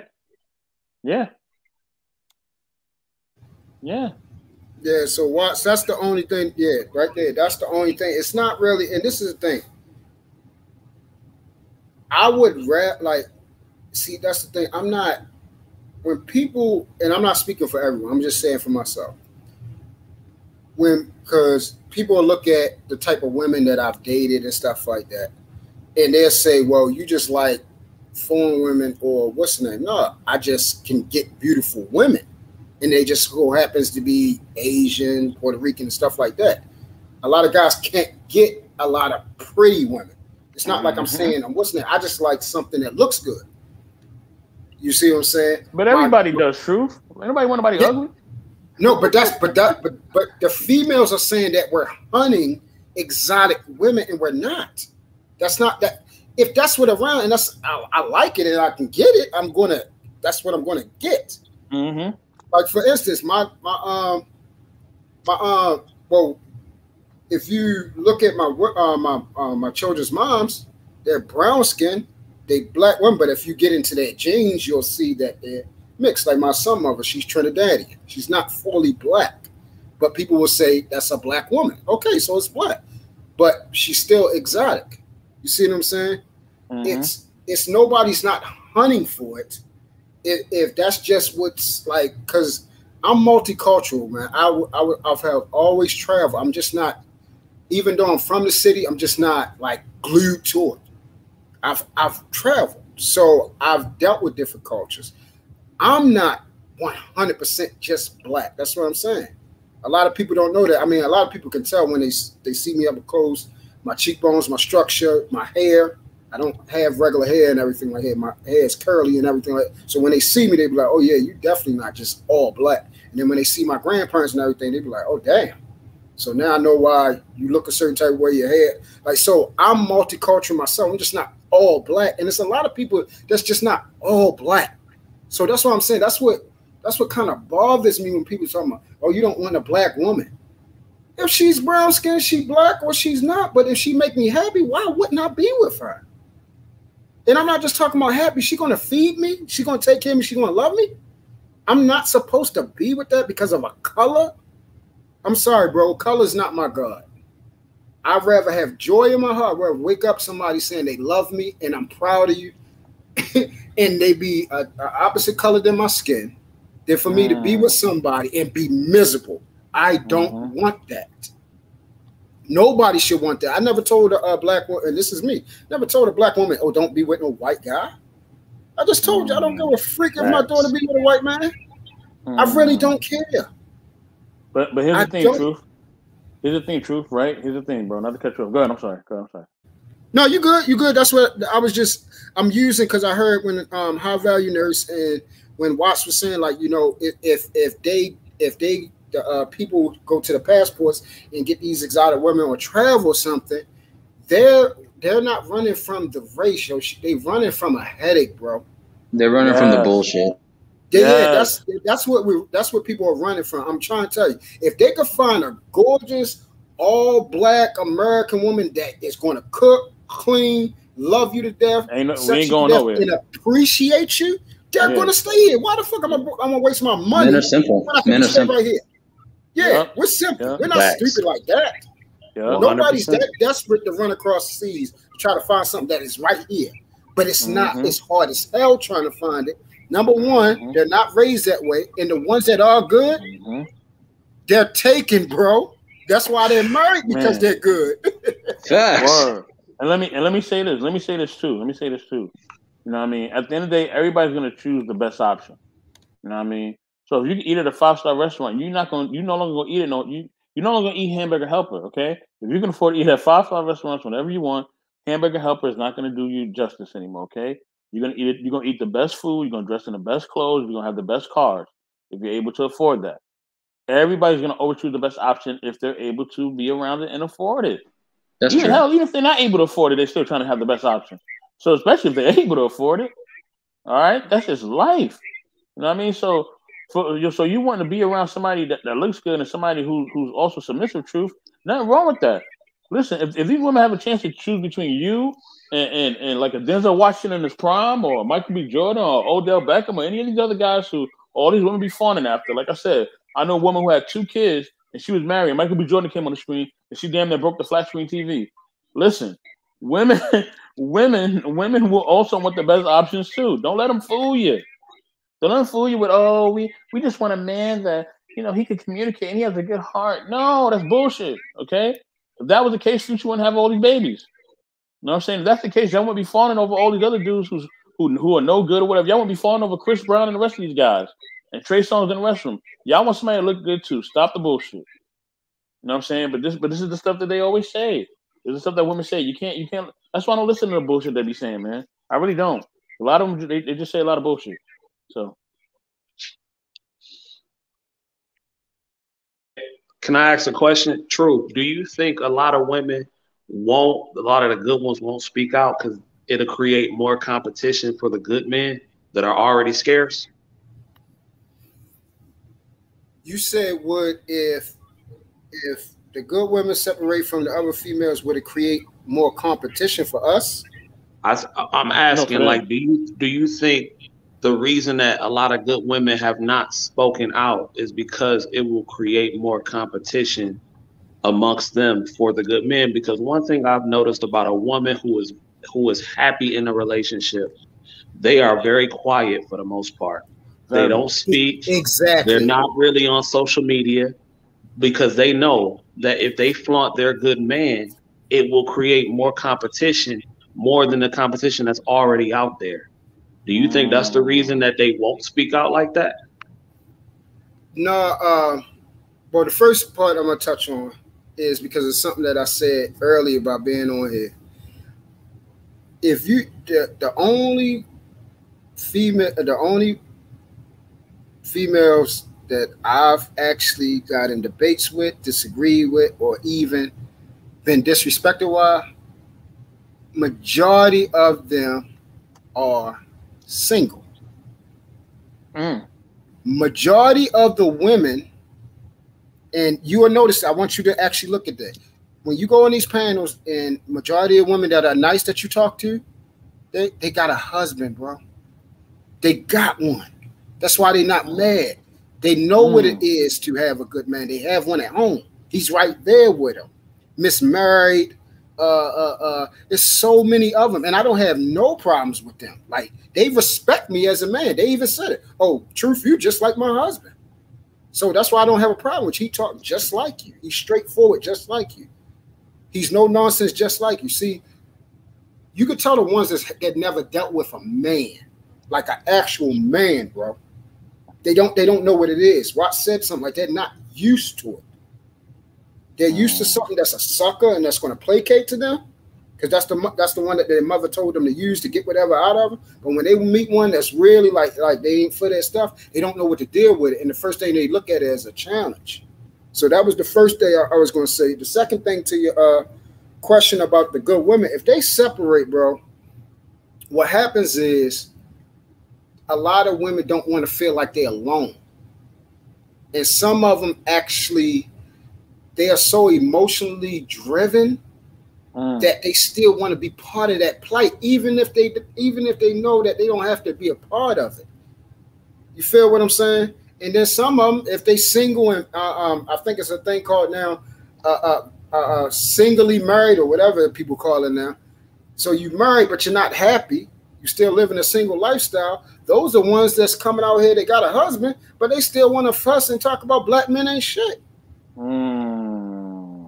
And women as a whole, one thing I noticed, and this is one thing that I'm trying to get out of my daughter right now. I'm working hard with her. But it's this innate thing inside of them where they just don't really have a consistent measurement of accountability, bro. They just don't have it. They can't, it's like they got to try to figure a way around it, like a loophole or around the bush type of way, other than saying that I am completely wrong.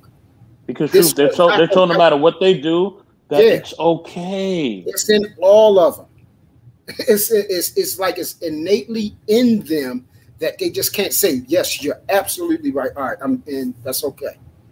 It's so daggone hard. And that's why I'm trying to teach, like I'm doing it with my daughter now. I'm like, baby, you can't do that, because if you want to actually be decent man, you got to be quiet. Yeah. You know what I'm saying? I have to deal with you because I'm daddy. And you don't play with me like that as much. But when you're trying to get a man, you're going to have to follow his role. Right now, you're single. You're not with nobody. So you can pretty much do whatever. But once you get on his program, if you're going to be with him, you're going to be with him, his decisions, his vision, and where he's trying to take you. And a lot of women, bro, they don't know how to say, I'm going to do what's right. We have that inside of us. The main thing that a man has is three things: his word, his name, and integrity. That's the main three things a man have on this that you're supposed to have. That's what, when you die, that's what have people talking about you and having reverence about you and everything like that. If you hold honest to that. Women don't have that. They have each other as a collective. So it's hard for them to separate them because they don't want to seem like they're on the outside. You can see 84 just spoke about it. It be someone's on here, you will have a conversation with them, and then a woman that come up on the panel and disrespect you, and you be like, Dad, we just got finished talking on the phone last night. You gonna let her talk to me like that? Damn. It's like that? Okay. They just ain't got it in them, bro. They just ain't got it in them. They don't, man. They don't. Because they're told they're always right no matter what. Anybody there? So, on the other side, I'm still here. I'm good. So I don't disagree with anything that y'all were saying. I did have a question. Something I was thinking about a minute ago. Truth, you Hey, real quick, mentioned. 100 watts. Before you go with your question, I kind of want to say something. That's why I was muted for a while. My bad. Do you think? I was gonna say there was and this was a tough story to swallow because I felt bad for the man, so bad. But there was a man in Texas. He had called into this very high subscribed channel, like millions of people watching or 100,000 of people watching. Mm-hmm. But he called in, and the man, his name, I can't remember the man's name, but he lives in Texas. He was living in Texas, but he was married to his wife. He had kids. And we talk about the vows, right? When you get married, you have to take serious these vows, sickness and in health, till death do you part, for poor, for rich. So he falls off. He was the breadwinner of the family. So he falls about 13 feet, I think from the first floor or whatever, or the second floor or whatever, falls like 12, 13 feet. He ends up getting hurt. He messes up his legs. So in that time span, he's getting what's that called? Like medical benefits in the meantime before he gets therapy and rehab for his legs and all that and his surgery. So in the meantime, his wife is working. He checks the time. They use the schedule, becomes a routine. She comes at a certain time. She clocks in, comes home. There was a time where she took a little too long to come home. So he was worried. So he goes to his wife's work. He doesn't find her in the office, but he notices a car right next parked to hers. That car, starts moving funky. That moving when, you're smashing behind the car, it starts rocking. Turns out he looks, and it's his wife getting smashed by another guy. Damn. And then guess what she does? She files for divorce and divorces him after knowing that she did wrong. So we talk about these vows and this bullshit, and this is the issue that we're having now, right? Right? And Truth knows where I'm going with this shit. Yeah. Truth knows. Hold on, y'all. Let me get a quick shout out, y'all. Shout out to Sir Hell Speaks. You know what I mean? Shout out to Von Eric. You know what I mean? And also, shout out to Brittany B. Yo, we not sleep. You don't be sleeping either. Yeah, okay, whatever. But you don't be sleeping either. You always talking trash, Brittany. You always talking trash. Whenever you want to come up, she do be doing that. And listen, congrats to you too. I see you posted a YouTube video. I guess you're trying to get in this YouTube space. Come on in. Come on in. All right. Shout out to her. But go ahead. Exclusive Brittany B. Yeah, but I was basically just finishing up, but saying she files for divorce. She serves him the paperwork. And he calls into that talk show, and while I'm up there on the panel hearing his story, and he's saying how, man, now she's with the guy that she was having an affair with, smashing in his car. Now my daughters are hanging out with that guy. My daughters are spending the time with them on their holidays with them. And I only get to see him partially. I don't get to see him a lot. But when I do, it's tough already. So he was already contemplating, should I move to a different state, make more money, higher earned? And then make it better for when I get my kids. Hopefully I get like 50-50, the thing about Texas state law is that when they're divorced and you're getting child support and stuff like that, the years that the kids are old enough, what they were living together with under marriage, he has to pay that child support back in return. So if they had the kids and they're 13 years old, he has to pay 13 years of child support after she files for that shit. So he's on the hook. He's on the hook. And so he was already contemplating self-deletion. He was very depressed, very down. He's like, what did I do wrong? I didn't do anything wrong.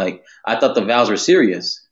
So now you go to other countries and a lot of passport bros, well, those women are bred differently. Yes, some women can be opportunists. Yes, some women can come and see. But here's the key. You keep the woman over there on the other side of the border. You don't bring her over here so she won't get infected, indoctrinated, westernized. Feminist propaganda. Dang. Facts. There you go. So that's a little key fob for anybody that's out there. And on top of that, 100 watts, because you said earlier that you want respectfully, you want your daughter to be one of your own kind, of your own race. I understand that, but at the same time, like everybody else was saying on the panel, if it comes down to it, And the men that were treating her bad were the ones that you wanted her to end up with. But the woman that isn't what you wanted, and he ends up treating her with respect, with modest, with culture, with saying, "Hey, I want to take your daughter and be my wife, and I'm going to take care of her, support her, protect, and die for her." What will you say then when she shows up on the doorstep saying, "Hey, she was talking about this guy that she's crazy over, this guy, whatever his name, Chad, Brad, whatever his name is. He's good to me. He protects me. He supports me. He's there for me. He listens to me." What will you say then, knowing that he's not black? Listen, I got to introduce this person. We're going to get to your question too, Marcus. All right, for 100 watts and for the panel, but I got to introduce this brother, man. Man, this brother is the most respectable man in YouTube, and I really mean that, man. He's the most professional, most respectable. And it's no hate to any content creators that are here. I love y'all. But this brother, man, and listen, congratulations for hitting 2,000 subscribers. Man, he cooking right now. Golly. Got to bring in a brother. Sir Hell Speaks, man. Woo. I knew it. Straight from Mount Copernicus. Yes, congratulations on reaching to the 2K. Sir Hell Speaks. Hey, what's up, brothers? What up? How you doing, Sir Hell?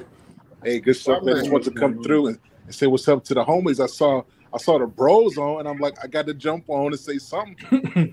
Yeah, definitely, for sure. Man, thank you for hopping into the panel, Sir Hell. We definitely appreciate it. Word, man. I know you've been busy, man, grinding, man, and getting those subs going on. But more importantly, man, it's all about the polish, man, of your content, and man, just the way how you serve for the people, man. Man, salute to you. Be cooking. Man, look, we iron, we brothers, we sharpen each other, and we do what we do. Yes, sir. Yes, sir. Yeah, man. Facts. So, Marcus, continue with your question, brother. Continue with your question. And then, I was just definitely want to get your point of view too, brother. But go ahead. Yeah, no, I was just asking 100 watts that question. You're saying how like you want this and that for your daughter, which I understand, but if she brings in that man that treats her right, like Truth was saying, respect, honor, integrity, morals, values, culture, vows, etc. Does it really matter if he is like you say he is, or as long as she's happy and she knows she's fulfilled with that man? I mean, well, I could say it like this. I have all kinds of visions for all three of my kids. I have all kinds of visions for them. Like my oldest, like when I look at her, she just looks like she has piano hands. I would love for her to want to learn how to play the piano. I think she'd probably be good at tennis. Like I have all kinds of plans for all of my kids, right? The thing that I understand is whatever my vision is, she might not want that. So I would like for her to be with the black man. That's my vision for her. That's my thought process. That's what I'm hoping that she would do, right? But if she chooses something else, I'm not gonna disown her. I'm not gonna love her less. I'm not gonna talk to her differently. She's still gonna be my baby girl. That's still gonna be the first love of my life, right?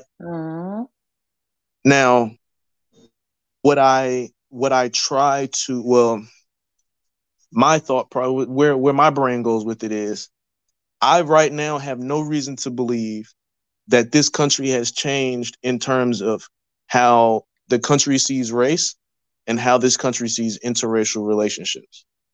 I don't have any reason to believe that it's any different. Now, again, those visions that I have for my daughter, I'm hopeful that she's able to be in plenty of situations that cause little stress. It'll be a whole lot less stress for her going out in public and being around other people if she's not with a white man. If she is with the white man that does treat her well and does everything that he's supposed to do and all that, I'm happy for her. I just know that comes with a little extra stress. That's all that is for me. Right? I'm not the controlling type that's going to tell her, you going, because I remember growing up, and quite a few of us heard, you better not bring a white woman back in my house. Yeah, you heard that, man. You know what I'm saying? So I'm not trying to do that to my daughter, but if I have my say, if she's gonna live in the vision in which that I've put in place, then yeah, black man probably gonna be it. All right, I want to get to Sir Hell, man. Sir Hell, definitely welcome to the panel, man. I'm glad that you're here. What do you think about the passport brothers? What do you think about like brothers choosing the best options? You know what I'm saying? Like not want to deal with the stress that modern women could just throw at them, man. What do you think about that? You know what I mean? You think the brothers are wrong for that? Like, what do you think? Now, I think it's a couple of things. One is I'm all for preserving the Black culture, the Black race, and the reason why is because it's not enough of us to act like our numbers don't matter. So one, if it's possible, if we can find a way to get Black men and women to partner up to find cohesion and to develop, I'm all for that. The other part, though, is I'm of the mindset that I think a man who is doing what he has to do can make he can get any woman to submit to him and to follow him.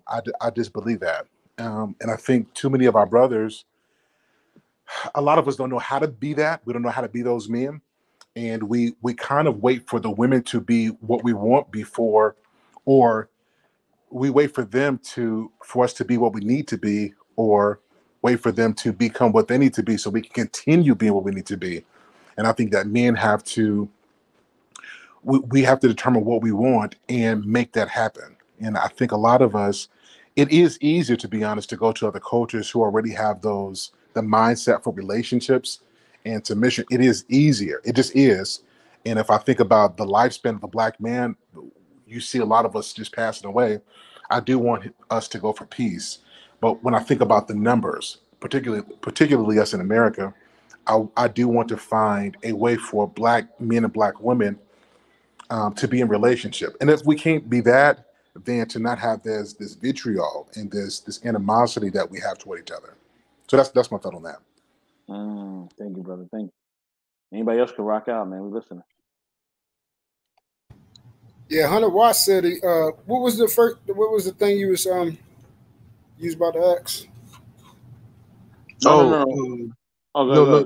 The question I was gonna ask you was you had mentioned earlier, if everything stopped and we went back to like the barter system, in this country, how do you think people are going to separate, right? Do you think people are going to separate based on class, based on race, based on money, based on skill? Like, how do you think people are going to separate? Because separation is going to happen, especially if everything fucking fails.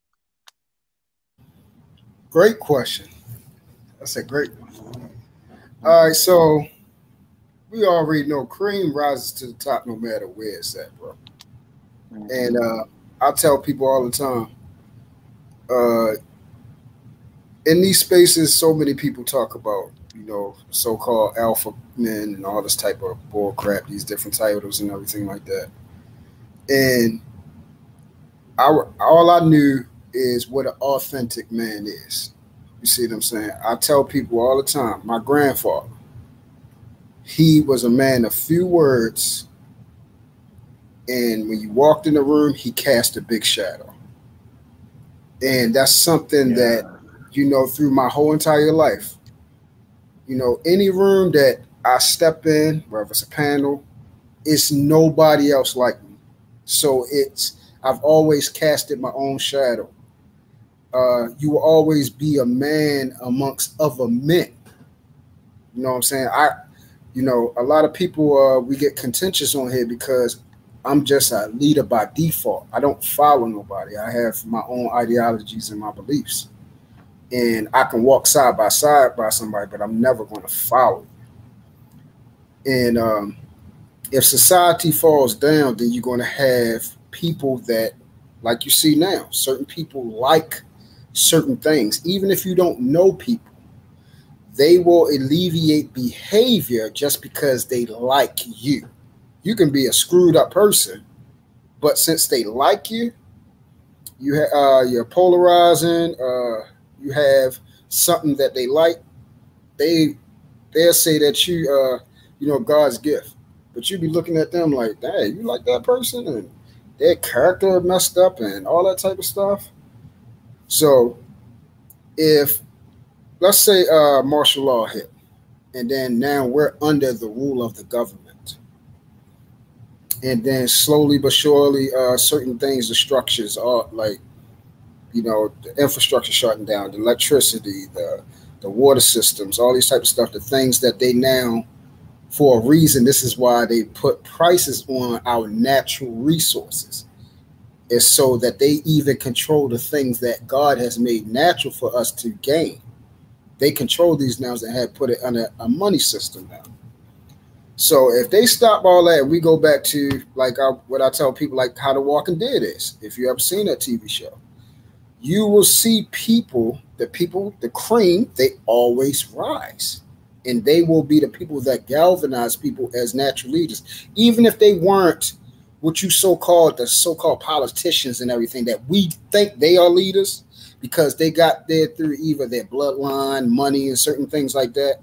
But if stuff shut down, you'll see people, they won't even follow them. They'll follow the people that know how to go out here and fish and hunt and be able to build with their hands. And they ain't got as much people talk about this.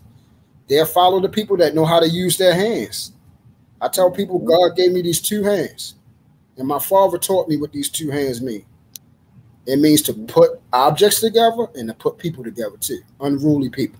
Okay? I like that one, man. I like that one. I ain't gonna front. So that's what a man's hands is supposed to be there for. So that's what you'll see things start separating. And everybody knows when they have somebody that they can depend on. Somebody that if I follow him, I know I can depend on him. I know I can trust him. I know he's responsible. He has integrity. He's accountable. He's going to listen to what's called sound counsel. Even if I follow him and I say, hey, brother Truth, right there, that's a bad move. They will know that I'm conscious enough to actually listen to them and say, hey, you know what? I'm going to take your advice because my ego is not in the way. I'm worried about getting to the next level so we'll get there safe. That's how you'll start seeing people separate. But in our society where the infrastructure is in place, we don't put our leaders in that way. We put our leaders in, the so-called people that they'll come on here, put on a facade. And you think they rich beyond imagination. They'll tell you they rich and all that type of stuff.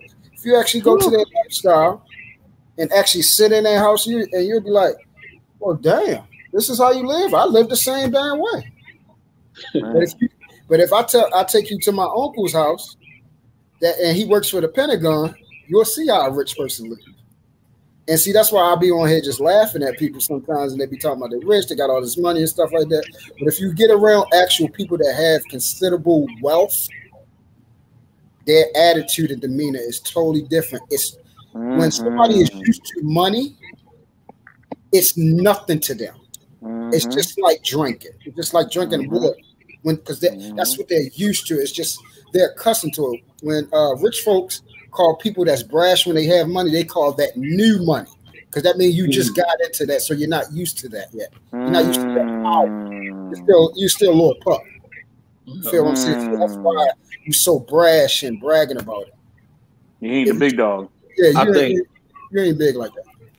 I think the separation is happening though already. I mean, look at the prices of, like y'all was saying, natural resources. Look at gas. Look at food. Everything is going up, and never in my life have I seen this many women start to entertain, at least in this culture, in this society, start to entertain the idea of sharing men openly, being in polygamous relationships just to share resources, just so they won't be out here by themselves. Nothing to do with anything sexual, but I'm talking simply survival.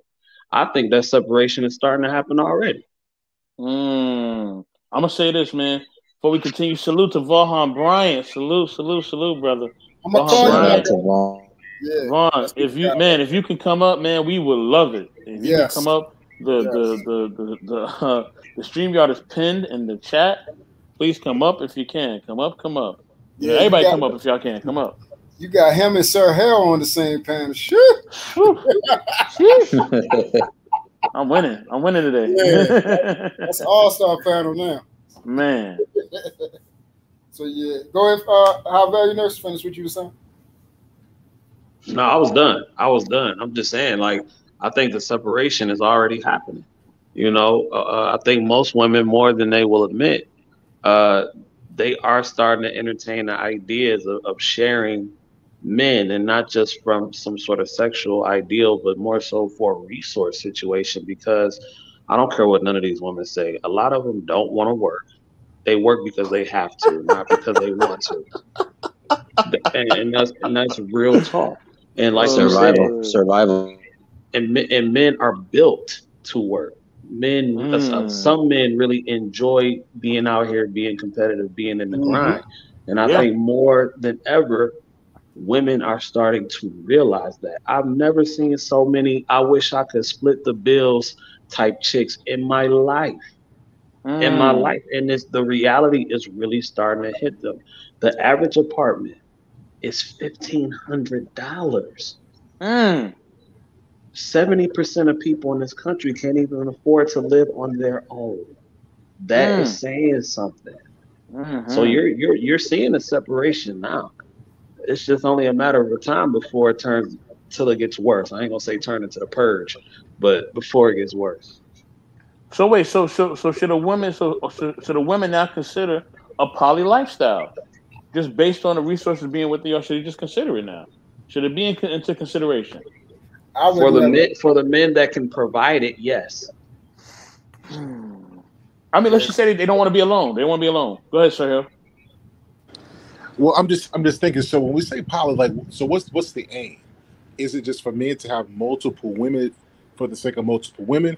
Or we're talking about men who are developing legacies that necessitate a big family? No, I'm saying since there's a limited amount of men, right? There's a limited amount of I guess what they call high value men, or just men. Period. Men are doing their own thing, right? Should the women now say, "Listen, I'm going to entertain the poly lifestyle. I'm entertaining it because, you know what I mean? Hey, what other choice did I have?" And I heard this female comedian say, "You know what I mean? Shout out to her. I'm trying to remember her name. I don't want to butcher her name. I think it's Mimi Simpson. She said, and salute to her. Follow her on Instagram. She said, you know, women just need to face the fact there ain't that many good dudes around. They just got to face the fact ain't that many good dudes, and you got to share your man now." She said this. So should women just cop out to that now or not? But see, what does she mean by good though? Like typically when I hear when women say good men, what they mean is that there's some criteria that they have for what they think a good man is. Correct. And often that has to do with the kind of lifestyle that man can provide. It's a whole lot of good men out here that's not getting credit. So that's why when I hear things like that, I kind of really try to understand what they mean by that. Okay, let's just take it for face value. Like a guy that's handling his business. All right, he handling his business. He working. He doing his thing. He hitting the pavement. He taking care of his bills. Taking care of his, if he has kids, he's taking care of them too. He's even taking care of his parents if he need to do. You know what I mean? That type of brother. You know what I mean? Should the women now say, you know what? Hey, I don't care if he got a woman. I don't care if he got a wife. I don't care what he got. You know what I mean? Listen, if I find a man that I feel like is suitable, listen, I'm gonna go after him. You know what I mean? Even if I got to be a part of his family, I'm gonna go after him. There's some women, I know women that they're like, hey, they are open to being in someone else's household to be taken care of. I've heard this. It's not far fetched. But you know what that is, 84? What? That for me, like again, and salute Von Bryant. Yeah, go ahead, bro. For me, I don't like. I don't agree with that. That a woman should do that. I looked at that as like that's like desperation. You feel what I'm saying? And that's somebody, for me, that's somebody coming to mooch. Actually, she's not even coming there to provide what supposedly a poly lifestyle is supposed to give, because she's supposed to have something there to offer as well. She's supposed to actually relinquish and make it easier on what's called the first wife. You see what I'm saying? So what if she's willing to cook? She want to make it easier. She's like, yo, I'll rock with y'all, but yo, I want y'all I want to move in. That's why I brought that up there. See now that's a different story. When you were just saying, you were saying like they're starting to notice that, okay, we should be with this because that takes care of us, instead of saying, hey, what do you bring to this union that's not going to taint the union? Go ahead, sir. I think that's a difference though, right? So what you're talking about is more like a concubine, where she comes in She takes care of the sexual needs, and she may add some stuff to make the load lighter for the wife. But a poly life, they all share equality in that relationship, and that's what I said. It depends on what we're trying to build. I personally think a couple things. Number one, we say that it's this amount of women for this amount of men. Well, a lot of women are not marriageable; they're X'd out. And then there are a lot of men who are not marriageable, so they're X'd out as well. So when you start talking about this, is one particular term that's going to really determine this, is what kind of lifestyle do they want. Now, if we're talking about somebody that both of them working at Walmart, well then probably they can even afford that, right? But if we're saying we want somebody with a lifestyle where they got businesses and they got land and stuff like that, then that's different because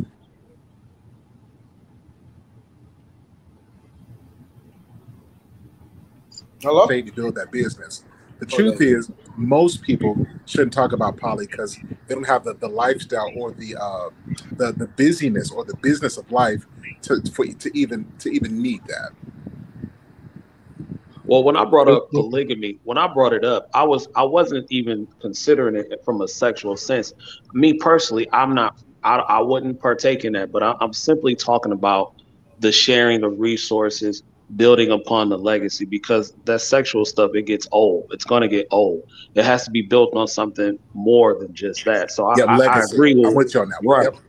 Yeah, I agree with more what Sir Hal is saying. Like, and that's what I'm saying. Like, I've seen women be more open to even entertain that idea. Like 20 years ago, I don't think I've ever would have heard a woman say, "Oh, I'm doing this," or I consider being with a man who already has a woman. But now I'm starting to see more and more of the men with means starting to take on multiple women in the household, and and for whatever reason it may be. But I'm just saying. But bro, this is what I'm saying. This is what I'm saying. Like you said about the women, they're starting to be. See, it's supposed to be like you said for legacy. And again, you have to have. I always tell people, relationships is not for the selfish; it's for the selfless. So if I'm looking to be married, I'm looking that I should have something that I can give to this woman. Who I am as a man should be like 84 says, should be suitable enough. She should be suitable for me, and I should be able to give her something that she can't find nowhere else. I need to be that type of man for her. Now, like you said, these double marriages and everything, I'm not into all that. You know what I'm saying? For me, the way I think of it is men have a hard time dealing with one woman. And when I think about how you're supposed to be actually devoted to that first wife, when I think about how when Christ is supposed to love the church, it's hard. I've been married already once. I had to get a divorce. And my mind was single on that woman. I wasn't worried about no other woman at all. Like literally. And that's when your mind is all y'all into is trying to get to the end and to build upon what you have. Now, if you're worried about, hey, it'll be fun, entertaining, and the benefits of having another wife there to talk to somebody for her to talk to and stuff. For me, that's just like having another girlfriend. It's like sleeping around. You feel what I'm saying? Like that type of stuff. And that's what other females are looking. Like, if you ever talk to a woman about legacy, just actually, because this is what I've been doing. Like I told you, when people ask me, like, why I'm not with nobody, it's because I actually have conversations with these females, right? And you ask them, what do legacy mean to you? They can't tell you a daggone thing. They cannot even really articulate. I asked them, what's your purpose? What it means to be what is a woman to you in your idea? You should hear the stuff that they say out of their mouth. I don't want that, bro. I don't want that. But to be fair, a lot of the young ladies don't know because they haven't seen it. They don't know. They haven't had a father to show them. But we don't get that. We don't get that. But hear what I'm saying. So, in order for them to see that, men have to display it because women are incubators. They build they nest, right? What we give them. And so that's what I'm saying. I think when we're talking about legacy is not things, it's people. And so the only circumstance to me where polygamy comes in is when we're building legacy, and I mean children. Like you want to have lots of children for whatever that thing is. But most of the guys, the reason why we don't get along with our women is because we're too focused on them. And like it's an American problem. We're too focused on our women. We're too focused on quote unquote making them happy. And we're not focused on our business. And we're not focused on the next 25, 30 years like people who are way successful, who are setting up generational wealth are. So the reason why we can't even conceptualize it is because we think within the next 1 to 2 years, and people who engage in this lifestyle, the rich of the rich, they're thinking about the next 20, 30, 40, 50 years. Yeah, but see, the only part, and I agree with the last sentiment, but the only part I disagree with is you said if you show her, you can show somebody something, but if they don't know what it looks like, they're not going to recognize anything. Somebody that I can't recognize a good woman unless I've seen one before. So I know what a good woman looks like because I seen one in my grandmother. If you've never seen a good man and you get around one, you're not going to know what to do with it.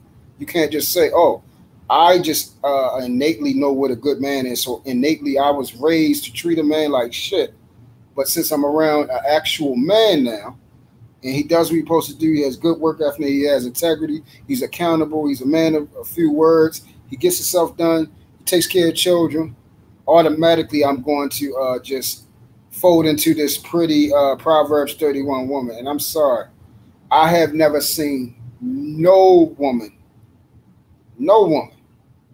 just automatically change into something.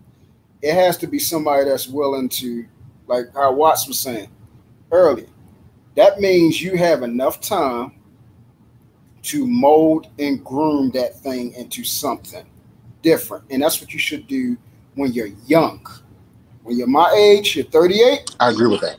Yeah, I'm 38. I don't have time because that's why you're supposed to marry young so y'all can go through your growing pains.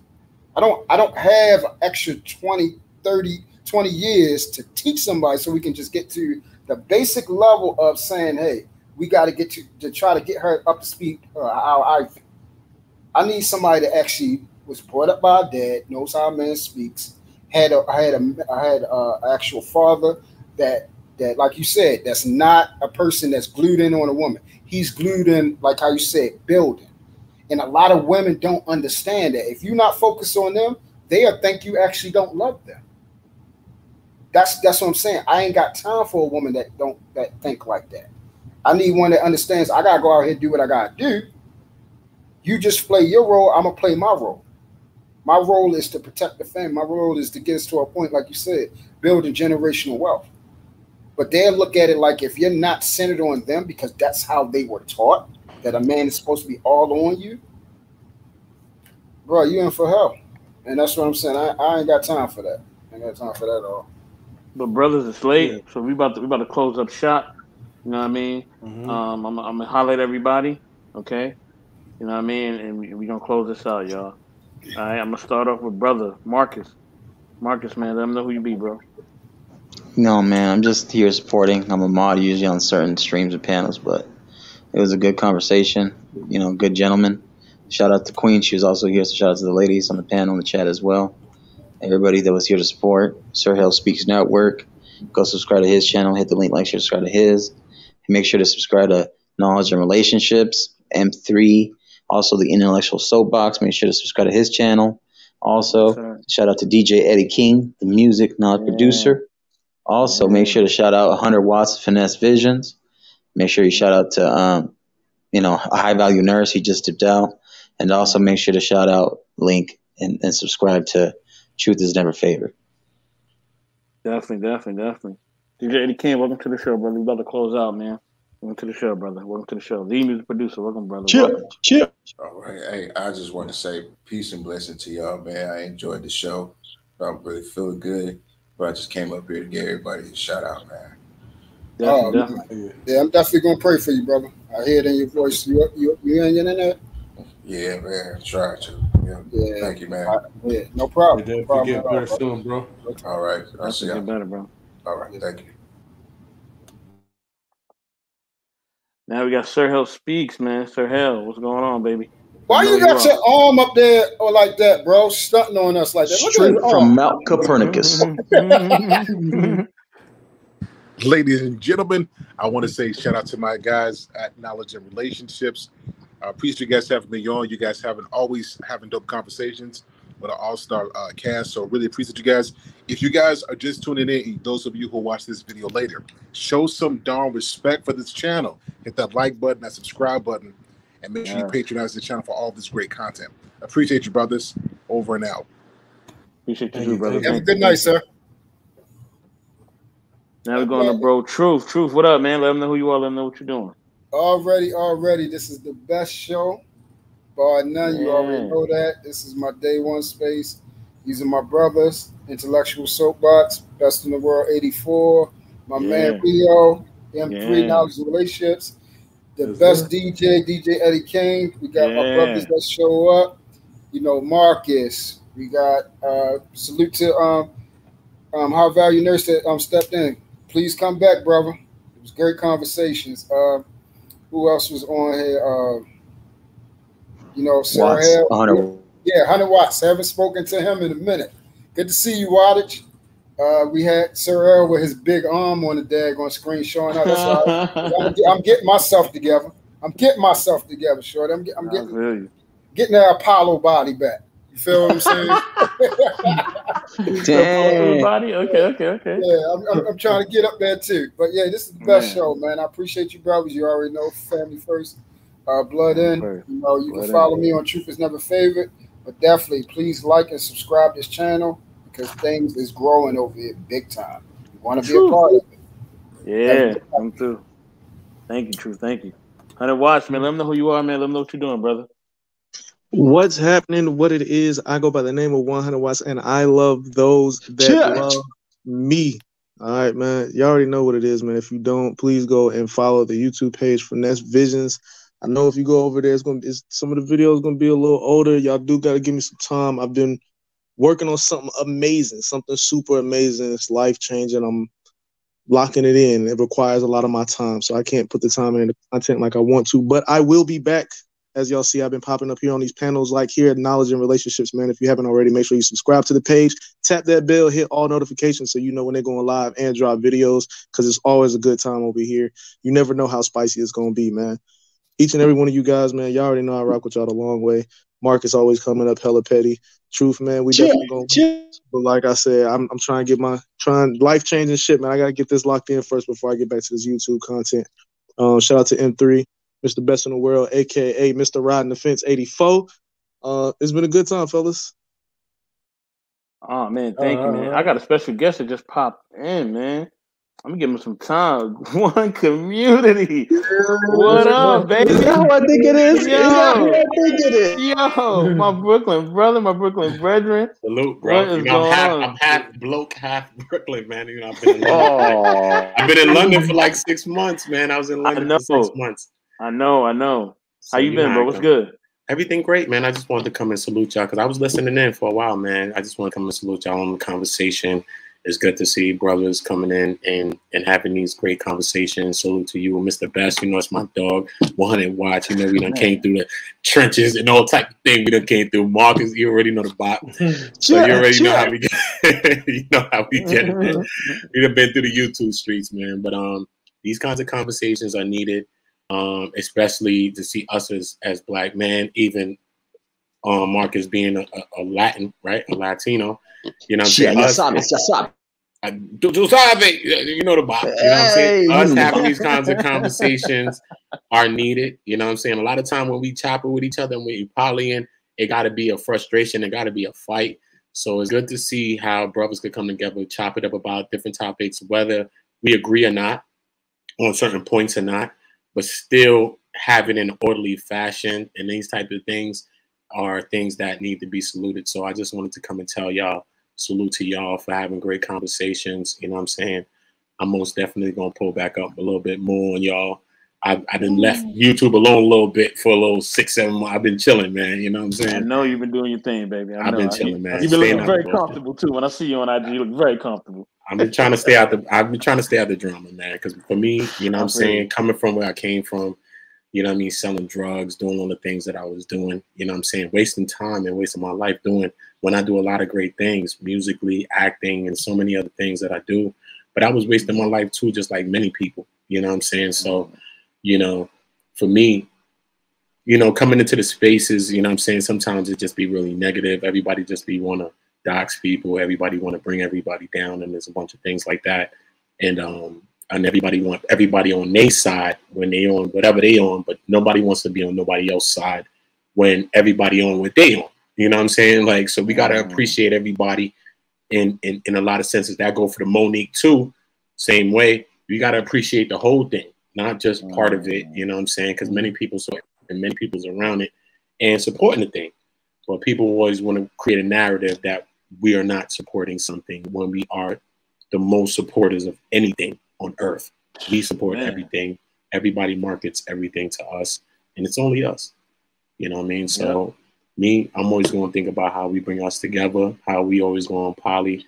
You know what I'm saying? Regardless if we go through things, frictions and all of that, I like to give us a great period of friction, because sometimes the people that you meet, your best friend, you're not going to meet them because it was love. You're going to meet them because y'all don't like each other. You're like, God damn, why I ain't like you? Shit, we friends. You born on my birthday? Shit, your mother from where I'm from? God damn. And you start seeing all the similarities of sometimes why you don't like people is because you're so similar to them too. Not just because they're different. Man. It's because we similar, man. So that's what we out there. I know we're wrapping up. I want to ask Kim one I want to ask you one question. One quick question. So I've always said that us as men, we all have this. This is like one day you just wake up and it's like life is just a whole lot easier. You become 2 times smarter than what you were. Yeah. What would you say was the age range when you woke up and was like, damn, I'm a whole lot smarter than what I was yesterday? Maybe 2 years ago, bro, when I stopped selling drugs. You know what I'm saying? Because I've always been a smart person. You know, I dropped out of school when I was like in maybe 9th grade or something like that. Everything that I know, I taught myself. I've read so many things. I've taught myself everything I really, really know since a young person, right? So that's cool. But, you know what I mean? You're as good as what you're doing. You know what I'm saying? If I'm not applying all the things that I know, I could be selling drugs. I'm helping everybody. I'm giving money. I'm doing all these things. I get it. But at the end of the day, we are as good as what we're doing. You know what I'm saying? So in a time when I started to begin to stop selling drugs and doing all of that stuff like that, you know, I've been talking to young people about gang activity, me coming from all of that stuff, being a gang member, being all of that, doing all that type of stuff. So I've been doing that, but I'm still was a part of the same problem the whole time. You know what I'm saying? So for me, regardless if I had knowledge of self from a young kid, regardless if I told many people about things that I wasn't even applying to my own life, that some people end up using better than I used it in my own life. You know what I'm saying? When I begin to really ultimately use those things in my life and really see that, that's when I see it. You know what I'm saying? It came late 30s, you know what I'm saying? 38, 39, you know what I'm saying? Going through this, going through that, cheating on women, doing things and blaming people and playing the blame game. You know what I'm saying? So once we start to own everything, I own my parts in anything that I've done. Even if I was with a wrong woman, I was with a bad friend, then I got to take my part in that too, because I put myself in that position too. So I think like recently, man, like 2 years now, ever since I really stopped selling drugs and I came and I started doing YouTube and then I built one community, you know, this is the part of my drastic changes. Maybe it's leading into my 40s, or me being 40. I'm not 40 yet, but you know what I mean? I'm about to be. And so I think it hit me on a time when it usually hits people like late 30s. Because what I think I knew at 25, I really didn't know. You know what I'm saying? What I think I knew at 30, I really didn't know too. You know what I'm saying? So it just depends on how you get touched, how the spirit touch you. You believe in God and how God touch you, the universe. When we start to apply everything and make everything mathematic and add it up, because we got kids and we don't want our kids to do a lot of things that we have done. But, you know what I mean, even we be so strict on our kids and we like put the weight of the world on our children. You know what I'm saying? And then we be caping for other people when we put the weight of the world on our children to go outside. Listen, you ain't gonna be dealing with certain friends. You're gonna be doing this. You're gonna be doing that. And we put the weight of the world on our children and let them out the door by themselves and let them go. But then we be here with older people that's adults and capital and capping and validating some of those things. You know what I'm saying? So to each responsibility. So everybody that got children, then we understand how we want our children to be. We don't want our children to be nothing like us, right? I came from something that I don't want my child to be nothing like me. But even if I was these other things, I would want my child to still be who my child is. So, you know, it just comes with your responsibilities and who you see yourself as, what you see yourself as. And when everything starts to add up, that's when we are where we need to be. When everything starts to add up, not the talk and not just the physical, or everything starts to adding up. You know what I'm saying, 100?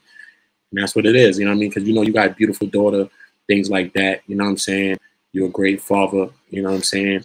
So it's a lot of those things that push us to be the men that we really want to be, whether it's great women in our life or our children. Sometimes if you're fortunate, you can have a great man in your life that can talk to you and give you certain, you know what I mean, certain jewels. But for me, it's when we start applying the things that we really know. I've studied, I learned a lot of stuff, but I'm really applying it. So when we start to apply everything we know, I think that's the time when everything starts to resonate. And that's when a man or a woman gets to their place of where they're going, their future, not their present. They start getting into their future, and that's what's happening. Thank you, brother. Thank you. Man, he finished right underneath the 5-minute mark there because he's about to wrap it up. But he finished right before that. I love y'all, you know. One community, let them know who you are, man. Let them know about your channel, what you're doing, brother. One community, man. We here, we building. Bringing our people together in every way that I can. You know, I've been on YouTube trying to help everybody that I can help. I've helped everybody for free. Besides that, you know, I've done a lot of things on my channel, which talks about the things that, you know, sometimes we don't want to talk about, our missing people, talking about the things that's happening to our children, things that's happening to the autistic children, even our children with inabilities, talking about the things that's happening in my environment, my neighborhood. I was talking about the conscious community, different things like that, because we all conscious in a sense, so we could talk about those things too as well. For me, though, it's just how we come together, though. You know what I'm saying? I get the divestment things. I get all of those things. Some points I didn't agree with Kevin Samuels. I don't wish him dead.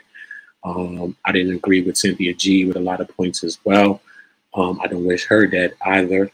But I just feel like where we at with it, you know what I'm saying? How do our men and our women come together to have discussions? Like, that's why I did my channel like that, like talking with women on there, we chopping it up, we talking, ain't about no man, no woman, ain't about nobody being stronger than nobody.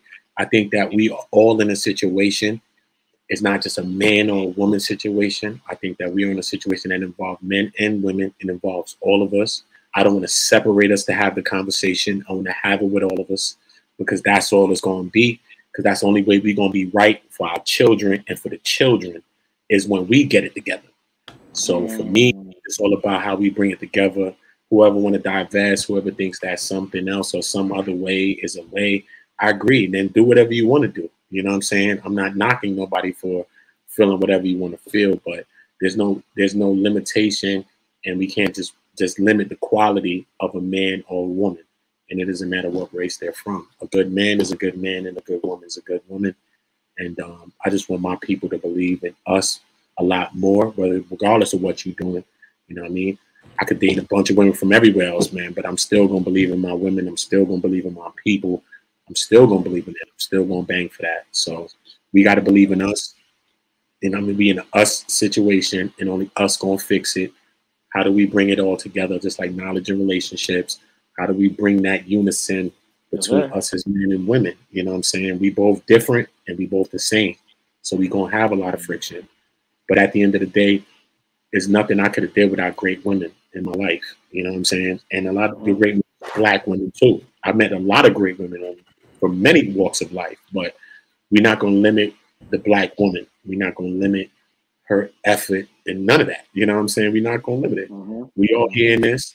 We still believe in each other. We're going to keep believing in each other. And that's what it is. And we're going to go to war for each other. And that's it. So everything else is personal. You know what I'm saying? Besides that, let us bring it all together and let us just win, man. Let us help our children. Let us let us gain generational wealth, break generational curses, and do things like that. If we're not doing that, then we're losing. Just arguing and talking about these points back and forth, we're losing. We're not talking about how we're gonna win. You know what I'm saying? How are we gonna win? So we got to think economically. We got to think financially as well. And that's why I didn't agree with a lot of the Cynthia G or the Kevin Samuel. R.I.P. to him too. I didn't wish him dead, but I didn't believe with a lot of things that he said. But I just ain't hear the love aspect into none of their conversations. It's all statistics and stats, and stats and statistics are created by a certain narrative too as well, if you want to go into conspiracy theories. So love make us do weird things too, not just, you know what I'm saying? So we need to factor in all the factors, not just dealing with this, the high value man, woman, low value Pookie and the Ray Ray. You know what I mean? Because everybody might shit on the Pookie and the Ray Ray till you need a Pookie and the Ray Ray. Because the Pookie and Ray Ray might jump out that window and risk their goddamn life for you too. So it's just about love. It's just about who we connect with and how we connect with whoever we connect with. And there's no color barrier on that. There's no limitation on love with that. So that's what, man. Thank you, brother. Thank you. Cool. Thank you. Thank you. Man, gotta go to myself, intellectual soapbox. I want to say, man, thank everybody on the panel. Thank everybody in the chat, man. Much love to everybody. You know what I mean? Yeah, dude. He cooking, man. Thank you for cooking. Thank you for cooking. We always love people cook, man. We love it. That's what we about, man. But yeah, salute to everybody on the panel, in the chat, man. You know what I mean? It's late, so I'm going to just wrap it up real quick. Check us out, man. We got the Queen Dom show coming up this week on Saturday. Check that out, man. She's going to be cooking up something spicy for y'all, as always. So, yeah, man, check that out, man. With that, M3, take it away, brother. All right.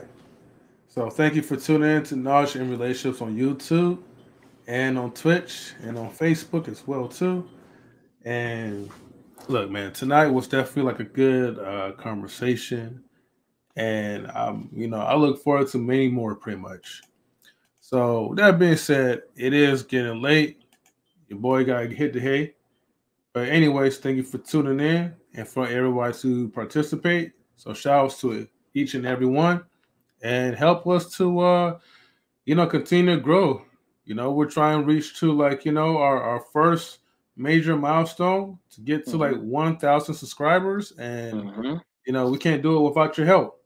Wow. Now, before I end this off, play like, you know, our original outro, I will play the feedback video one more time because I think this is very important. We definitely have to make sure that we get these videos out there so we have more replay value, but it starts with you guys. That's right. So make sure that you give us your feedback after when the live stream ends. Basically, just give us a comment. You could even put like an emoji out. It doesn't even matter. Just make sure that people who, you know, who gave us like the 31 or 32 likes, make sure those 32 people leave a feedback. And with that being said, I will play that video and then I'll play the outro. All right? Buy the merch.